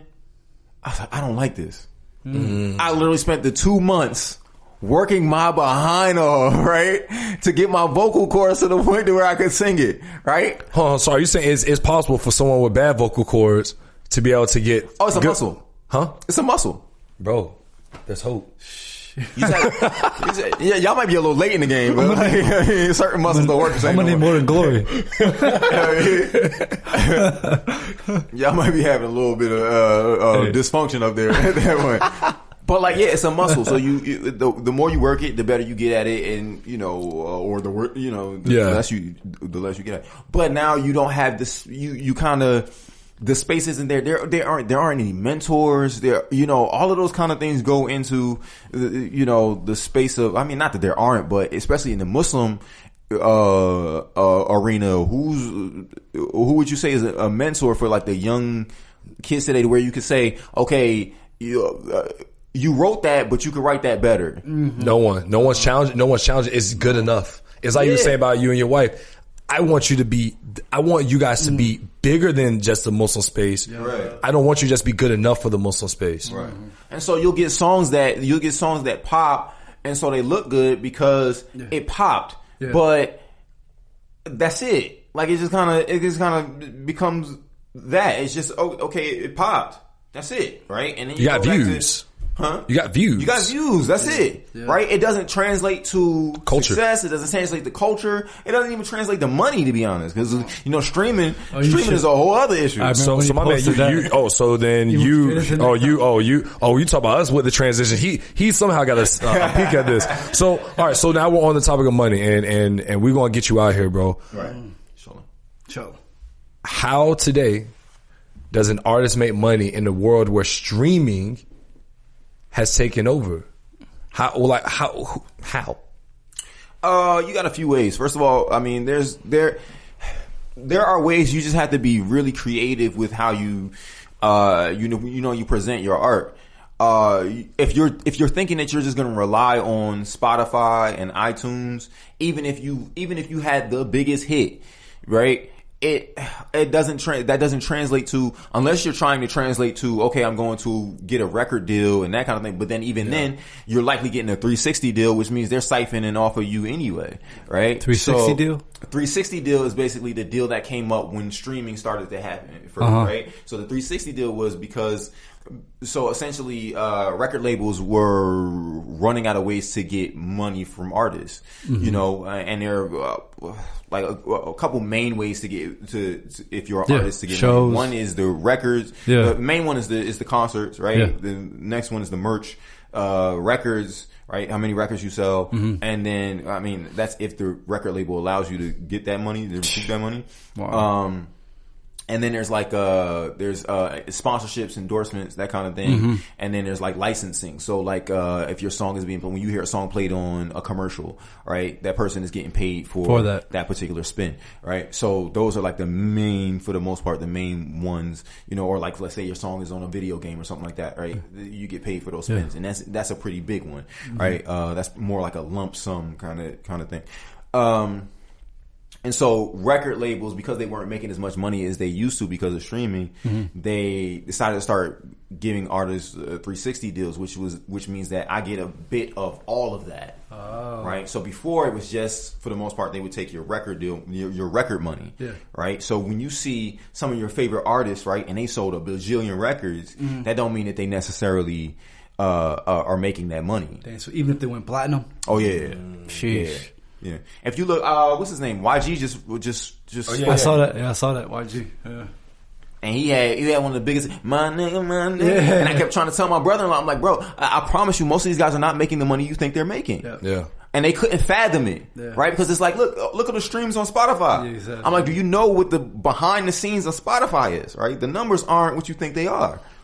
Right? They're not what you think they are. So you have to be creative. So Drake is Drake, I'll say Drake, the Drakes of the world, the Beyoncés of the world are perfect examples of what artists should be doing, right? Beyonce. I thought Drake just got into that. Drake was getting robbed too? Cash Money. I think he was willingly being robbed though. Did you show me that video? Yeah, I showed you the video. Yeah. It was how much he was actually getting out of the money he created. But I think it was like we were saying in the beginning, relationships for him were more important. His team was his team was ahead of the game. Yeah. Right. So his relationships, him being the ambassador for the Toronto Raptors, for example, right? That's huge. Yeah. right? That's a sponsorship that they can't, that has nothing to do with his record deal. But he had to, in order for him to get there, he had to go through a record label to, you know, so he could be seen more, right? He could be heard more, right? And then he could use that seeing and hearing to leverage it to other sponsorships. Like Beyonce has a deal with Peloton, for example, right? Ooh. Which is absolutely, to me, is with the bike? Probably, which is probably one of the most that's so brilliant. And yes, oh my goodness, I'm so hurt. Didn't she also get? Didn't she get a deal with? Didn't she get a deal with Adidas too? If I'm not tripping, Adidas, I'm not sure. She has a deal with Pepsi. Right? And so, for example, right, Beyonce released, what's this song? Formation. Yeah. Right? Where did she release it? Do you remember? Anybody remember? I don't. The first time you saw Formation. It was on Super Bowl. The first time you saw Formation was at the Super Bowl. Yeah, which was sponsored by Pepsi. Yikes. Yeah. There you go. So now she's about to start releasing full albums just on Peloton. Imagine that. She at least has the option. She never has to go through a streaming service again. Wow. You can only hear her song on a bike while you're exercising. And there are millions of people who own Pelotons, right? And Beyonce is number one on Peloton. So she now has the option where she never has to go to a streaming service again. She could release a full album. She could do videos. She could do a concert in her house. And nobody's getting a cut. And it just be her and Peloton. Oh my God. She's on the bike performing the concert. She could do whatever, the kind of things that she could do, right? With that deal. She has the option. With those kind of deals. And so what we as artists have to do is we have to be willing to do these kind of situations, but on our level. Yeah. It's easy to do. Everybody tries to think they got to get the Peloton, but it's like, no, you can do this at Ray's Auto Shop. You don't. Exactly. Oh, that's absolutely no lie. Yeah. Right? If you say, Ray, hey, look, here's what I want to do. I want to, everybody has a video with a car, right? Yeah. Everybody has I'll do that for your video. Yep. Right? Or I'm an instrumentalist, right? Give me your wrenches and let me bang on your cars and make a beat off that. Like those kind of things, right? You have to start to get into, as a musician, you have to become more of a servant to the people again, right? Open the door, less to being a servant to the businesses and more a servant to the people, right? And say, Ray, hey, look, I'm gonna make sure that you get seen with this commercial, this little thing that we do, right? And I need a little bit more. Don't do the what a lot of Muslim entertainers are doing right now. I can't hate. But it's just like the commercial deal, right? And we create this commercial and then that's kind of it. And you're done. Yeah, it's kind of it. Yeah, like, let me use your likeness for a commercial. And then I think a bigger way to look at it is like the current climate with COVID has put us in a position where the creator is in charge, but we don't know it yet. Absolutely. Because what does everyone need on their platforms? They need content. Yeah. Absolutely. And so if I come out with a whole album, like we'll say, let's say I finally dropped this mixtape I've been, alluding to, right? I finally dropped this mixtape, right? But I say you can only get the mixtape on through this organization when you go and donate to this campaign. And that's actually what you guys did with Strength. That's the only way you can get this album. Wow. You leverage your clout, leverage all that stuff. You get paid, and then some of those proceeds go towards whatever else. It doesn't have to be that way, but I get what you're saying. I get what you're saying. Exactly. The only problem that we have is that we don't have enough people on our level who have that foresight who aren't in music. They just see us as musicians, and so they see the exact same thing that everybody else sees. You talking about the people that can cut the checks. Exactly. Gotcha. They see it the exact same way that everybody else sees. They don't see Beyonce and Peloton, right? They don't see how, like you're saying, they're not ready for what has to come. Right? And that's the trouble, especially if you're dealing with Muslims. That's the troublesome part of dealing with it, right? They don't see that the creatives they don't see that Zoom now has an entertainment platform, basically. Right? Zoom was a meeting platform. Yeah. For only businesses. That's it. Everybody's still just doing conference calls. It had to pivot, right? Because it was like, Zoom blew up so fast that it was like, we could do a lot more with this than just that. They don't see now that people are watching you on Zoom. Yeah. Right? And that's the tricky part. Until we get organizations that realize that and recognize that, it's going to be hard for musicians to actually, I don't see how a lot of these guys are making the money that their numbers could justify that they warrant. Yeah. I don't see it. You're not getting it from streams. I promise you they're not getting it from streams. No. I can tell you off top, like you can name Pharrell's Happy, right? Might have made like 400,000 off streams or something like that. I heard that song every day. You heard the song everywhere. At the mall. You heard it everywhere. Like 400,000 that first year. You heard it everywhere. That's nutty. You know, so you're not making it off streams. You have to get creative. And you gotta be very creative. And I tell people anyways, like, bro, you guys got to realize this era we in is a blessing that a streaming platform should never be your main source of income. That's just extra marketing. Right. Bro, that's all it is, right? It's an option to allow you to be seen a lot more and heard a lot more, right? That's what it is. You're getting paid to market there. Granted, artists should be getting paid more for streams, and that's a whole nother conversation. I don't think we have the time to go through that. No, you don't want to get into that. But you're using everything is music, right? And you're using that to leverage the kind of deals that you want. These are the doors that I've been trying to kick down for the longest time, right? Leftist has been trying to kick down these doors for a hot minute, right? Because we saw it coming. Yeah. Like it's not hard to see.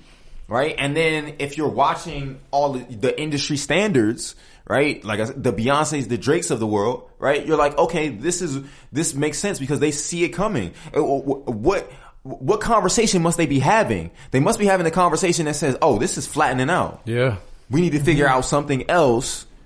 And so they're going out and figuring out something else. And since they had the leverage, right, they're able to do that. For us, for whatever reason, it's literally still, oh, let's do an entertainment show and you get 15 minutes.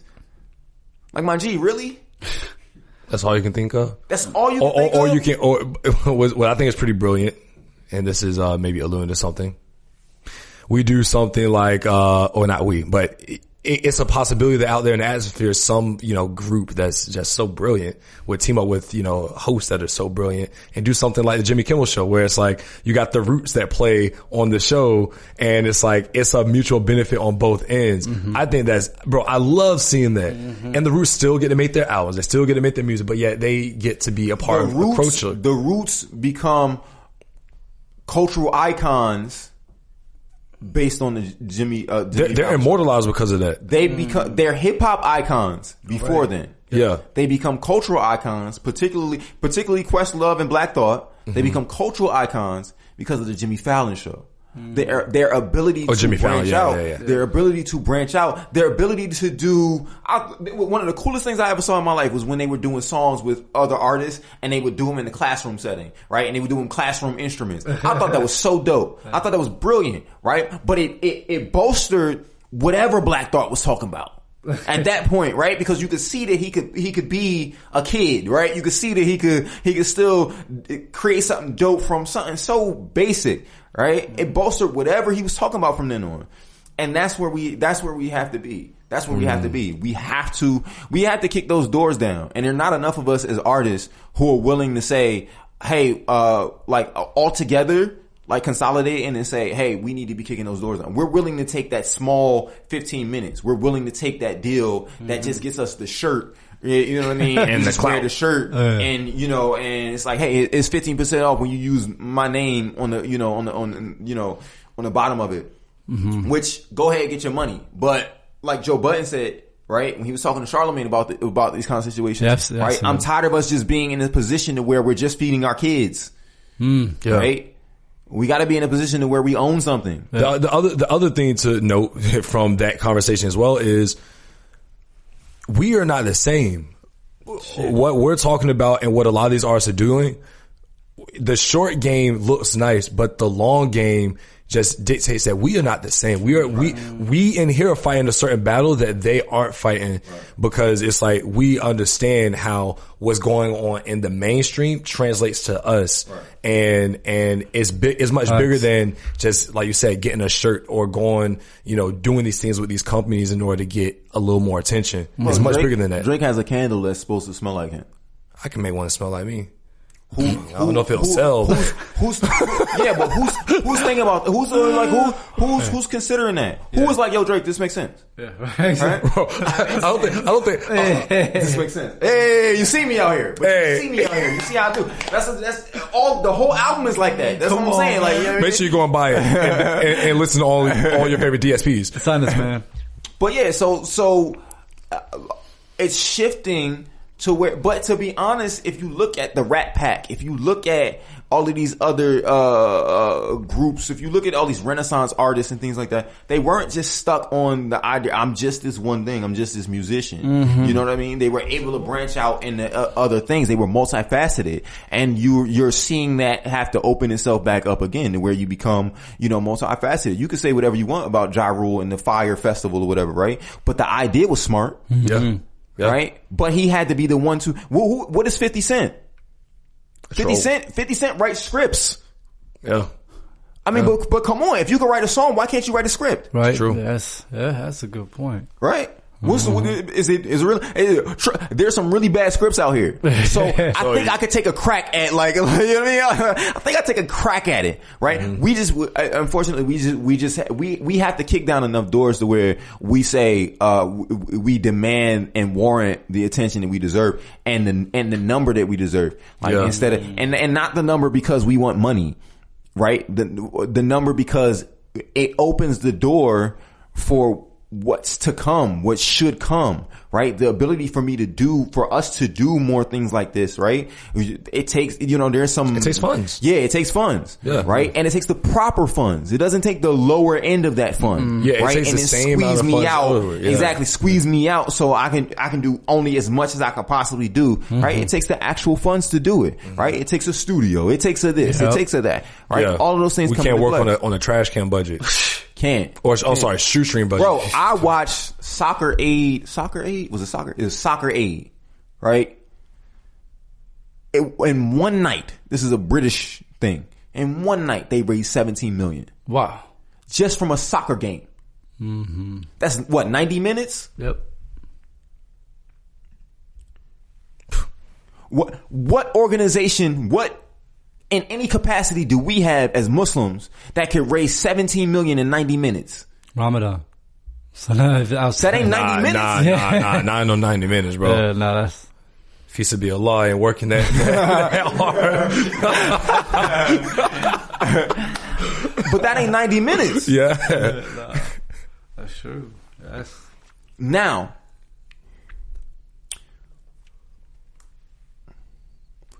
we do have the artistry to do it. Yeah, the potential's there. We absolutely do. Yeah, we definitely got the talent. We absolutely do. I'll say it like this. You mentioned the hoes, the hoes, the Beyoncés, the Drakes. Oh man, dang, I messed it up. But we got it, like, they set the blueprint for us. We gonna have these all night. Get used to it. They set the blueprint for us, right? And we have to be able to follow those footsteps and be the Jays, the Beyoncés, the people that are in the forefront. Right now, we don't have that. We have the people that have the clout, but we don't have the industry breakers, the people that are, crossing and showing how we can do things differently other than just, taking small, what in the limelight looks like big, schemes, but in the grand scheme of things are very small moves that don't have a widespread effect. You know what though? Like, a lot of, I'm learning that, even the artists who aren't Muslim don't have these ideas like this and I really think it's because of our childhood. Right? Our childhood has taught us one thing. It's taught us MTV Cribs. It's taught us, that video, he must own those cars, right? In our heads, when we can't get out of that. Right? So, for example, when I pitched the idea that I pitched to Audio Mac about strength, right? Audio Mac is it's basically like I don't want to say upstart, but it's a platform for music, right? Essentially. When I pitched the idea to Audio Mac, they came back like, well, how come other artists don't think like this? And I was like, yeah, but y'all got y'all got big people on this show. I'm like, y'all got some big names on here. Like, I just seen a video with Neo, like, on Audio Mac, like, you know what I mean? But like, there aren't enough of us. Our problem is, we don't team up enough. Yeah. And we don't share information. We don't siphon off each other. Yeah. And we're going to lose because of it, because it's no different than any other industry that's ever existed. The people who share information win. The people who don't, they lose, right? And so there are people who have these, who have the numbers, right? And they don't know what to do with that joint. Yeah. And then there are people who, might have the numbers and do. And then there are people who don't have the numbers and do. Like, and, and those kind of things. And we should all be sitting at the same table, asking these questions. Yeah, how do we benefit one another? But you know what? That's why I value our relationship, because we have a very open relationship where it's like, yo, what are you working on? This is what I'm working on. How can I help you? Right. It's like, I'm not going to have all the same experiences as you. You're not going to have the same ones as us. And it's like, we have to be able to share so that, okay, we can learn from one another. And the door that I open, I'm leaving propped open for my homies. Right. You know what I'm saying? Right, because like, I want to eat at the table with the people I enjoy. It's enough space to eat, bro. Exactly. This table right here can fit 10 people. Y'all, you ain't know, but this can fit enough people, more than you guys can see. And I think that's the same thing with this space, bro. If you say so, bro, I think you tired. I don't think that can bro. Trust me, bro. You ain't been to no Egyptian hangout. They'll put the whole village on the back. But Deen, bro, thank you, man. Yeah, bro, it's been a crazy interview. Yeah, bro, my back hurt. Hey, we told you by the end of this, your back be hurting. We told you, full circle, bro. Fire, bro. Do you have any, last words for the audience, people listening, any words of encouragement? Where can, what's that? And then we'll get into the drop. Okay. As far as words of encouragement? Yeah, words of encouragement. Don't be afraid of yourself. Allah wrote who you were supposed to be before you ever got here. So find that out, and if you're an artist, really question whether or not you're supposed to be doing this. If you haven't questioned that, then you really shouldn't be doing it. Really take that time to really sit with yourself and be like, is this something that I can or cannot live without? Is this something that's getting me closer to paradise, or is it taking me away, or am I just kind of there? But that's what I would say as far as any words of inspiration, and stay safe from COVID. She is out here, in these streets. Yeah. So how can anyone find Leftist, the albums, the domestic violence campaign? How can people find all that? So you can find us at We Are Leftist. That's Leftist. On all platforms, mostly on Instagram. We don't really use the other ones too much. Yeah, it's fair enough. You get old. It's like, man, I'm tired. You know what I mean? You can find us there. You can listen to the Strength album. Strength in particular is meant to uplift people. If you're going into it looking for something to numb you, then you're not going to the right place. That's particularly why I said, this ain't a song to escape through. This is a breakthrough. You know what I mean? So this is strength for the shaking. This is how we break through. This is how we get through whatever we're going through. When you listen to this album, that's what the intention is. Whatever you're going through, bring it to this album, and it will, inshallah, the goal is for it to get you through it. So you can find that on all platforms, all streaming platforms, Spotify, iTunes. For some reason, it just got on Pandora, so it was really weird. Like today, it was really Pandora weird. It takes a long time for the verification. Yeah, man, it's like, dog, like why are you taking so damn long? Yeah, that's months. Yeah, bro, it's like it took us months too to get on there. I didn't even know we were on Pandora. We probably are. Yeah, but and then if you want to support the album itself, you can do that at Bandcamp. We are leftist.bandcamp.com. You can pay as much as you want for it, and that helps as well. And then also you can support our merch right here. Merch. It's dope. It's dope now. That's weareleftist.com/shop. You can get that from there. And then, so we did finish the domestic violence campaign, so that's done. But we are working on a few other campaigns. But where can they watch it? Can they watch it?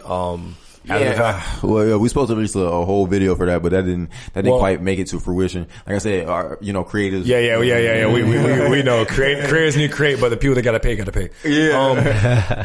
What we'll do is you'll send it to us, and then for anybody that's watching this, or if you're listening to this, make sure you go to our YouTube, and you'll have all their information, how you can find them. You can go on our IG page and find all this information as well. Like we'll link you guys up with us. But listen, we've been here for a minute. Man, bro. But I'll get back on the road. Alhamdulillah, it's been great. Thank you, bro, for coming out, man. Yeah, man. Appreciate you, bro. This was exactly what we said it was going to be. Yeah, it was exactly what I said it was going to be. Exactly. Yeah, alhamdulillah. Except for the back hurting part. I didn't see that coming. Yeah. But if y'all want to learn more about Deen and his team, y'all can also shoot us a DM. How can they do it, bro? If you guys want to shoot us a DM and get in contact with us, you can find us on Instagram and Twitter at Young, the letter N Muslim, YOUNG, the letter N Muslim, Young and Muslim on IG and Twitter. But don't be talking about polygyny on that. Hey, no. We're not accepting none of those type of questions. I we don't want to smoke. But Muhammad, if they want to listen, where can these lovely people go and do that? For sure. If y'all want to go ahead and listen to this episode and many more, y'all can check us out on Spotify, Google Play, Apple Podcasts. You can even watch us on YouTube. Enter, bro. One's on the YouTube. What should you do? He's sleepy. I got you. Listen, if you guys want to find us, you want to see these beautiful faces, you can, if you want to find, Leftist information in the description below, you can find us on the Young and Muslim podcast on YouTube. Make sure you guys like, subscribe, and do what? Click the bell notification. Ding. So with that, thank you, Nurideen. We appreciate you, bro. Make sure you guys go and follow, get that merch, because that merch is sick. Yeah, bro. All right. Let's go ahead and wrap the show up, Jabro. Let's get it. So for the last, 4 hours and 5 something minutes. Or it's something close to 4 hours. We took a little break. But for the last 4 hours, you guys have been listening to the Young and Muslim podcast. I'm Jabal Muhammad Hassan. And this is Nurideen, a.k.a. Deen, a.k.a. Young Thug Life of Leftist. Woody woo. And we greet you with the greens of peace. Asalaamu Alakum. Peace. Peace.